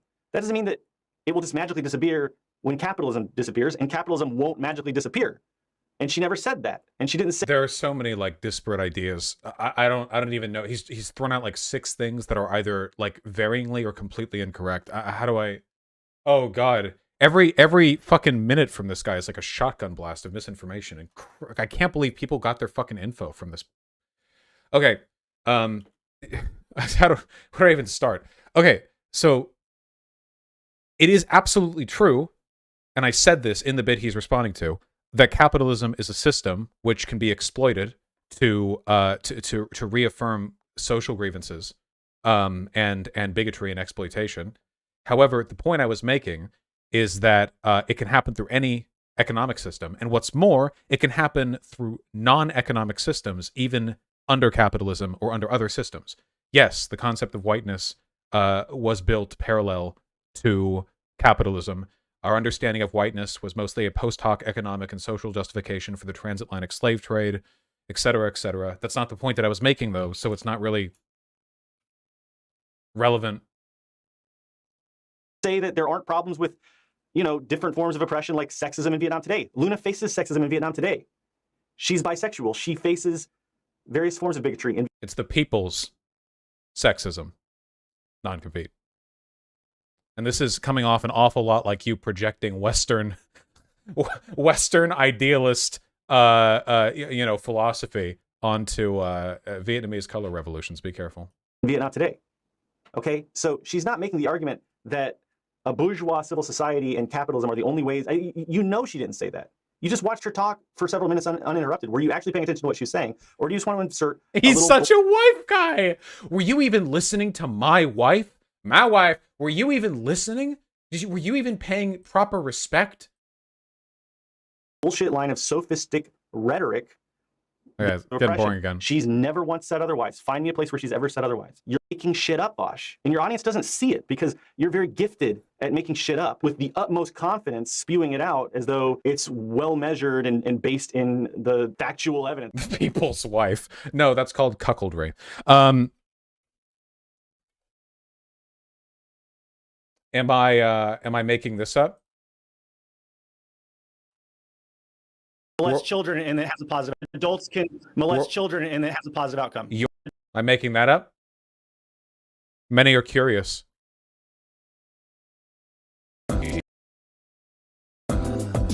I'm non-compete. Nazis had a point. I'm Luna Boy. Nazis had a point. Maybe the I'm not Nazis has a maybe the Nazis have a Nazis has a maybe the Nazis have a Nazis has a maybe the Nazis had a Nazis has a I'm not compete. Nazis had a Nazis had a It's so good. So, recognizing that this is true is materialism, and idealism is when you believe that it's false. Or whatever. It's not. You just made a bunch of shit up. You put words in her mouth that she didn't say. Period. If you want any, I mean, I'm and he just goes on and on. You can go watch it. It's at 13:32 if you want to watch it. It is a live stream. I would say the USSR is social, or not social. Maybe I can do a GoFundMe or something to try to translate them all. Follow me on Twitter or consider becoming my patron if you're interested. Now you're skipping around. I'm not trying to be mean. Yeah, I would be totally down to see. Yeah. I mean, obviously, like I'm coming in here with a pretty negative attitude towards this whole enterprise. Well, I'm glad that you just admitted that you're coming into this with a negative attitude and bad faith. The books are trans. What? He just accused me of putting words in Luna Oi's mouth. I never said bad faith. I said negative attitude, as in I think you both are stupid, which I've proved materially in the subsequent conversation. I did not say bad faith. People misuse bad faith, like the term, so much. Being bad faith means that you are being dishonest, either explicitly or like misleadingly. It's when you're being so uncharitable that you are distorting the truth of the conversation. Being mean is not being bad faith. It's just being rude. Disliking a person is not being bad faith. It's just being rude. Pointing out that Luna and non-compete both think the Nazis had a point is not bad faith. It's dialectical materialism. Translated. We're doing the final edits now in the typesetting, and they'll be available soon, and the digital copy will be absolutely free. And if you want to donate to Luna WALSH, for all the work that she's put into this over the last year, putting in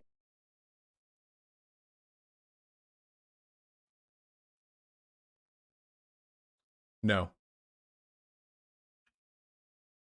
hundreds and hundreds and hundreds of hours in this translation, I've watched her doing it, then, you can go check out her Patreon and support her there. You've used her content enough to get, super chats and shit on your platform. It might be nice for you to throw a few bucks Luna's way. But anyway.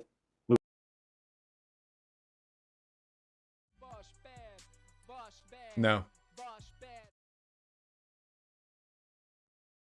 Moving on. Understand a ton of history. There are a ton of historical developments, ideological shifts, wars, revolutions. With dialectical materialism. Wait! I was just about to explain to him what dialectical materialism is. Oh, he could have learned, but he skipped over it. He could have learned. That was the part where I actually explained. I've given the explanation enough, but like, just in case you guys don't know, you guys know, right?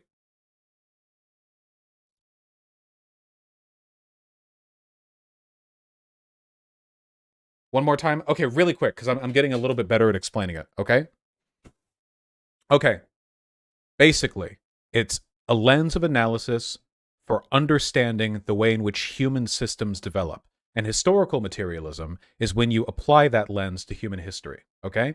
So, you know how, like, there's been a pretty reliable trend of certain things throughout human history? Like, we used to have, like, you know, hunter-gatherers, then agriculture, we had pharaohs, and, like, you know, god emperors, and then we had like monarchs and kings, and then we have like like liberal republics, and even we don't really have kings anymore. We just kind of have like dictators when it's authoritarian. Like things have like moved in a direction, right? Okay. The idea that used to prevail was that this was a kind of process of human ideas advancing, you know. Dialectical idealism, which is considered more of a Hegelian concept, is the idea that things move forward, that we sort of advance the movement of our systems by reconciling the antagonisms between ideas and their contradictions. So an example of this would be the United States of America was founded on the principle that all men are created equal and that all men should be free, but then we had slavery. What's up with that?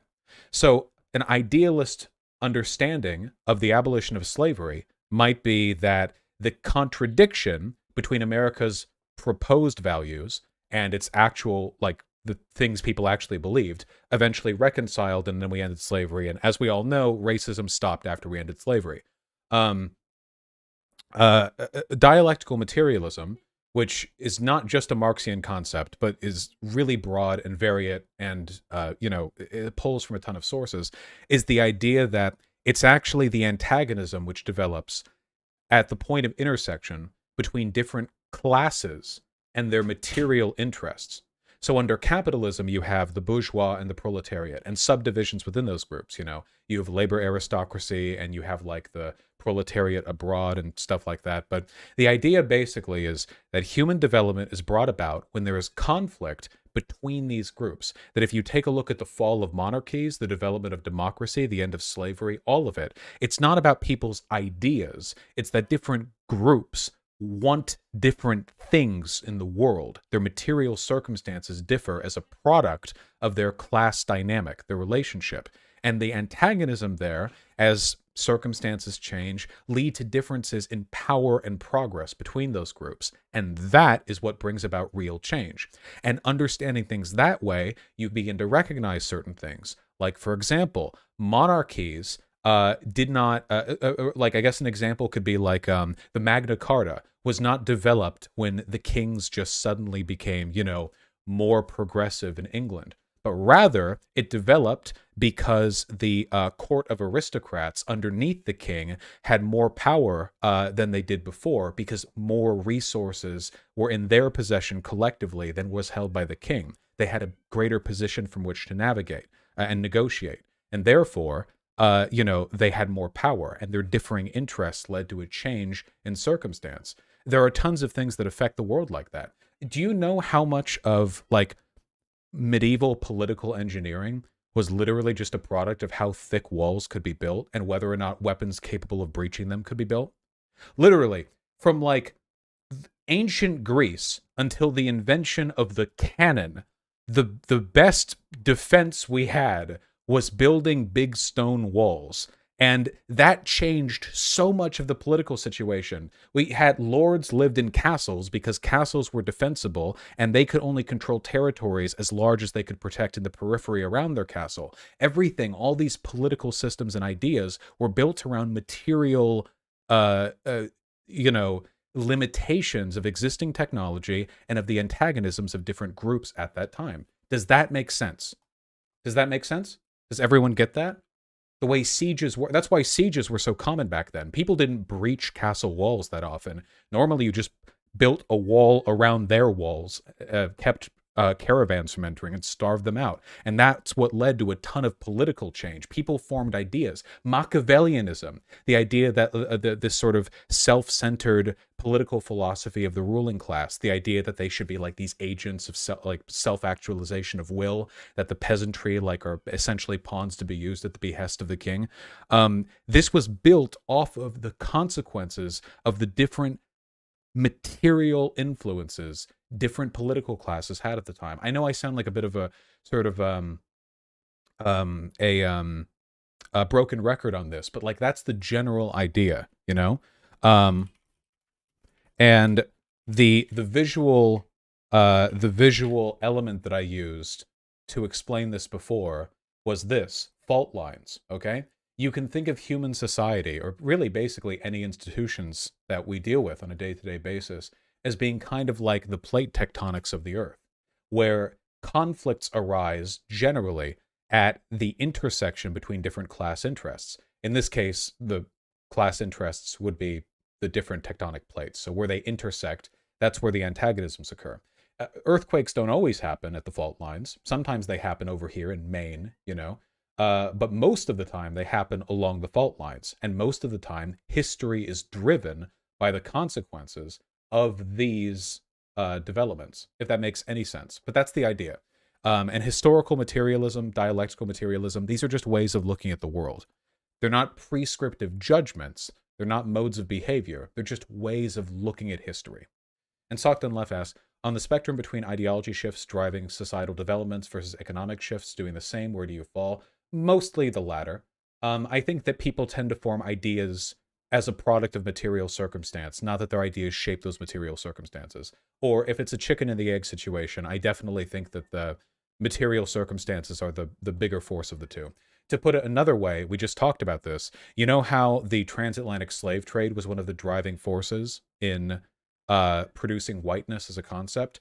Our entire modern understanding of race derived as a product of the economic and material relations of European slave traders. They developed a whole fake science of race to explain, to justify what was already economically beneficial to them. It wasn't the other way around. They didn't already have that understanding of race, and then as a product of it, went ahead and did the slave trade. The slave trade was the thing which was materially driven towards, whereas the idea of race followed afterwards. Okay, so anyway, that right there, that's like the basic idea from my perspective. So yeah, just trying to compensate for whatever misinformation these guys have spread.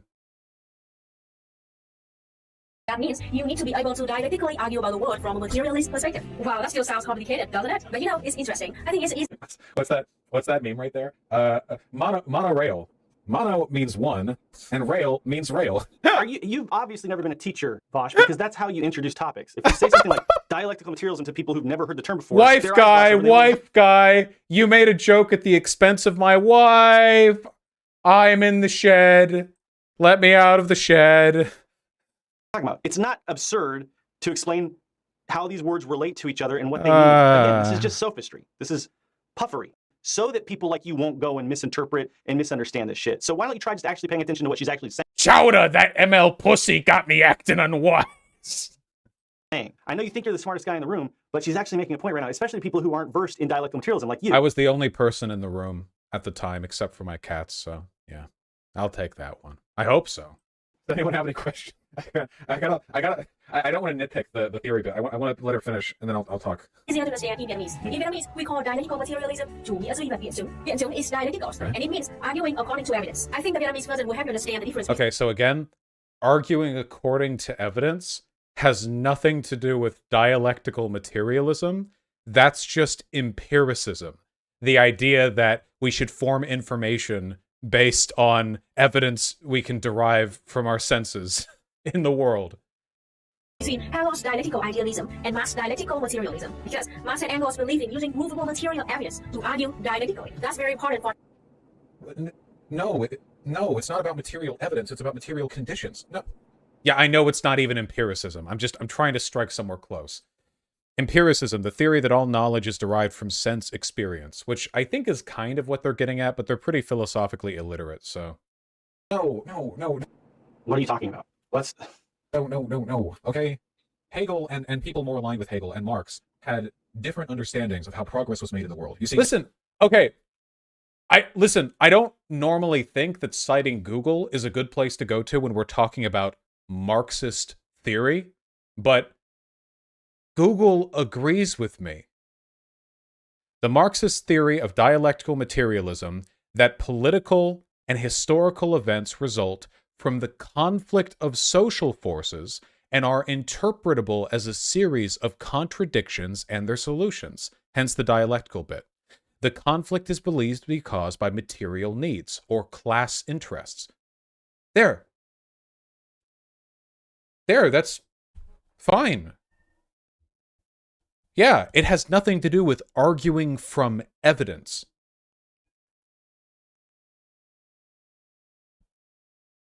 Yes, yeah, from Oxford Languages, yes, but yeah, Oxford is a Western source, I know. But like, yeah, that's fine.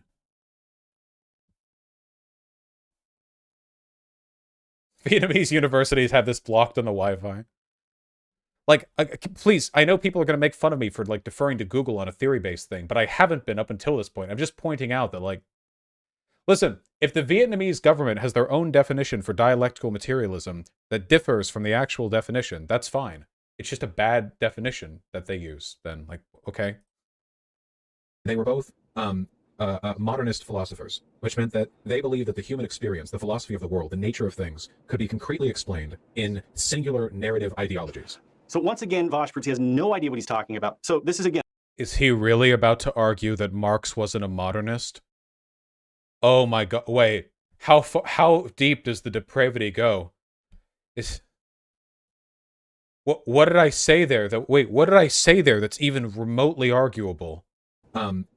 Modernist philosophers, which meant that they believed that the human experience, the philosophy of the world, the nature of things, could be concretely explained in singular narrative ideologies. So once again, Vosh proves he has no idea what he's talking about. So this is, again, the book that Luna's been translating. Dialectics is a philosophical methodology which... We're going back to the Bible. Yep, we're going back to the Bible. Wait, this is dialectics, not dialectical materialism. Does he know the difference? Searches for truth by examining contradictions and relationships between things, objects, and ideas. This is what Hegel and Marx have in common. He doesn't. And Engels studied Hegel's dialectics, his dialectical system, and they thought that it was very... He thinks... Dude, the term dialectics is thousands of years old. Modernism isn't, nor is dialectical materialism. These are the people who tell me I haven't read theory. Dialectics aren't even necessarily leftist. I'm pretty sure that Hitler argued a version of dialectics in Mein Kampf. It's just a philosophical precept. It's not...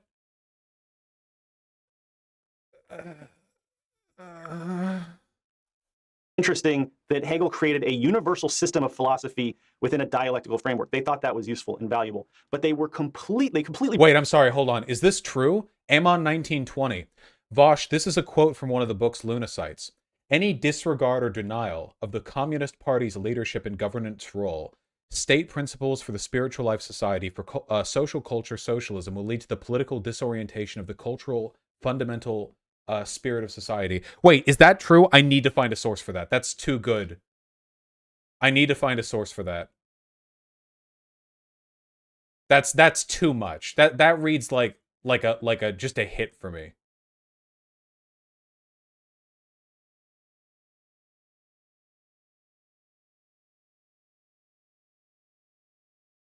If I could find...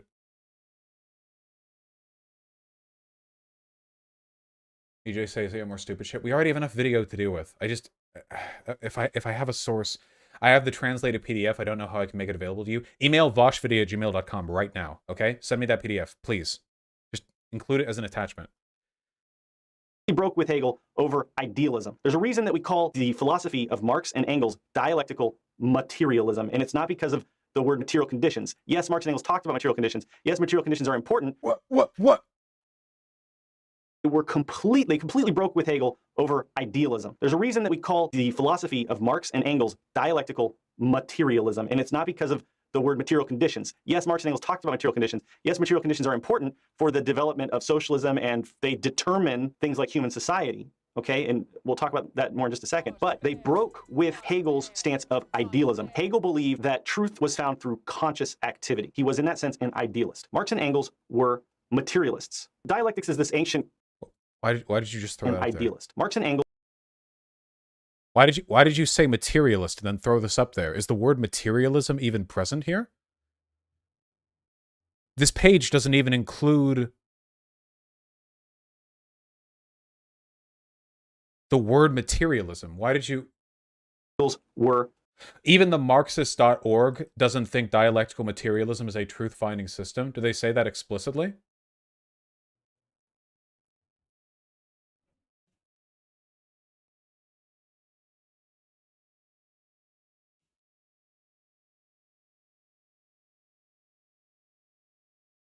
It says right here that dialectical materialism is a way of understanding reality, which is absolutely true. I don't see here where it says that explicitly.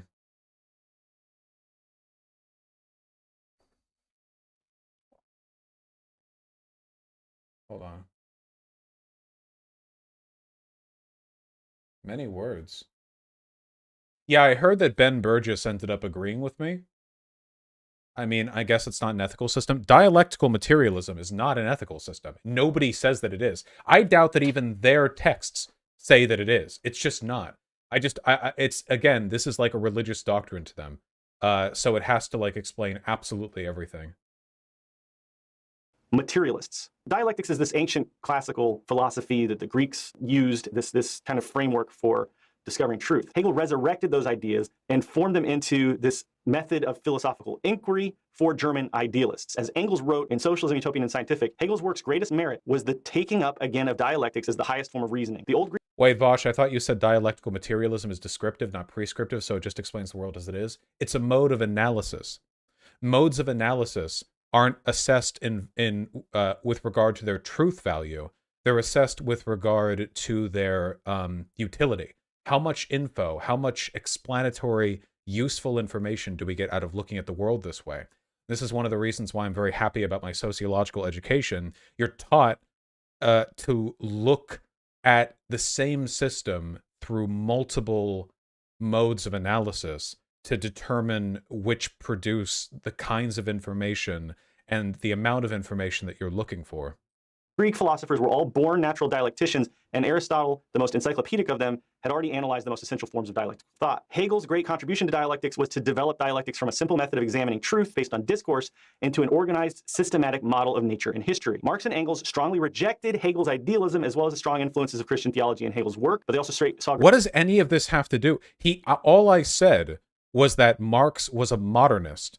And he said wrong, and now he's reading about the history of dialectics. What does this have to do? Great potential in the system of dialectics. As Marx explained in Capital Volume 1, the mystification which dialectics suffers in Hegel's hands, Hegel was a mysticist, an idealist, a theologist, a fideist. This mystification by no means prevents him from being the first to present its general form of working in a comprehensive and conscious manner. Comprehensive is very important here. It means that it's a universal system of analysis. That's what...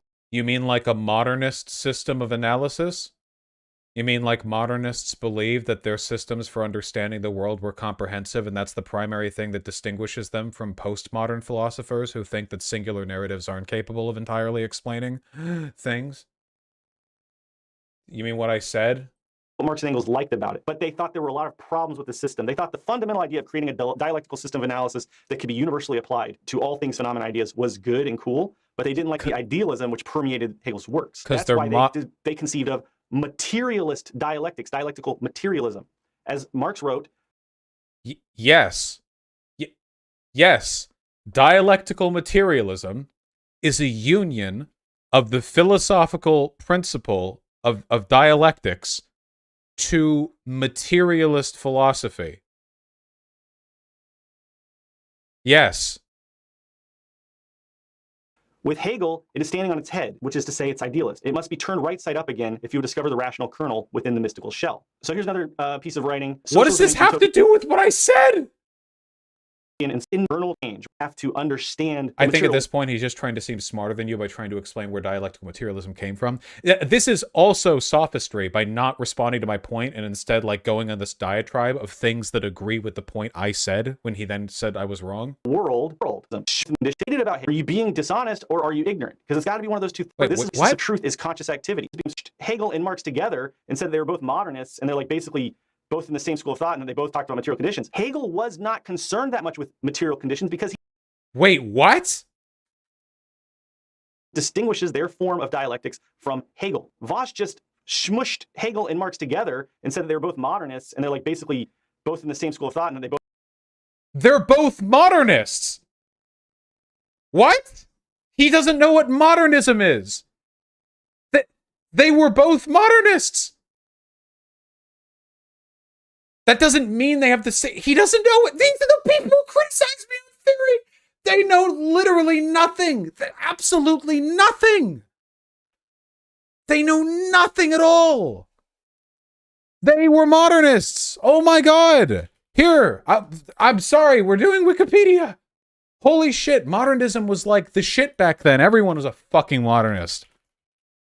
Oh my God.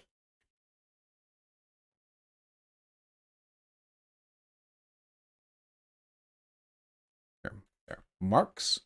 Oh God, what did I just hit? What button? My stream still up?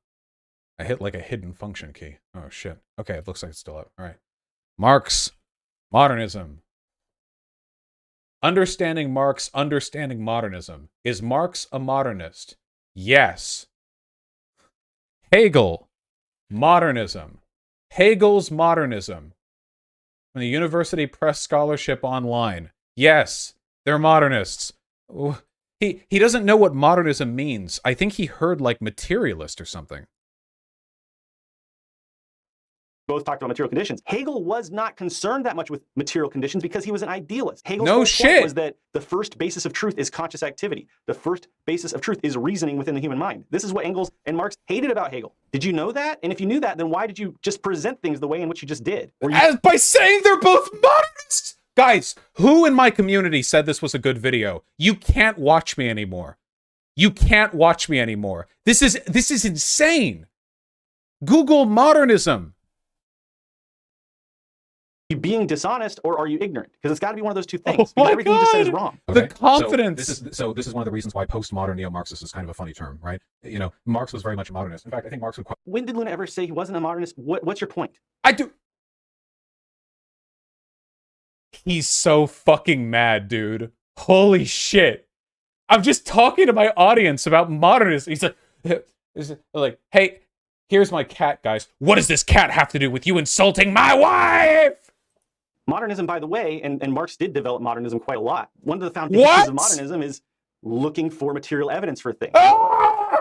He doesn't know. He doesn't know what modernism is. It's developed modernism. What do you think? He invented the printing press? Modernism. Dude. My wife. He's working extra hard to get out of the cuck shed right now. Holy shit. Or maybe he's in bed and Luna's over at like the Vietnamese People's Bulls like academy where fucking bad undialectical white boys petition to have their fucking wives pleasured while they make asinine YouTube videos that demonstrate an utter absence of any knowledge on any subject. Holy shit. Modernism. Modernism. That's not Wikipedia. Oh wait, this Wikipedia article has nudity. That's cool, I guess. Philosophical movement. Oh wait, when I click on that, it just says philosophy. Modernism means a lot of things. Modernist philosophy. There, modern philosophy. A philosophy associated with modernity. 17th and early 20th centuries roughly marked the beginning and end of modern philosophy, postmodernity, modern Western philosophy, philosophy of mind, epistemology, metaphysics, the rationalist, you could just look this up. gonna make my headache come back. quite dislike postmodernism for a number of reasons. The idea behind dialectical materialism, reasons why postmodern neo-Marxist is kind of a funny term, right? You know, Marx was very much a modernist. In fact, I think Marx would quite dislike postmodernism for a number of reasons. The idea behind dialectical materialism is that the forces which move the world forward, which dictate history, human progress, are caused by the antagonisms which arise between different people's material conditions and class desires, or their This is it. He's finally going to respond to the definition of dialectical materialism. I can't wait for him to explain how I'm wrong. what's that term? Their class interests. Thank you. He's describing now historical materialism, which is rooted in dialectical materialism. So this is a semantic. Technically, I am talking about historical materialism, but historical materialism is just the application to history of the dialectical material analysis. So this is like a semantic. This is something where the waters are super muddied. Even Google, for some reason, says that dialectical materialism and historical materialism are interchangeable concepts, but they're not. Historical materialism is the application of dialectical materialism to history. And what's remarkable about that is that Marx and Engels were basically trying to develop a scientific way of looking at history. And they saw class struggle rooted in material conditions as the driving force of history. Because, as dialectical materialism dictates, the material determines the ideal. In that sense, the economic base, the structure, determines the superstructure. Things like our political forms. Structure, superstructure is not the same as material determining concept, but okay. Our culture, our art, religion, et cetera, but those things also impact back on the material. That's the key point of dialectical materialism, is that the material determines the ideal, but the ideal also impacts the material. That's what breaks them. No, because Hegel also thought that. If your only definition for dialectical materialism is that material affects idea affects material, then that's everything. That's every reciprocating cultural, like, everyone believes that. Thoughts affect reality, affect thoughts. It's yeah, he was getting close for a second. Them from the pure empiricists and the positivists, and we'll talk about that more a little bit later. And that's what Luna's really talking about in this video, is the difference between Marxist dialectical materialism and mechanistic empiricist positivism, where, you know, the positivists and the empiricists believe that the material defines everything and that the ideal determines nothing, and that the only truth that can be sought is through what we observe with our senses. Marx actually saw that as a weakness of empiricism, because he believed that what happens in consciousness does matter because it can impact the material world, essentially, is what Marx was saying. And if Doesn't this explicitly contradict the stuff that he told me in the conversation? When he was talking with me, and in Luna Oi's video, they were saying dialectical materialism is when you look at the world with evidence, like it was a process, like it was a thing that you could do, like you could do dialectical materialism. And they said he used dialectical materialism to determine what was right or wrong. Now, right here, it's not perfect, but this is a good enough definition of dialectical materialism that I wouldn't get mad at chat for, like, typing it out, at least, you know? Then why? So is he just, like, covering his ass now? Because this is different from the definitions that he's provided elsewhere. Completely different. If you read Dialectics of Nature or Socialism, Utopian and Scientific, or Anti-Düring, you'll see that Marx and Engels, or Capital, Marx and Engels talked about this stuff all the time, extensively. They didn't just talk about historical materialism. Dialectical materialism was used in the analysis of capitalism in Das Kapital, which did draw from historical materialism, but historical materialism is a specific application of dialectical materialism to history. But WALSH here is talking about historical materialism as if that is what dialectical materialism is. It's not. So again, this is like massive semantics right now. This has nothing to do with the point at hand. Materialism is a specific kind of focused field of dialectical materialist philosophy to history. I don't know how else to say it. If he doesn't know that, it's because he hasn't studied this stuff deeply enough to know the difference between dialectical materialism and historical materialism, which is based on dialectical materialism. It's as simple as that. There's a critical, the idea here essentially is a rejection of the old idealists, you know, who believe that the human condition, the human spirit, human society, whatever, advance through a kind of ideological debate where you have. Okay, by the way, I got the email, the introduction to the basic principles of Marxist-Leninism, but the translated version isn't opening. I can see the untranslated version, which I can read, but choose not to. but I can't open the translated version. It's just white pages. Have concepts which are refined through antagonisms that arise in the conflict between different variants of an idea, right? But what Marx said was, actually, that's gay and stupid and dumb and bullshit, okay? In reality, ideas aren't what drive things forward. In reality, it's material conditions. People, societies even, aren't really motivated by ideas. Let me make this very simple for you, Vosh. You're describing historical materialism, which is a specific application of dialectical materialism. So it's confusing. He's so smug right now about distinguishing between two concepts that are so similar that Google uses them interchangeably. This is meaningless. You when Luna talks about the much more broad and universal aspects of dialectical materialism, which you're not familiar with. So what Luna... So no, I described dialectical materialism, but Luna's version of dialectical materialism was using evidence to arrive at conclusions. Dialectical materialism leads me to think you shouldn't be so goddamn smug about all of this. Let's take America.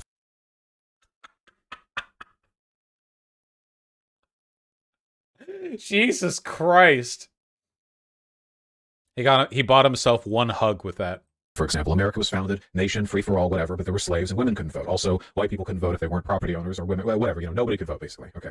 So, now, some people argue, well, ideologically, we arrive at a dialectical resolution when we pass the Civil Rights Act, when we allowed women to vote, et cetera, because these conflicting ideas, they challenge one another, so on. See, he thinks that dialectics just means things conflicting with each other, but it doesn't. Oh my God. Oh my God. Dialectical idealism is the conflict in the antagonism which arises between inconsistencies in an idea. That is what it is. That is what that is. Dialectical relationship is simply a relationship in when two things influence each other. They can be mutually productive, actually. So for instance, the LGBTQ+ movement and anti-racism can dialectically influence each other in productive ways that benefit both. Conflict is what tends to drive development, and there are a lot of reasons for that, which Luna goes into in her book. But essentially, there are many forms of dialectical. It's like they can't understand arguments that aren't in a textbook to be repeated ad nauseum. Yeah, it's like they can't process information that's not like being produced by the People's Department of Education of Vietnam or whatever. You know what I mean? Like, even if it's the same information, they'll disagree with something and then go on to say things that agree with it, or they'll say information and then indicate they don't understand it by contradicting it when it's expressed in a very slightly different way.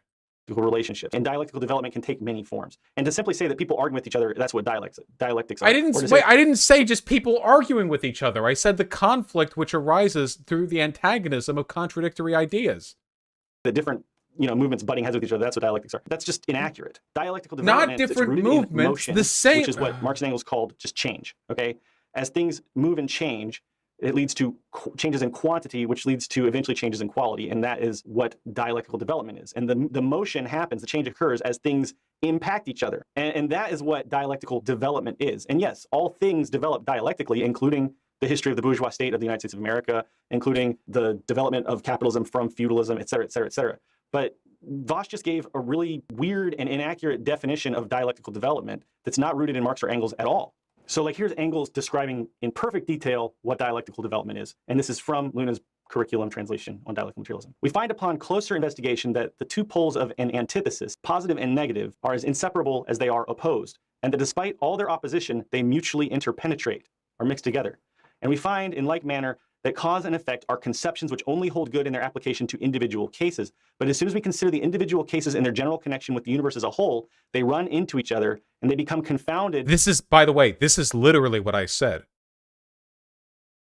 This is just a 19th century, no, 19th century writing of what I said. When we contemplate that universal action and reaction in which cause and effects are eternally changing places, so that what is effect here and now will be cause here and then, and vice versa. So Engels is explaining, I'll just read the annotation, that since all things, phenomena, and ideas are relationally linked Engels and was interrelated, inspired by me. the mutual impacts and processes of development which lead to change, the reasons and results which transpire between all things, phenomena, and ideas, are all linked and interrelated. In addition, what we see as the result is also the reason for some future result. Didn't I explicitly say dialectical idealism as opposed to just dialectics? Basically, okay. So, now, some people argue, well, ideologically, we arrive at a dialectical resolution when we pass the Civil Rights Act, when we allow... Yes! Ideologically! Idealism! I wasn't just talking about dialectics. I was talking about dialectic idealism. Dialectics as a concept is this massive fucking broad shit, not just Hegelian. This is a summary of the Hegelian. I shouldn't have even given him that. I wasn't listening. I said idealistically. And externally. As a human being, you're defined by the relationships between your consciousness and your body in the book. That when we passed the Civil Rights Act, when we allowed women to vote, et cetera, because these conflicting ideas, they challenge one another, so on. But if you look at things, I disagree strongly. If you take a look, for example, at the abolition of slavery, one of the big things there is the core question: why was the South so inured with slavery when the North wasn't? And to me, the answer is economics. Okay, it's not because the North was more ideologically developed; it's because the South was less economically developed. They still relied on plantations and cotton picking. So to them, they had to come up with ideological justifications for the material state of things. You understand? Okay, let me try to follow this. Vosh is saying that some people say I would love to see him argue against this. That dialectical development is rooted in arguing between ideas, which is not what Luna said.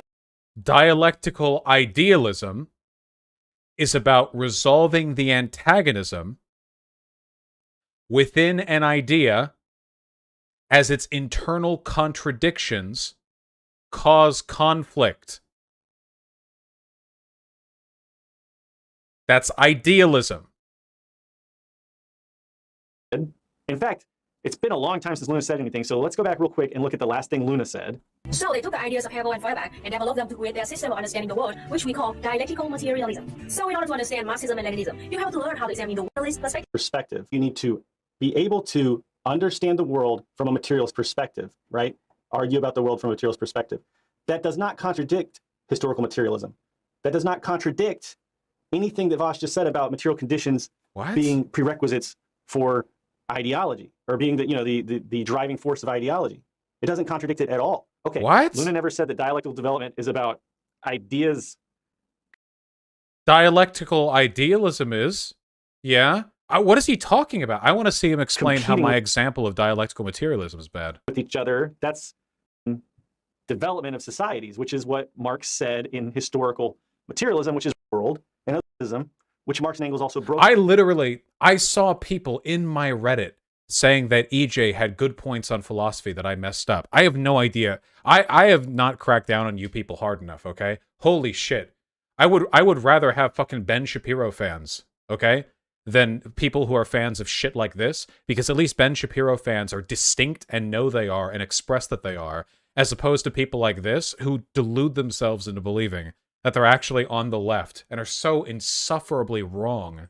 From Marx and Engels also recognized that we could consciously impact the material world, and that's crucial. From the real world. No, just no. Formulist thinking. For now, just remember, dialectical materialism is all about understanding the world by forming arguments which are based on evidence which we get from the real world. Listen, again, dialectical materialism has nothing to do with making arguments based on evidence, okay? Again, this is some kind of weird hashed down version of empiricism, as opposed to like solipsism or something. This is not understanding. Dialectical materialism is about understanding the world through the material conflicts which arise between different groups and the antagonisms they produce. Like, you could replace this with like science. Science is all about understanding the world by forming arguments which are based on evidence we get from the world. Like, this doesn't mean anything. No, just no. I reject. I could be very wrong on this, but no. This is this. I was not very wrong on this. I was very right on this. That was unnecessary modesty on my part. This is the ideological perspective. It's not about the arguments. It's just as opposed to what the non-evidentiary arguments. Yeah, this is empiricism. This is a philosophy concept. This really upsets me because he doesn't understand the relationship between Hegel and Marx and Engels, and he doesn't understand how important it was to Marx that they broke with Hegel's idealism. You have got to understand the historical which led to Marx and Engels discovering these truths about the world. Marx and Engels were not empiricists, and they were not idealists. They had another position, which we call dialectical materialism. They were Germans. Dialectical materialism and empiricism are not in the same Dialectical materialism is a political philosophy and a lens of analysis. Empiricism is an epistemic philosophy. They're not in the same category. They're not the same thing. They're not mutually exclusive. That were living in the shadow of Hegel.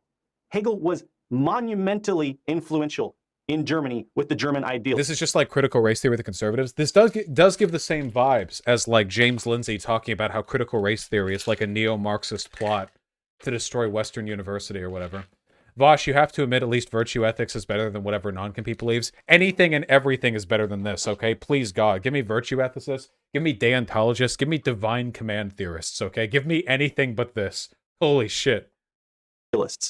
Marx and Engels were young Hegelians. The young Hegelians were idealists who were heavily influenced by Hegel's idealist philosophy. So yes, in the context in which Marx and Engels were developing dialectical materialism, they were absolutely arguing against idealists who believed that reason and logic within the human mind and consciousness alone was the foundational basis of truth. They were saying that's bullshit.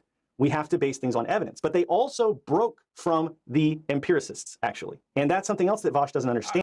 I'm so sorry. Like, I feel like I'm doing you guys dirty, but he's misrepresenting this shit so fucking much, okay? You can be an idealist and still be a dialectical materialist. Dialectical materialism is a political philosophy. Idealism and empiricism are epistemic. They deal with the nature of truth. Not truth as in, like, is it true that the working class is oppressed? But, like, the very concept of where truth comes from. It deals with meta-ethics. Dialectical materialism doesn't deal with meta-ethics because it's not an ethical system. So they're not in the same... This is like saying, like, you don't understand, okay? Marx couldn't have been German. He was a communist. Like, these are different categories of shit. And when Luna says that we have to create arguments which are based on evidence which we get from the real world, you also have to realize that this is just the beginning of a 3-part series. Also, idealists would also say we need to create evidence based on the real world. Idealism doesn't mean that you're a solipsist that doesn't believe in the concept of evidence. It's about the epistemic origin of truth and whether or not truth values can exist outside, like, conceptualization. It's not about evidence. You can be an idealist or an empiricist, but still be a scientist that adheres to the scientific method. And you could be either of those things, any of them, all of them, whatever, and still be or not be a dialectical materialist. Chat, do you get this? I'm sorry, I'm like wounded right now because again, it's like a shotgun spray. Every time this guy opens his mouth, the world gets stupider, and I feel like I'm using like my hands to try to plug up like a fucking broken water main or something. Let me show you something that Vosh did not watch, which is part 2 of Luna's 3-part. Why would I watch part 2? About the differences between empiricism and... He doesn't know what any of these words mean. Many economists were empiricists, meaning they believed that the only source of human knowledge is sensory experience. Empiricists completely rejected all the things that happen to data inside human brain. This was an earlier form of materialism, and Marx was strongly opposed to empiricism because it felt like it opened the door to idealists who rightfully said that the way the mind processes information about the world is important to understanding ourselves and our societies. Marx knew that what happened inside the mind mattered, and this is what led him to examine the dialectical category of content and form. So yes, Marx and Engels... What does that have to do with anything that I said? Were not the same as empiricists, okay? And if you watch the rest of her series, you would see her say that clearly. No, I know that! You...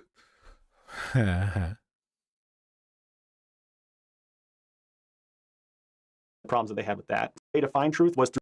It's a social... thought that there was more to understanding reality than just sense data. Now, watch the way that Vosh just jumps on like a rhetorical predator onto what he perceives as a teeny tiny little... Oh, hold on. When non-compete starts talking about, you know, being a predator, we got to take him seriously because he's something of an expert on the subject. Adults can molest children and it has a positive outcome. So clearly he's got, you know, he's got levels of intuition and experience in this field. He said that? Yeah, he said that. That's true. He did say that. That is true. Little weakness in the semantics of how Luna is about to word a sentence. No class is more important or powerful than any other class, and no race is... There's no class. Wait, if there's no class, then there is no class is any more powerful than any other class. This is one of the most asinine and ridiculous, sophistic non-points in the entire 2-hour stream. That's her point, Vosh. By definition, when there's no economic class that dominates any other economic class and everyone's equal, right? There's no class. What do you really... No? No class means no class. Not all the classes are equal. Those do not mean the same thing. There's a very big difference between a society that does not have a concept of race and a society that does, but all the races are held equally. There are massive differences between those things. In fact, I think that's a pretty illustrative example because you guys have to understand, right? There is a big difference conceptually between a society with no race, like literally no concept of race, and a society which simply has racial equality. Those are very different things, aren't they? The racial equality thing, I mean, don't get me wrong, racial equality is good, you know, it's preferable to the alternative, but there's still race. Race still has an influence. There will still be racists. There will still be people who individually abuse angular advantages ascribed to one's race. You can have a society that is racially equal but still have hate crimes because racial equality is an aggregate. Even if a society is racially equal, that doesn't mean there aren't individual instances of race being used to hurt people. And how do you determine racial equality? If you're to go by income or whatever, Jewish people in America are doing fine, but they get more hate crimes than any other group in this country. So how do you determine that? This is why it's not sufficient to me to simply be a gender egalitarian. I'm a gender abolitionist. I'm not a race egalitarian. I'm a racial abolitionist. And if you have the audacity to call yourself a fucking communist, Luna Oi, then you should not simply be advocating for class equality. Jesus. I remember when communism was considered a revolutionary ideology. Jesus. This is not semantic at all. What do you think she's saying? What do you think she's saying? This is so ridiculous. This is sophistry. Everything she makes perfect sense. Everything she said makes perfect sense. You're trying to build, under socialism, the goal is to build a society in which everyone is equal, in which no class dominates any other class. No! Classless! No! There shouldn't be a class! Under communism, in a Marxian sense, there should be no class. There should be absolutely no distinction between groups relative to the means of production. It should be completely flatlined. There should be, if there is a class, there should be one, and it's everyone. What is this revisionist horseshit? These are the people who tell me I need to read theory. This is revisionism. The idea that communism is when the classes are equal is the most bougie, champagne socialist, revisionist horseshit I've ever heard. It sounds like a fucking neoliberal op. Like the fucking World Bank is puppeting you. What the fuck is wrong with you? Jesus Christ. Oh yeah, dude, we have communism in Sweden. Our classes are equal. We have strong unions. Fuck off. Counter-revolutionary liberal fuckwits. And therefore, there is no class. That makes perfect sense. Maybe you don't like the way she phrased it, but come on. You have to know what she meant. This is just such a non-point. This is, what are you talking about? Well, you can't, this is literally, you know, all animals are equal, but some animals are more equal No, than it's others. not. You are so full of shit. This Mad. is exactly the kind Mad. of sophistry that was No described wife in that pussy. description of Stephen Wussy. Douglas. Where's the You're very wussy? skilled at looking for any weakness in a specific individual statement and then laser focusing in on that and picking that apart. In this case, literally just the semantic. Remember when he spent 15 minutes because I used historical materialism and dialectical materialism interchangeably, even though they're so ubiquitous that Google uses them interchangeably? He spent 15 minutes of the video on that. I remember. Of a sentence that she put together without trying to understand what's actually being said or the broader points that are being made. This is sophistry. It is rhetorical trickery. It makes Vosh look so smart, like he really knows what he's talking about. And he's so Shit, this guy agrees with the Nazis, right? He's about to call me a Jewish trickster. We'll skip over that part. But it probably happened in the past 30 seconds I just skipped. Is a situation in which there's not one class that dominates other classes. In that sense, there's one economic class. That's the goal of communism. What are you talking about? A classless society where none of the classes have more powerful than the other ones. What are you talking about? Hey, if we ever invent time travel, I'm going to go back in time and go learn German, and I'm going to go up to Marx, and I'm going to go, hey, we did it. We achieved communism. All the classes, they're all equal. And he's going to be like, the classes are equal. Yeah, and I'm going to be like, yeah, both of them, the bourgeois and the proletariat, they're both equally powerful. This is just such a, and he goes, I mean, he's just going on about it. It's just a non-point. Pure sophistry, puffery. As a retard warrior, all right? I meet my comrades in battle, all right, regardless of their... Oh, wait. Hold on. Going on about it. It's just a non-point. Pure sophistry, puffery. As a retard warrior, all right? They cut me out saying retard warrior. I meet my comrades in battle, all right, regardless of their origins, okay? As a retard Ronin, all right?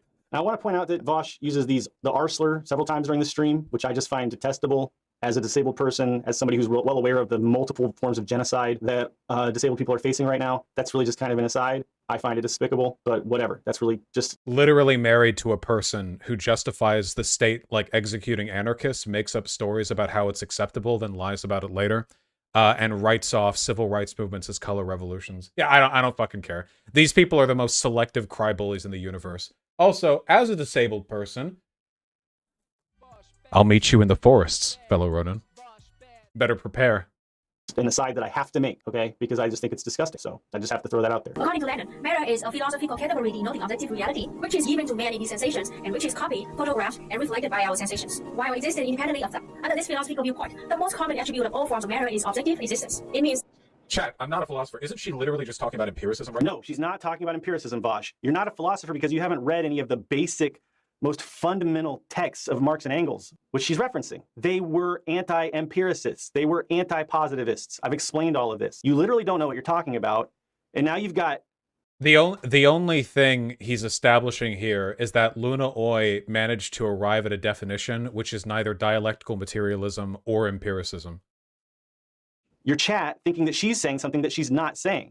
What Marx believed is that there is an objective existence. There is a world outside of us. That's why I was asking, by the way, because I know Luna's a dumb fuck. So when I ask, is she trying to describe empiricism? Like, I know she's not doing a good job. Believe that we can obtain empirical data about the world through our senses. We've done this bit. Again, about the objective world. Empiricism is a very specific do, because you're talking about irrelevant things to try to... So if you would pay more realism or empiricism, start guessing what Luna's going to say, and he gets it totally wrong. So let's hear what Vosh's guess is first. She's going to say that materialist philosophies are tied to an understanding of the world adjacent to the scientific methods process for arriving at understandings of the world. So by connecting empiricism and materialism, she is mistakenly claiming that a philosophical construct like Marxism is as is as empirically derived from natural evidence as, say, for example, the speed of light is from observation. Problem here is that I feel like all of this the reason she's going on this whole unnecessary tangent is because it sets up some bad philosophy. I mean, I could be totally wrong, but I'm pretty sure that's what she's going to say. Spoiler alert, Vosh is totally wrong. And sends the images, the information into your brain, and based on those images and information, your brain builds consciousness about the world. The reflection of the world varies in each person's mind. For example, for people who were born blind or deaf, their consciousness about the world is very different from people who don't have the same conditions. Blind people can't see, so their world has no color. Deaf people can't hear, so their world doesn't have sound. So it means even though we share one same material world, each of us have a different consciousness about the world. So what creates... So just so you know, Vosh, you were completely fucking wrong, but... Wait, she's not done yet! Non-compete? And I don't trust you to clip this honestly. So what if I just find that part from my own video? Yeah, if you speed it up so quickly, we have no fucking idea what's going on. What part of the video? You've already got your chat. He's so mad. So what just so you know. 1 hour, 18 minutes. My God. What a run. Origin of consciousness. Must believe... Wow! There was a version of this video that had high-quality audio before you fucking ruined it for some reason? That consciousness emerged from social activities, specifically language and labor. Basically, must believe that we develop the world doesn't have sound. So it means even though who don't have the same conditions. Blind people can't see, so their world has no color. Deaf people can't hear, so their world doesn't have sound. So it means even though... You can see me concentrating down here because I'm waiting for the point to be made. We share one same material world, each of us have a different consciousness about the world. So what creates consciousness? Marx and Engels argued for the social origin of consciousness. Marx believed that consciousness emerged from social activities, specifically language and labor. Basically, Marx believed that we develop consciousness from interacting with each other and from interacting with our... No, hold on. The development of consciousness, like class consciousness, relates to your experiences regarding yourself and the world around you. That's not the same as internal sentience, which is what she was referring to beforehand. The consciousness that she was referring to beforehand was the purported distinction between empirical reality and experiential consciousness. But that's not the same thing as consciousness in the... I think she said like another dumb thing. But if there's a rebuttal, let's find out. No, Vosh, you were completely fucking wrong, but you've already got your chat believing that she's going to be talking about that she's conflating Marxism and dialectical materialism with empiricism and physicalism, and she's you've already planted that seed in their head. So now that's what they're going to come away from this thinking is that she said something that she didn't. Classic example of sophistry and rhetorical trickery. She wait, it's sophistry to take a guess at what a person's going to say. Okay, she said something that you could not possibly fucking argue with. How are you going to counter that? Wait! How are you demonstrating that I was wrong if you're not even showing what she says? Wait! You're like, he was wrong when he predicted what she was going to say. You're not showing me what she said. You're going to wait for Luna to say something, some sentence, some little snippet that you can go and start rhetorically attacking. You can actually... It's sophistry to let the person talk and then to respond to a point. You're gonna... How dishonest of you, Vosh. By listening to a person and then only saying something after they've made their point or when you have something to say. But he's so mad, dude. Holy shit. Maybe he was in the cuck shed before this whole shit went down, you know? Maybe he was already like in a good boy point debt. You know what I mean? And, like, this is only added to it. Like when this whole thing started, like, he was already, like, 60 days away from even getting to see her, like, topless. And now he's, like, half a year away, and he's just taking that on me. For anyone who thinks that I'm being very unfair with these jokes, like, it's so obvious that non-compete, A, has no fucking clue what he's saying, and B, is just mad that I made fun of his wife. So yeah, I don't care. Like if that's what you're going into this with, like I don't care. Sure, if that's the axle upon which you rotate, then yeah, I will make fun of you for that. Yeah, I think that's fair. I don't think that's wrong or bigoted or anything else. Actually, see the look on Vosh's face as he's listening carefully, waiting for something to change the subject because what he... Yes, I listened and waited. It's sophistry if I interrupt people constantly. It's sophistry if I let them talk for a while before responding. Like, it's sophistry when you argue with my wife. He was building up earlier was full of shit, and now he knows that. So now he's trying to find something else to kind of like zigzag to. This is sophistry. This is rhetorical trickery. So watch what he does. Consciousness emerges from social activities, specifically language and labor. Basically, we must believe that we develop consciousness from interacting with each other and from interacting with our...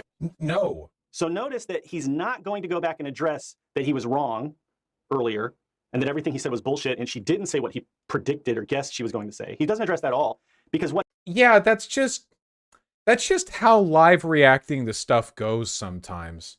Sometimes you say, I could be wrong, but I think they're going to say this. And then they don't say it. And I don't immediately just end my live stream and commit seppuku. Jesus Christ. What? You disrespected my wife, and you didn't even have the audacity to kill yourself after what you one bit you'd made about predicting the future was incorrect. What he did was he found a little what he sees as a weak point that he can attack rhetorically. So let's see what he says now. Well, it's always rhetorically. I'm disagreeing with the substance of the... Okay. Ignoring all the bullshit he said earlier that, you know, she blew out of the water with what she actually said. Instead, he finds this point to rhetorically attack. No, hold on. The development of consciousness, like class consciousness, relates to your experiences regarding yourself. Oh, you have no fucking clue at all what she's talking about or what you're talking about. She's not talking about class consciousness. What? Where did you pull that from? Consciousness emerges from social activities, specifically language and labor. Basically, we must believe that we develop consciousness from interacting with each other and from interacting with our... No.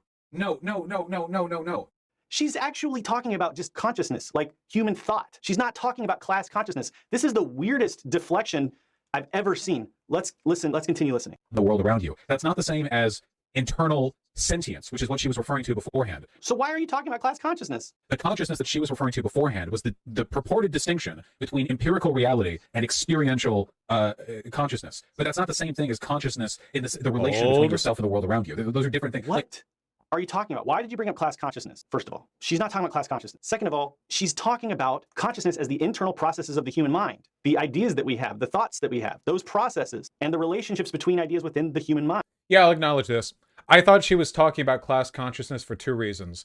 First of all, class consciousness is the mechanism by which people act in favor of their material interests in a Marxian sense, which is what drives them to agitate along the lines that they do in a dialectical materialist framework. Because the video was on dialectical materialism, I did mistakenly assume that by consciousness, they were referring to class consciousness. And secondly, because almost everything Luna Oi had said was wrong up to that point, and she was constantly conflating between dialectical materialism, a lens of analysis, and epistemic truth forms in empiricism or idealism. I thought it was safe to assume that she was being wrong again, which, to be fair, she is, just not in the way that I thought. You know what I mean? Basically, what happened here, and I'll acknowledge this, okay? What happened here is I was served a dish from an aspiring chef, and the aspiring chef has a very severe head injury. And I you know, it's like a soup. I take a sip of the soup, you know what I mean? And it tastes like ass, you know? And I'm trying to, like, guess why. Like, too much of this ingredient, you burnt this, like you added too much of that, you know, and I got it wrong. I acknowledge that, you know, my guess was that too much shoe leather was included, when the truth was that Luna urinated into the soup when it was being cooked. So I acknowledge that my assessment of the degree to which this has been fucked up is wrong. But I maintain the broader criticism. She is, though, the book does use conscious interchangeably for both human capability and the social phenomena. Well, that's my argument. I think, and I still believe this, and I'm right, as I always am, I think, okay, have you guys ever heard the most insufferable socialists in the world use the term, like, scientific Marxism? Or like the science of Marxism-Leninism, okay? So, here's the thing. I've said this before, and I'll say it again, okay? Dialectical materialism is a lens of analysis. It is a mode of understanding the world, okay? It is not the scientific method. Historically, authoritarian governments have made an effort to conflate empirical analysis with political analysis, and in so doing, they argue that their positions are derived from the scientific method, that there is a scientific truth to what they say. Luna Oi does this constantly in her video, and is very dumb for doing it. Let me repeat this to you guys, okay? Political philosophy can never be scientific. Science is directly a product of empirical analysis. Obviously, there's like the epistemology of science to take into account here, but science as a method is about engaging with the empirical. You measure, you analyze, you take results, you repeat, repeatability being very important there. But political analysis usually entails some degree of normative construction, and that is an ethical thing. At the end of the day, whether or not you know, the working class is oppressed depends on a great many definitions and understandings, which are ultimately subjective. It is difficult to arrive at such a conclusion simply through scientific analysis. This is the is-ought distinction. You know, you can science all you want, but at the end of the day, when it comes to whether or not we should do something, and political philosophy does entail that, Marxism-Leninism entails that, socialism entails that. If you're a socialist, then you believe prescriptively in the you know, application of socialist theory. That is an ought, and you can't arrive at those through science. I can't believe you're denying this man access to his wife's love. Please tell me that you understand what I'm saying. Can you not use social scientific methodology to justify the effectiveness of your political prescriptions? Yes, you can, but effectiveness towards an ethical goal, okay? So here's where empiricism comes into political philosophy, okay? You can argue, for example, that a given distribution of polling booths empirically increases accessibility to voting for more Americans. Like, you can do like the math and like road routes and like speed limits and go like, okay, this distribution of voting booths gives people the greatest degree of accessibility to voting within a given area for a given budget. You can do that mathematically, scientifically. You can do that with no consideration for ethics. But science will not tell you why it's good that people can vote. It can't. It will never. And that is the reason why when people tell you that they have a political philosophy, which is scientific in nature, you should immediately beat them to death. No, you should disagree with them on Twitter. because these people don't exist in real life. They'd have to leave their basements. Yeah, it's something to keep in mind. So that conflation was made constantly in Luna Oi's video, and I do not apologize for believing that she would continue in that misconception.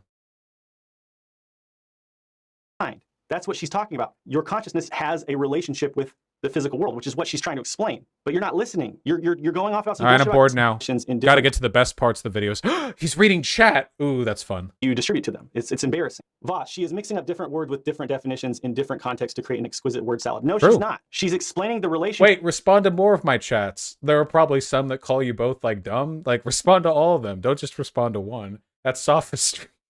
Between consciousness and reality as Marx defined it. Let's go look at the transcript of the video. Class consciousness, 0 results. Consciousness, 27 results. She's not talking about class consciousness. You fuck. Right, it's not my fault you guys misuse definitions constantly.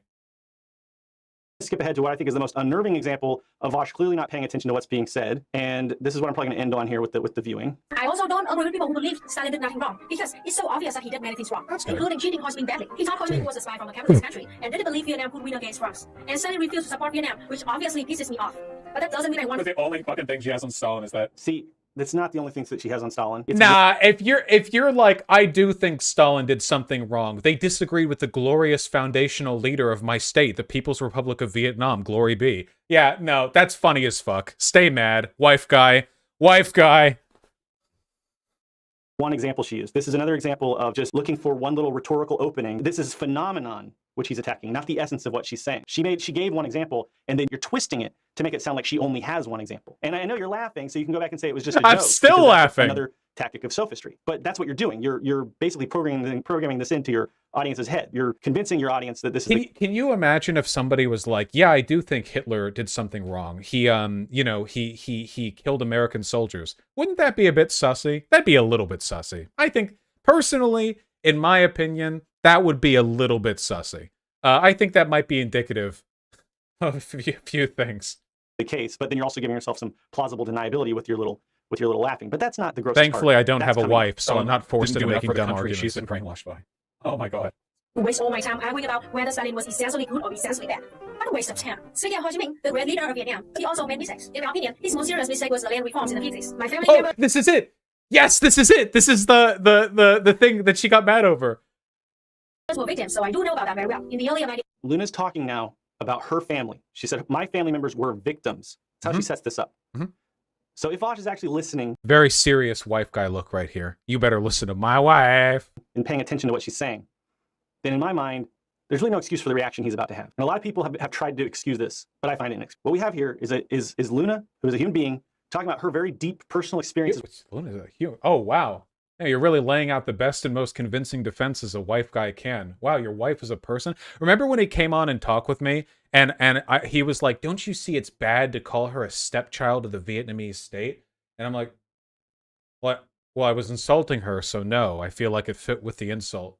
He was like, well, I recognize my wife as a human. Jesus. With her family, her grandfather, who, by the way, was a complicated man, okay? Luna will tell the story, but there are parts that she leaves out, so I'll add those as we continue. In the 50s, the North of Vietnam wanted to build a communist society while we were fighting against France. Ho Chi Minh wanted to redistribute the farmland so everyone would have their own farm, their own means of production. My family was super rich back then. Okay, she said my family's super rich back then. So here's the story.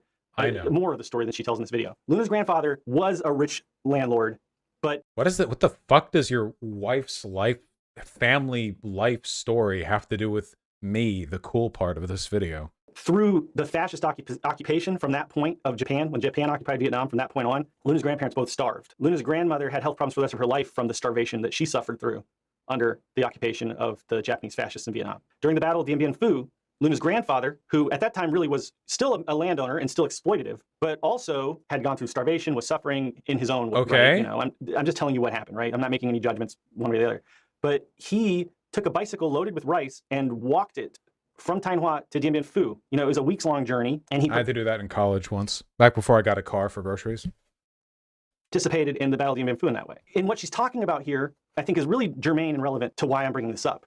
She's talking about the differences between essence and phenomenon. What Vosh is doing is he's looking for little phenomena that he can go and pick apart while ignoring the essence of what's being discussed. So Luna says, my family were victims of these reprisals, of this you know, you'll hear the rest of the story. Well, no. So far, all she said was my family was rich. That's it. But Vosh is not trying to understand the essence of the full story of what she's saying.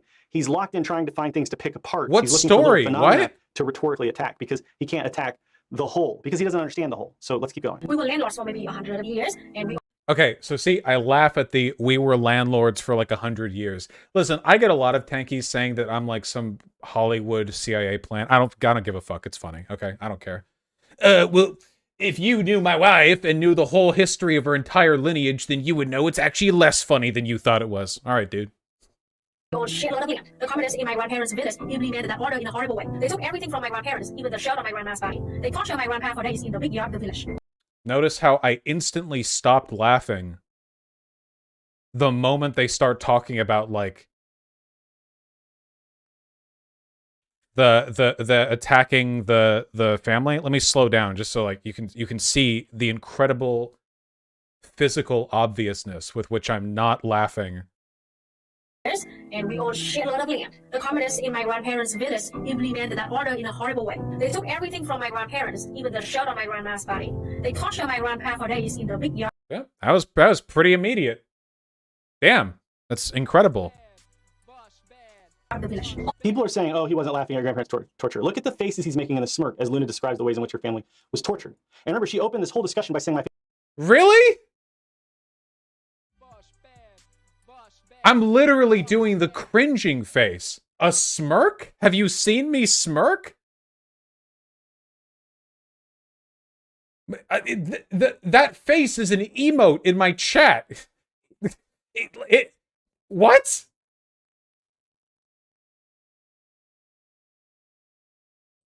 my family were victims. Anyone who's trying to listen in good faith would be like, okay, they're victims. How are they victims? Let's hear this story. But he's just going into it in like the most shitty bad faith take because everything's a joke to him. He's not taking this seriously at all. And look at the faces he pulls. Means of production. My family was super rich back then. We were landlords for maybe 100 years, and we owned shitload of land. The communists in my grandparents' village implemented that order in a horrible way. They took everything from my grandparents, even the shirt on my grandma's body. They tortured my grandpa for days in the big yard of the village. Like a concerned expression. This is like the objective definition of a concerned expression. The reason why you can see the traces of a smile on the edges of my face is because 2 seconds ago I was laughing. That's it. Like, if you really want to start analyzing facial expressions like this, like, you can read whatever the fuck you want into it. Like, if you're this obsessed with finding a victim... The reason he's saying this, by the way, is because Luna Oi's original claim was that I laughed at her grandparents being tortured, when the opposite is objectively true. And now, because Non-Compete is a wife guy trying to crawl back into his wife's hole, he has to find a way to, like, put this in, you know?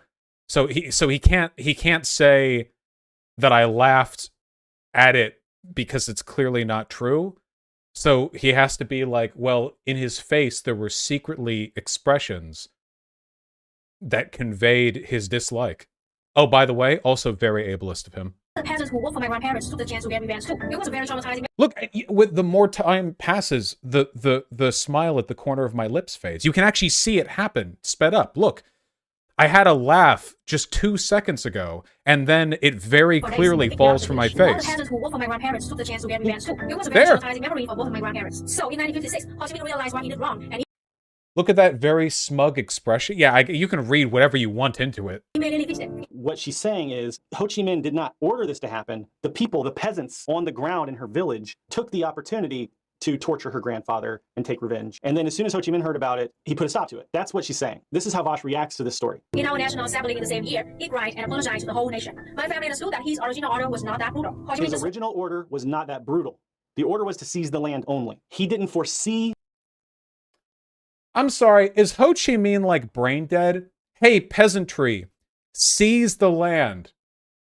There will definitely be no murders or rapes that happen here. Is this a joke? Hey, peasantry, can you seize your landlord's property, the millions of you? Don't do anything bad, like just... What was the name of this historical event? The seizure of the land under Ho Chi Minh? What was the name of the event? Was there like a historical... Usually there's a name.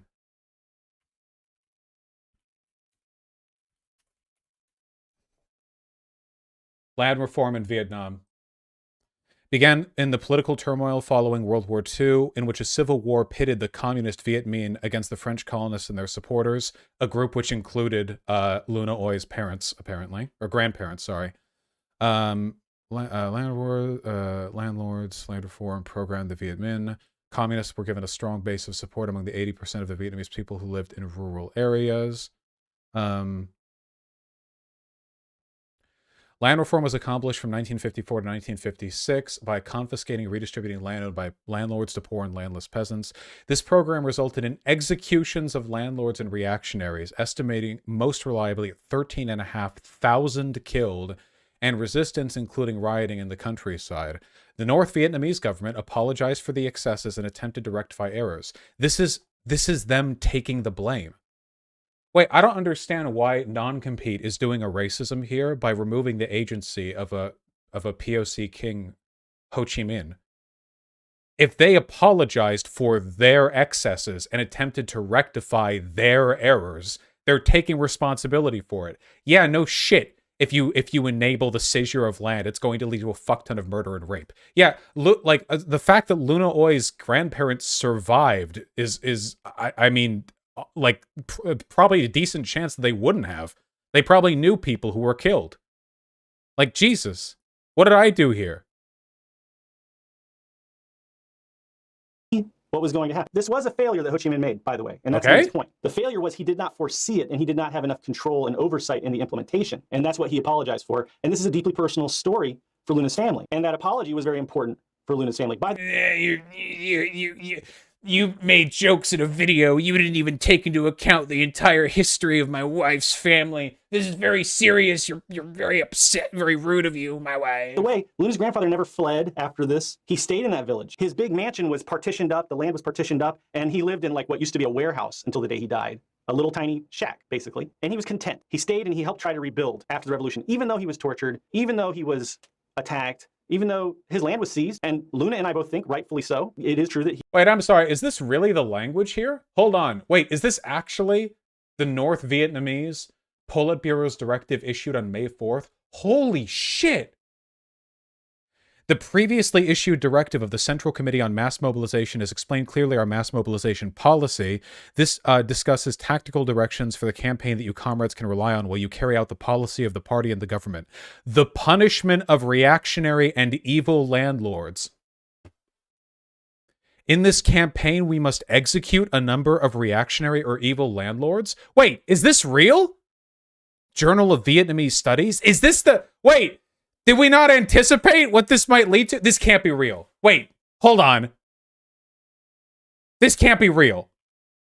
Why would they even apologize? Hold on. Vietnam Politburo Directive. The Politburo of the Communist Party of Vietnam. That was the name of the organization. Yeah, is this like CIA propaganda? Wait, hold on. In our current situation, the number of executions is fixed in principle at the ratio of 1 per 1,000 people of the total population of the free areas. They had a quota?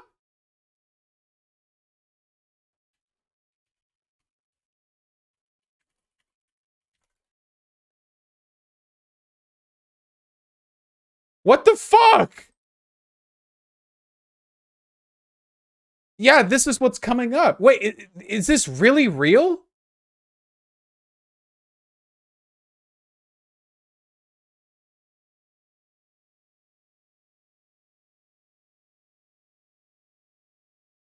I'm trying to find any evidence of this not. The Central Mass Mobilization Committee of the Communist Party of Vietnam is an advisory body to the Central Committee and directly subordinate to the Politburo, which at the time Ho Chi Minh would have headed, I think. Yeah.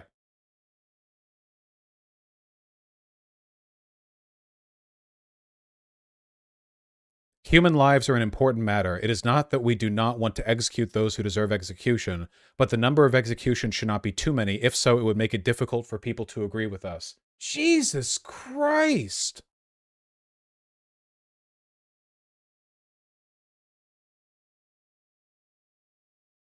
Then what was Ho Chi Minh apologizing for?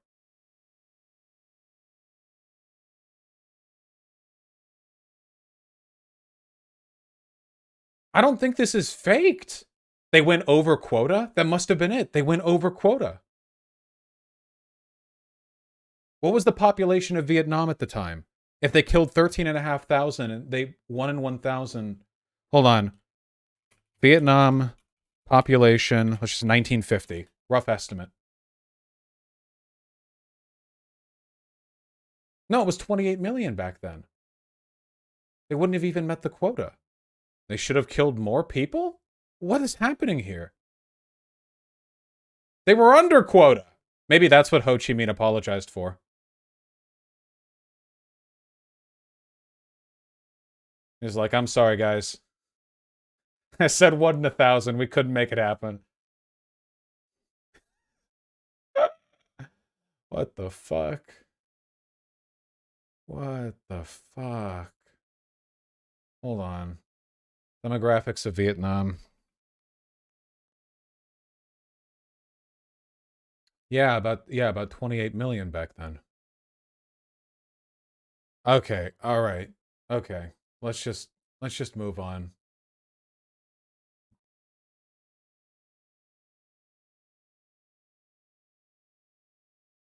What do Vietnamese history textbooks teach about the Sino-Vietnamese War? Next to nothing.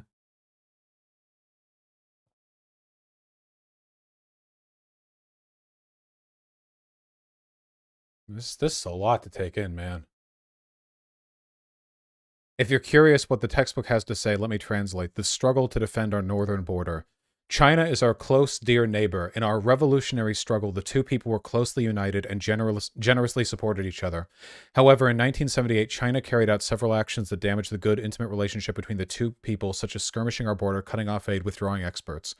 More seriously, in the morning of the 17th of February 1979, China sent 32 divisions to attack along our border. To protect our fatherland, our army, and people, remember, guys, remember when I said that the state propaganda we have in America is nothing compared to some of these countries? Jesus Christ. Most directly, the army and people of the 6 border provinces stood up and fought. Our people valiantly fight for independence and freedom, together with strong domestic as well as international anti-war movement, forced China to withdraw all forces from our homeland starting on the 5th of March, 1979. That's it, I guess. But they fought for years. But they can't acknowledge it. Oh, sorry, it was 1 in 1,000 landlords, not 1 in 1,000 people. Okay, then they probably did go way over quota. It was an exploitative relationship. It is good that they seized that land. We don't think that it's good that he got tortured, but regardless, he stuck around and he helped try to build socialism afterwards. Okay, so this is a very important, personal, traumatic story. Luna loved her grandfather. He was a real human being. And instead of engaging in this on any... Why do they keep doing this? What is this cuck shit? They were real human... Yeah? And?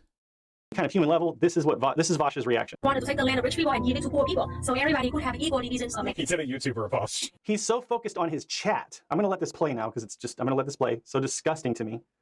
He's focused on his YouTube chat and the little jokes that they're making. Lowercase. I'm sorry. No apostrophe between the I and the O. And in this, he's wait. Let the joke play out. I'm funny. Losing sight of the essence of the story, which is that Ho Chi Minh did not order the torture. He's doing this really great.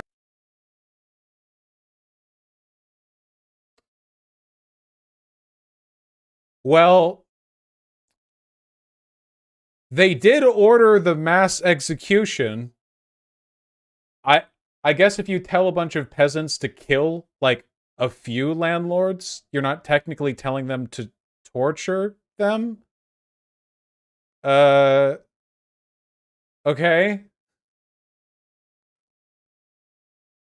Great combination of just being a sick asshole who's responding to Luna's personal story about her family's actual suffering. This is what I mean about the ultimate wife guy thing. There is something inherently funny about the concept of Ho Chi Minh apologizing to the nation because land reforms led to the death of a bunch of people. He's like, oops, my bad. But Non-Compete is so desperate for the wussy. He's so desperate to see Luna Oi's ass bare again that he's like, and Vosh was talking over her personal tragic family story. It is such an incredibly cucked, overly emotional, and dare I say,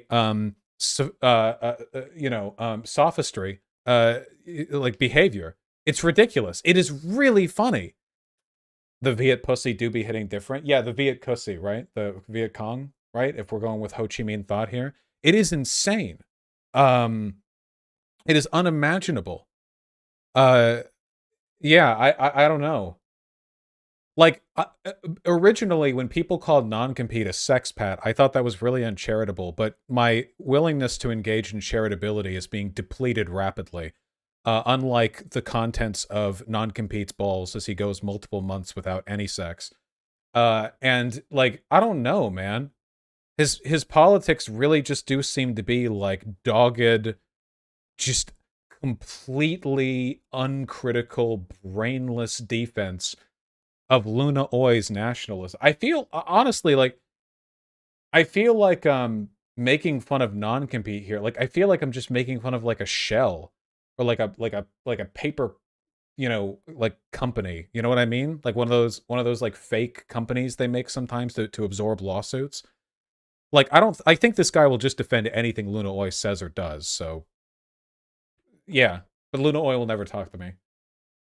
And if she did, she would probably call me racist for like anything and everything I've ever said. Though I do distinguish, by the way, that there is nothing racist about making fun of a nationalist for being obsessed with their national origin, you know? Very true. Non-compete and Luna Oi got mad at Keffels for this.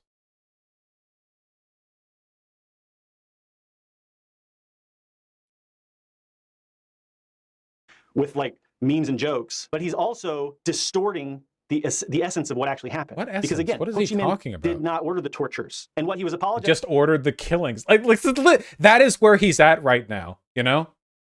The funniest thing is that if Luna Oi's grandparents had been killed and Ho Chi Minh hadn't apologized because they'd met quota, Luna Oi would defend it.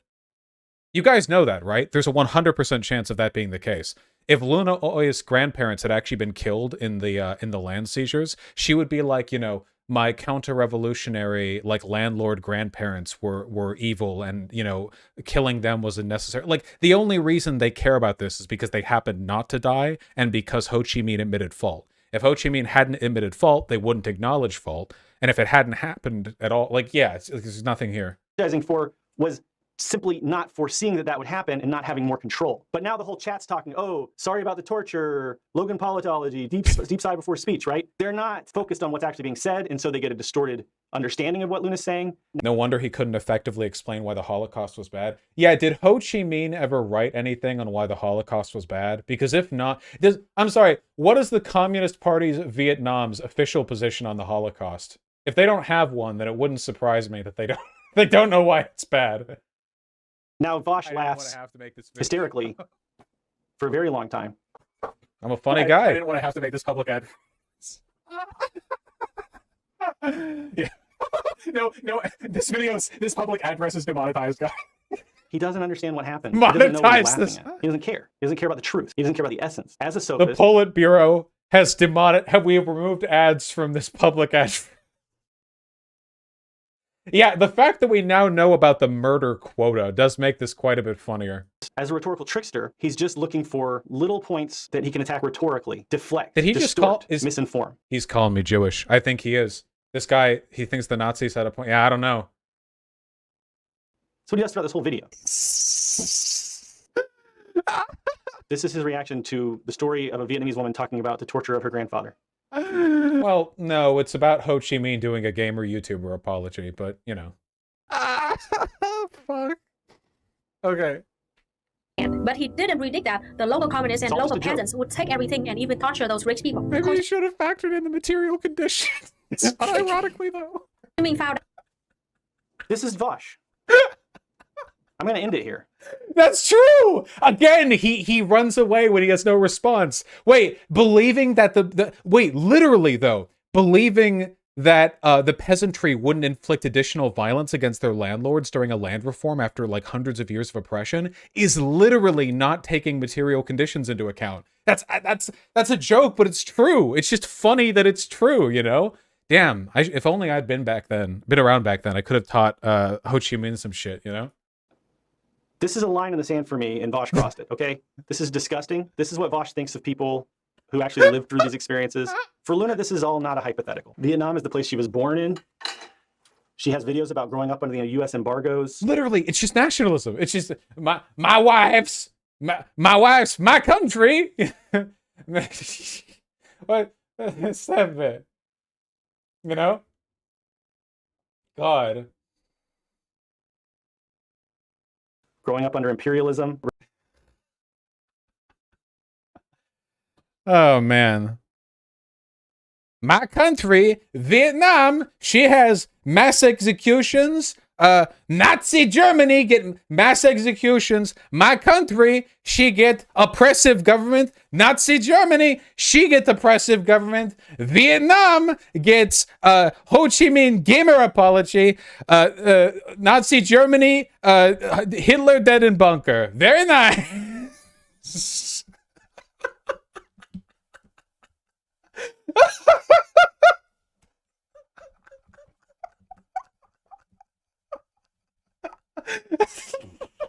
Great success. Hitler did. Very nice.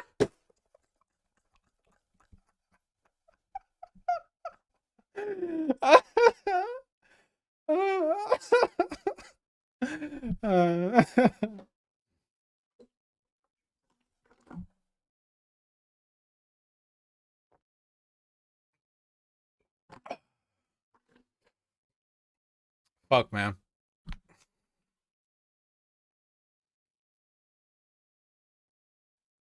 Regardless of whether you think Vietnam is on the right track or not, Luna's a human being, and why is he when she keep shares stories saying like this, that? deserves a basic modicum of decency and respect. This whole video, this whole reaction stream that Vosh did was disrespectful, dishonest, and demonstrated Disrespectful. Who? Keep in mind, like at this point, Luna's already called me everything under under the sun, including a pedophile. You know what I mean? Like it. Like this is the. Oh God. I mean, you guys get this. You understand. Yeah, don't they know that I'm a human being? Seriously. lack of any awareness or understanding or knowledge of the things that are being discussed. The entire video goes along these lines. But I've shown you several examples of Vosh distorting the information, putting words in. Does he think I'm not a human being? Is it because I'm autistic? Do you think he keeps saying that to emphasize the superiority of him and his wife over me? His mouth and just going on bizarre tangents to distract from what's actually being said. And this is what Vosh does for a living. And I know that there are members of Vosh's audience who are going to be super pissed that I made this video. And I know that I'm going to get harassed over this because that's another thing about Vosh. There's an element of his audience, and you can see it in the chat, that's just disgusting. And this is the kind of, community that is cultivated by this kind of rhetoric, by this kind of analysis. If this is the movement that we build in the USA, in the West, whatever you want to call it, we're doomed to failure because we cannot build our movement on a foundation of trickery and dishonesty and obliviousness to the essential characteristics of objective reality. We have to actually listen to each other. Luna has a lot of really valuable things to teach in her video series. There are 3 parts. Vosh only watched part 1. He barely paid attention. All right, the rest of this is an ad read, I suppose. Guess we didn't demonetize this, in essence. Anyway, that was good. I wish I had watched this before talking with Non-Compete. I could have made so much more fun of it. He would have left earlier, though. Yeah, anyway, so here's my current take, okay? Anyone who watches their videos at this point, you're not welcome in my community. I don't need the collective IQ of my community being dropped, okay? Jesus Christ. The people in my community have enough going on at the moment. We don't need you guys, like, asking us how to tie our shoelaces or, like, shitting your pants and needing other people to wipe it. Like, holy fuck. It's like, I have no fucking idea how anyone could watch that video and think, these are a great series of criticism. Like, I'd like to think there's some kind of threshold for intelligent engagement that like, you guys get. And remember, by the way, because this is always the line they use, it's not that I'm right, but I was an asshole. I wasn't an asshole. That was literally an hour and a half of lying about me. Compounded upon previous weeks of lying about me, maliciously, often in response to points they have no address to. And frankly, I don't know anyone my kindness. Absolutely nobody. Kindness is whatever default level of kindness people should get, just as a matter of course, it can be undermined. And I think they've done more than enough to warrant that. For Non-Compete's perspective, though, like, Luna Oi was probably watching him do that recording.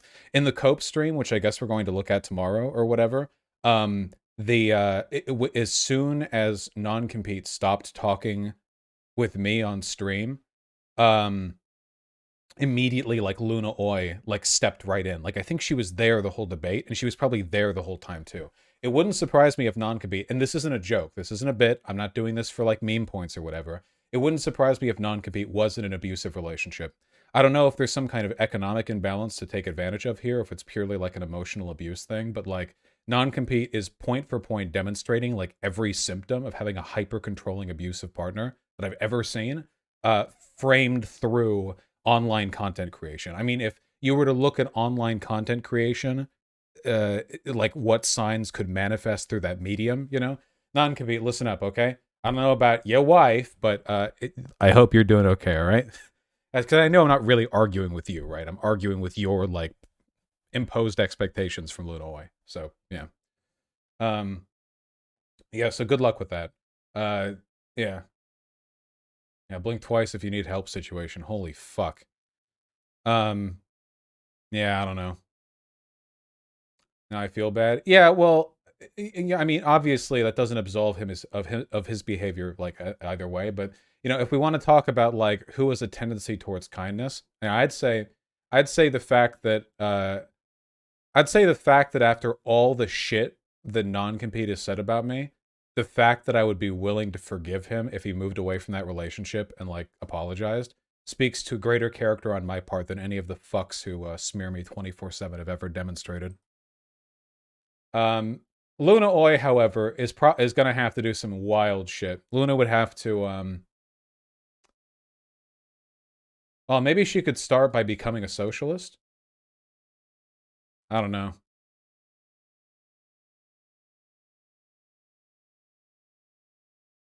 Didn't you say you wouldn't kick people out of your community like last stream? Oh, I'm not actually gonna kick. I'm not actually gonna like look through people's fucking search history or whatever. I'm just saying like you're cringe, you know? You cringe.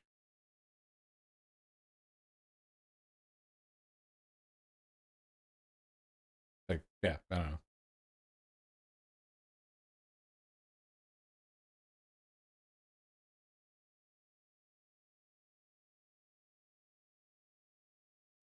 Vosh, stop trying to break people up, you shady bitch, you. Yeah, if me telling EJ to take care of himself is trying to break people up, then that was a very low threshold. I haven't even seduced him, you know? Yeah.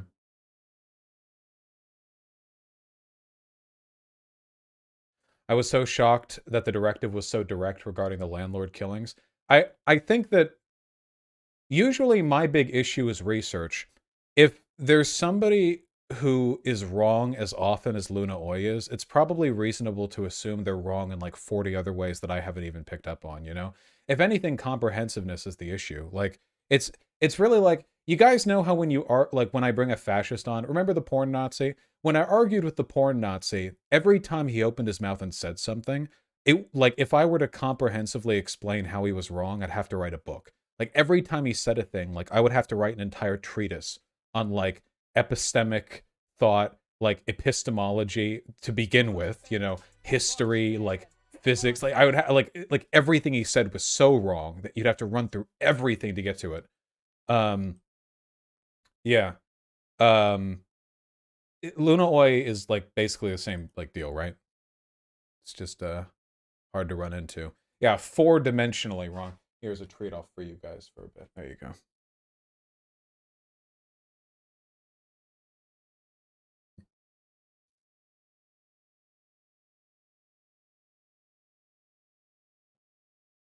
Damn, well, that was the whole fucking stream right there, wasn't it? Holy shit.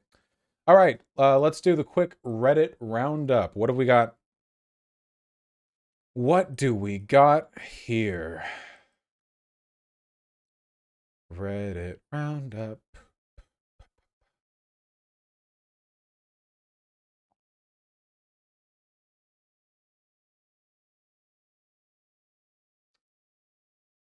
Through all of this, saw that. I saw this one earlier.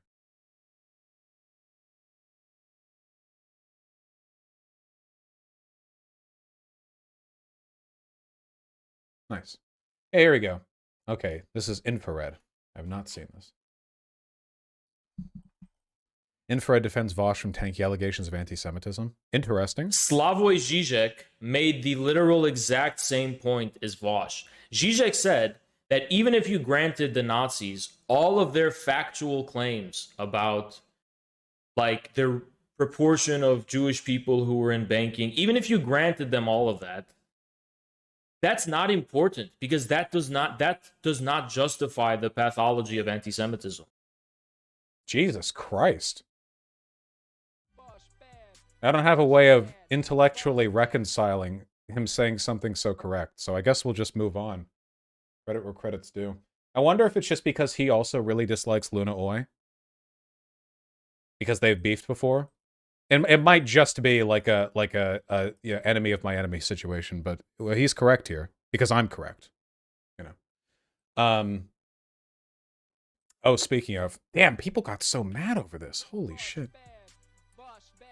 Just saw Banato's video debunking the thing Vosh said about Jews disproportionately controlling banks. Made me realize Vosh's wording the whole issue is very reductive, kind of dangerous, as it could lead leftists repeating the conspiracy in the future. Jews had about a 45% disproportionate control of private banks during the Weimar Republic. The private banks were smaller institutions, didn't have as big an effect on the economy as you might think. I want to hear other people's opinions on this. First of all, if you watch Bad Empanada, like, you should stop. Second of all, no?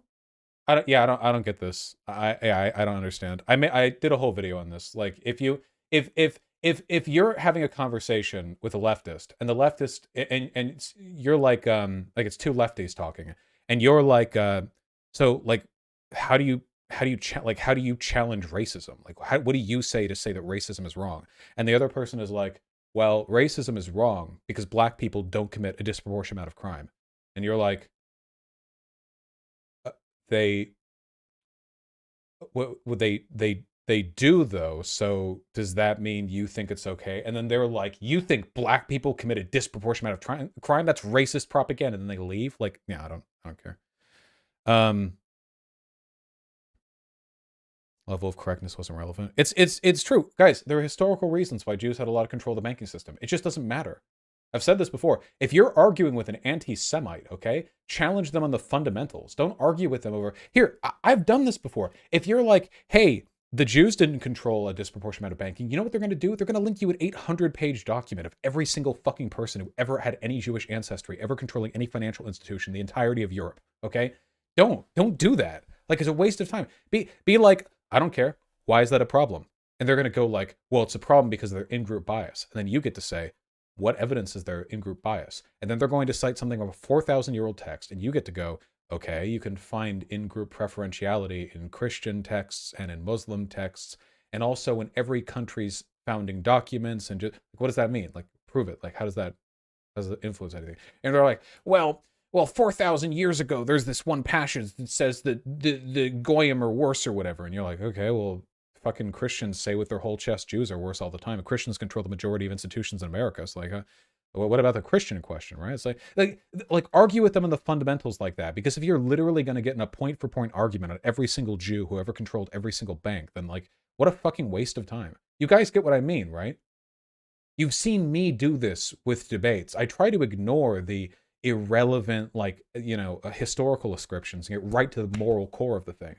Because like Slavoj Žižek said, you know, every single thing the Nazis said could have been true and they would have still been wrong. Because the truth value of empirical statements does not necessarily correlate to the truth value of normative statements. Those are not the same thing. And nothing justifies the Holocaust.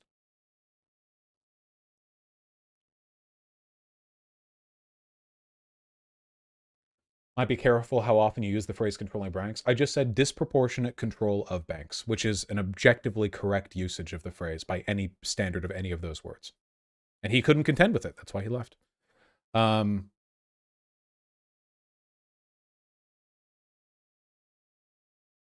We're past the optics frogs now. No longer do we optics frog. Oh yeah, speaking of the optics frogs, by the way, why the fuck were people mad at this? This is the funniest fucking thumbnail in the world. Holy shit. Even Tempest a raise for this one. Orion? I don't know, whichever one of them did it. This is funny as fuck. I don't get what the issue is, personally. Bosch got waves. I got the drippy. I'm dripped out. You know, wave check.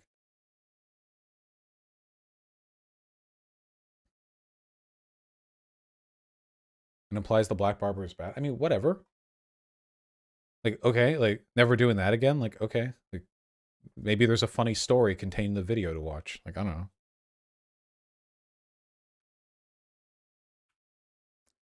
As a black dude, I see Vosh's hairline and wish he could get a shape-up lol. Lamau real talk. The widow's peak gives me anxiety. I look at his and gotta check mine hasn't grown back in. Wait, what? I'm white. What's wrong with my widow's peak? Hey. Hold on. This is just where my hair is.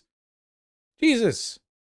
I know widow's peaks generally aren't like a black hair thing, but like I've got a pretty pronounced one at that. Whatever.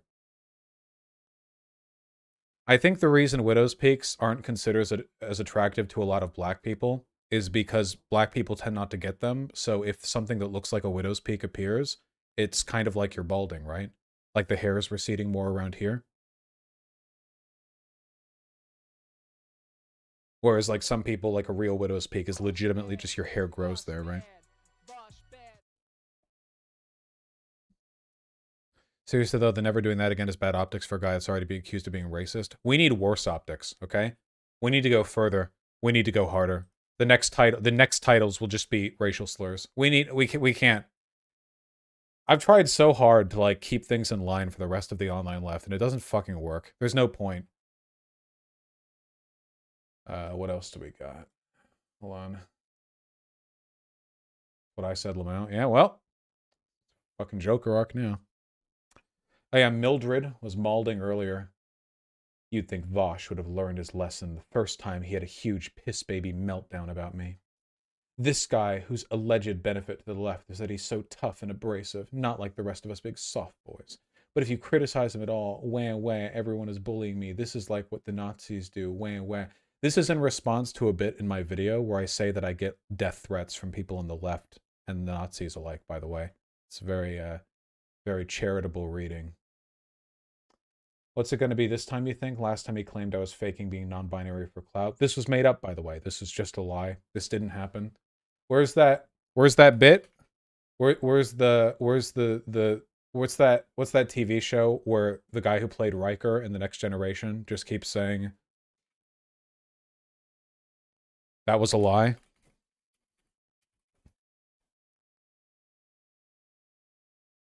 What was that called?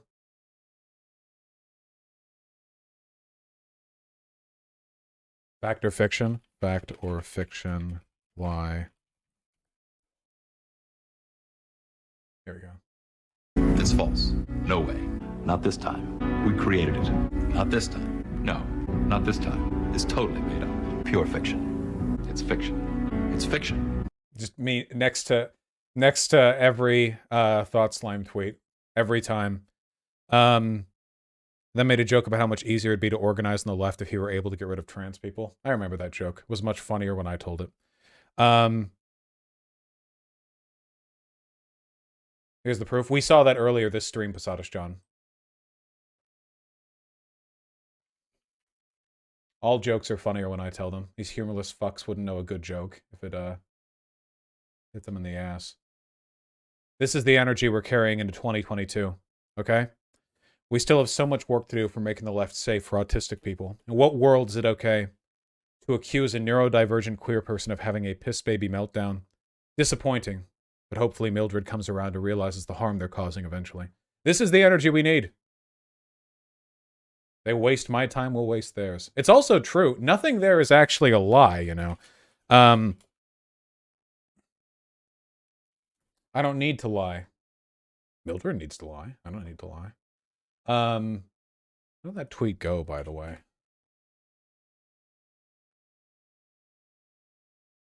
Let me see.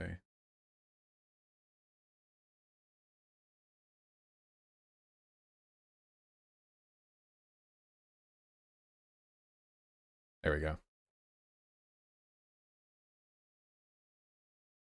Why does it not show the full tweet thing when you first click on it?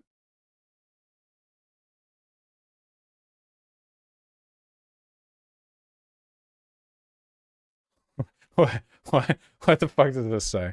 Hold on. Vosh bad. True. This is getting real old, cringy, attention-seeking. Why don't you two just talk, Lamau? A bunch of people in their community are just like tired of them tweeting about me.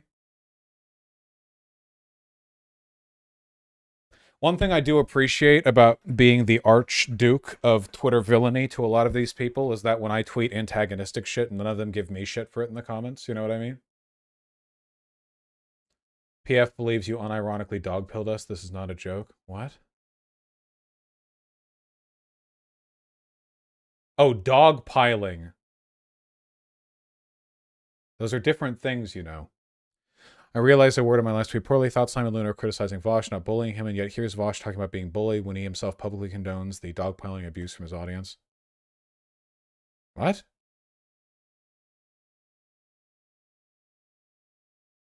In the video where Luna Oi's community is saying they want to hang me? Yeah, I don't know.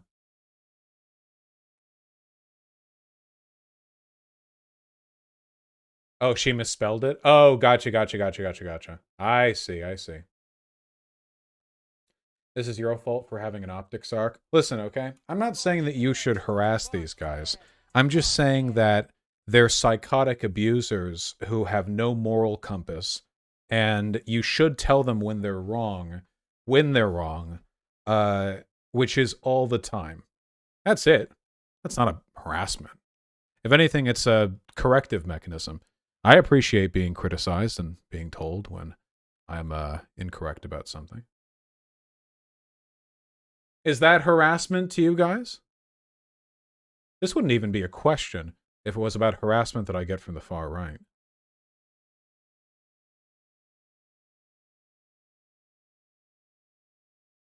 Oh, I saw this on the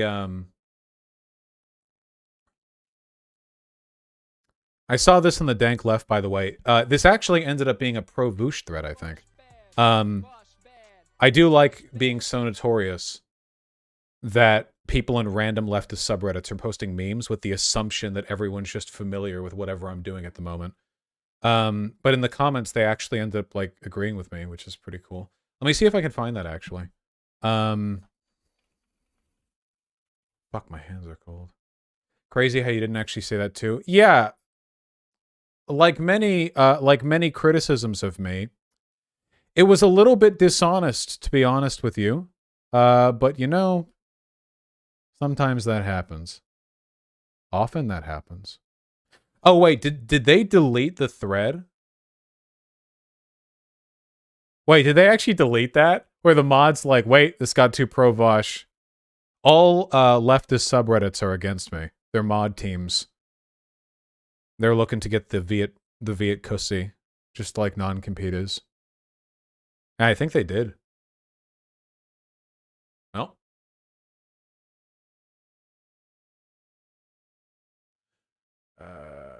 Damn. Holy shit, I'm hungry. Holy fuck, I'm hungry. Okay. Normally I would feel uncomfortable doing this because, like, relevancy issues. But tomorrow morning, assuming my headache stays away, tomorrow morning we're going to go over the Cope stream. And then we're going to be done with this, apart from occasionally poking fun at them. So I'm going to read these donos tomorrow morning because I'm very hungry right now. I actually haven't eaten any food besides a bagel and coffee because my weird sleep schedule has made that difficult. But yeah, I didn't actually intend for this to get like dragged out for any significant length of time. It wasn't actually my intention. I just had to cancel stream twice. Once from the sickness after the COVID shot, and the other time, just because of a really bad headache. But I did an interview with Michaela Peterson, so that was fun. Anyway, I love you guys very much. Is there anyone that I should host right now? Canoe.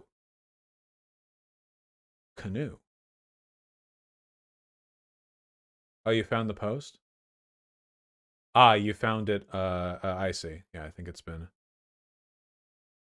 Dude, oh my god. These people are so cucked. Holy shit. They actually, it looks like they deleted the thread and then stickied a fucking mod comment. Look at this. A bad empanada video. Holy shit.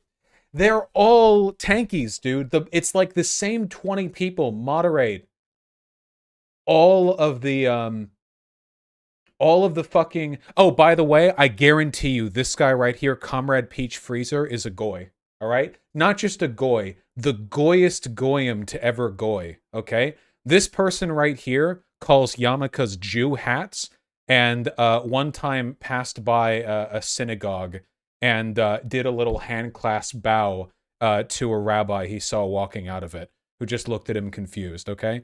Here is a Jewish person. Hi, Jewish person and leftist here. Top of the thread, thank you.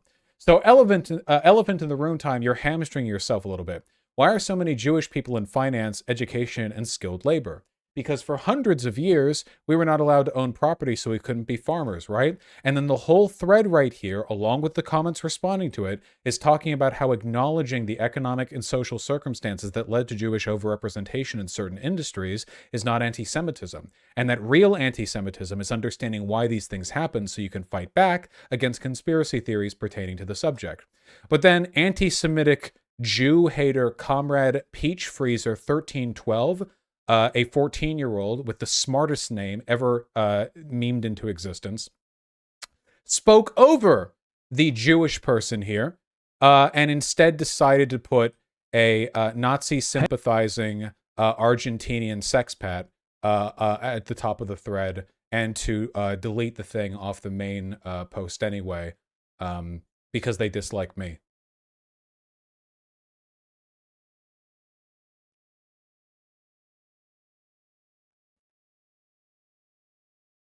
Yes, the ugliest motherfucker yet known. Speaking over minorities.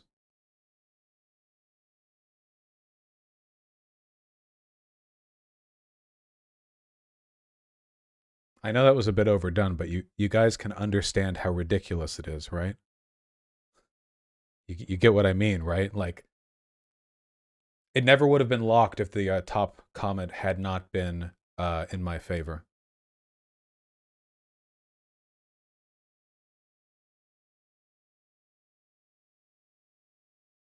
Like, look at these comments, man. I never mentioned this thread. I never brigaded it. Man literally being stigmatized for finding a way to survive. The Jewish part of my family ran printing presses, painted and composed in Sweden. This, one group being overrepresented in a specific field doesn't mean that industry is controlled by some sort of monolithic group that all acts as the same interest. Talking about this, like literature on this. So it's like how men are super mad about all the things the patriarchy ruined, then they blame women. Like the thread turn. And here's the OP for the thread, by the way. -52. Hey, so this is in specific reference to a streamer called WALSH, saying there's a disproportionate number of Jewish control. I should have said amount, of course. Amount would be the semantically correct thing to say here. Banks in Germany during the Weimar Republic. Imagine my shock. And then, oh, from the Jewish Virtual Library on the subject. Damn, maybe the Jewish Virtual Library is like super anti-Semitic. That's crazy. These goyim should jump in on them and tell them they've got it all wrong. This is the shit I have to deal with, man. Jesus Christ.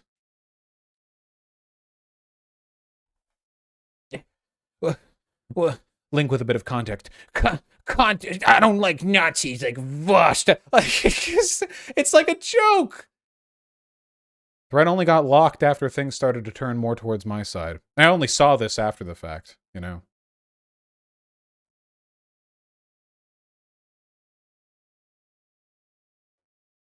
The next top comment also agrees with me, by the way. Jews were forced into finance because they were barred from other industries, yada yada. Yeah. You can hear the soy in the text. You can hear the goy in the text. This is literally the goyim version of white women pearl clutching whenever black people are talking about their own issues, you know? It is absolutely the same thing, yeah.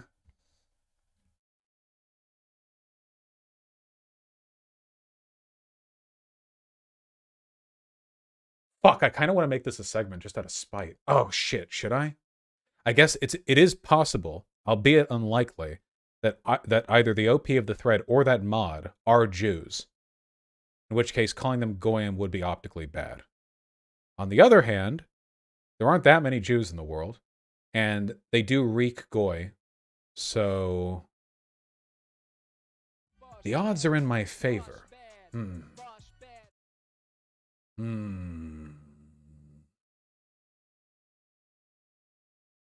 That'd be a good title, though, right?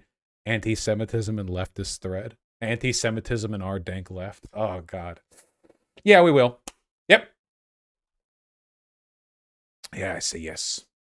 I say yes.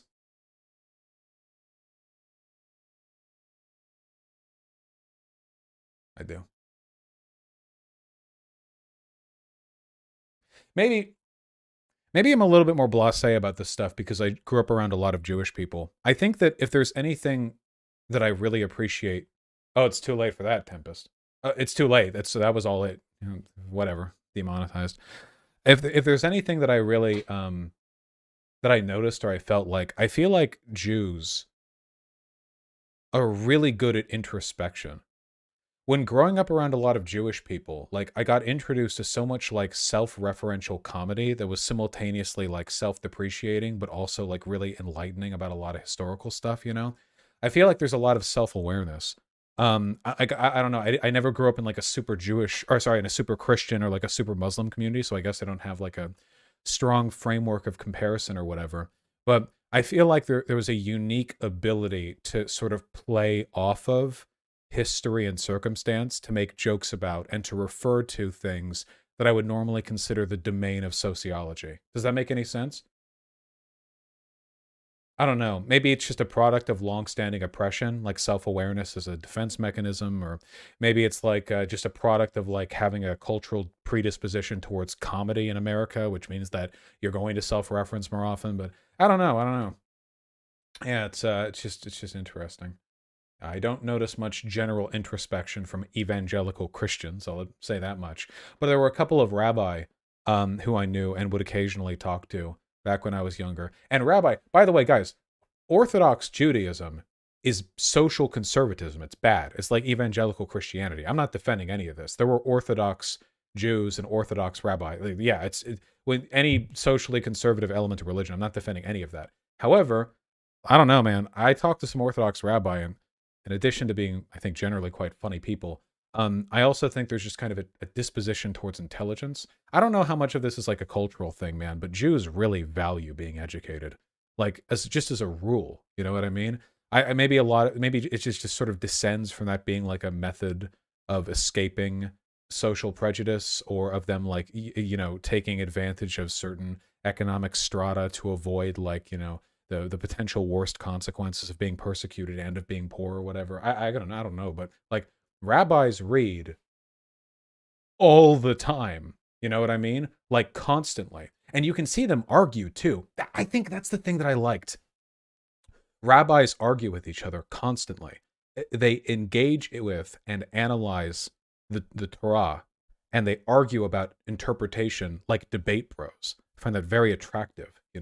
I knew evangelical Christians because my broader family weren't all in Jewish neighborhoods or whatever, and like I do not think that disposition exists in like Catholic churches or in like like evangelical Protestantism, where you have the strongest proponents of the religion encouraged to argue with each other to refine their ideas, their practices. It's more doctrinal, Not to say that Orthodox rabbis don't believe in doctrine. They're Orthodox rabbis, but they do. Yeah, I don't know. Do you guys get what I mean? That sounds too generalizing. I'm just talking broadly about some of my experiences when I was younger, but yeah, I'm not an expert on Judaism or whatever. But the reason why I say all of this, yeah, it seems whenever people in Christianity have religious disagreements, they like split churches and fight a war over it. And whenever people in the Jewish community have disagreements, they like sit down and argue for 8 hours and then like hug and like do it again the next day. And they keep doing that for like 4,000 years. I don't know. It's maybe a bit of stereotype, but that's the feeling I get, Yeah, it's just perma debate brewing or whatever. Yeah, I don't know. It's yeah. Anyway, the reason why I'm saying this is because a lot of stuff that other people like clutch their pearls at. I just remember these being jokes Jews would tell with each other, you know? Like, holy shit. The whole, like, jokes about Jews controlling the bank. Have you listened to Jewish people talk? Like, not just, like, in growing up. Like, have you listened to, like, any Jewish person talk at all who's even, like, remotely edgy, okay? They all own it all the time. They're all like, yeah, I am George Soros. Yeah, like, not literally all, but, like, it's very, very common, you know? Playing into it. Like, Jewish people tend to be pretty fucking edgy, I think, you know? At least about their religion. They're constantly making jokes. They make jokes about Jewish people all the time. Jewish people and Goyim constantly. And it's funny. And I think that a lot of it's pretty informative, too. Not only of, like, the social more of the time, but also of, like, you have to be informed in a lot of historical stuff, I think, to like, make these jokes good. Jewish Federation, Cincinnati. Oh, yeah, here you go. It's debate in the Jewish tradition, 9 ways to argue, but with respect. God, if more religion was like this, you know. Don't shy away from an argument. Examine every angle. Don't be afraid to be wrong. Let's reaffirm how anti-Semitic non-compete is by finding how they violated every single one of these points. Don't shy away from an argument. That's what we're talking about. He ran away because he was pro-Holocaust. Examine every angle. He adheres to doctrine. Don't be afraid to be wrong. Self-evidently violated. Rehash and reevaluate. Well, he definitely rehashed. I don't know if he ever reevaluated. Value diversity of opinion. Nationalist, socially conservative, not good. Be informed, clearly not. Talk to each other, not at each other. Obviously not adhered to. Don't belabor your point. There were many points he could not shut the fuck up about. Respect your opponent. Remember when he said that he was a human being, but I'm autistic? I remember that. I respect my opponents because I know that they're all humans, which I remembered because I listened to him, which is point number 7. All right, we got it.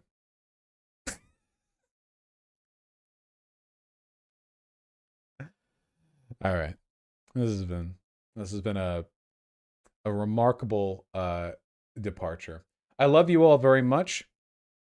You are beautiful people. This was a wonderful stream. I sincerely hope that you guys enjoy whatever time you have till next we stream. I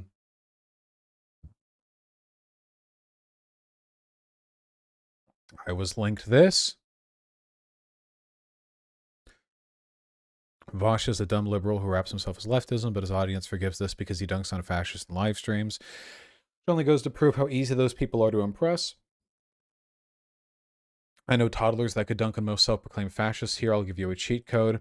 Would you say a communist that doesn't know Marx is a bad communist? They usually say yes. Cool. Who's Giovanni Gentile? Damn, with debate skills like this, the right must be quivering. Does my job look that easy to you? Yeah, do that, dude. Go talk to a fascist. Okay, so would you say a communist that doesn't know Marx was a bad communist? You should hang yourself, degenerate. Okay, but do you think yes? I don't know. Okay, who's Giovanni Gentle? Are you a Jew? There, scenes from the cheat codes for debate. Yes, I was debating a Nazi, not a fascist, but like whatever. Love any of those people to go in the kill stream Vosh was on years ago. I'm sure they'd be fine. Oh, God, I wouldn't wish that on them. That's too far. They would leave crying. All right.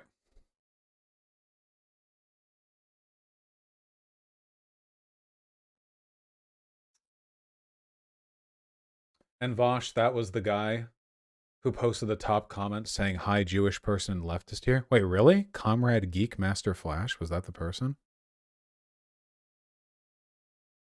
Oh, shit, it was. Wait, that's perfect. That was the person with the top comment. That means they're not from my community. That's perfect. That means this was authentically generated, not just somebody like simping for me. That's actually phenomenal. I don't care if they dislike me. That means that this was generated in spite of a dislike of me. Perfect. Now they can't complain like, oh, Vosh Sims or whatever. Okay. I wanted to leave like 30 minutes ago. I love you guys very much. I'm incredibly hungry. I gotta eat food. Please take care, and I'll see you guys either tomorrow if I don't have a headache, or on Monday for sure, no matter what. I am sorry about the relative lack of content. I get headaches like once every 2 months, and they last for like a week. Take care. Love you too, Chirpsy. Oh, wait! We're hosting Conyer. How do you do, canoe? That's what you have to say. How do you do, canoe? Get ready. How do you do, canoe? Canoe, canoe, canoe. How do you do, canoe?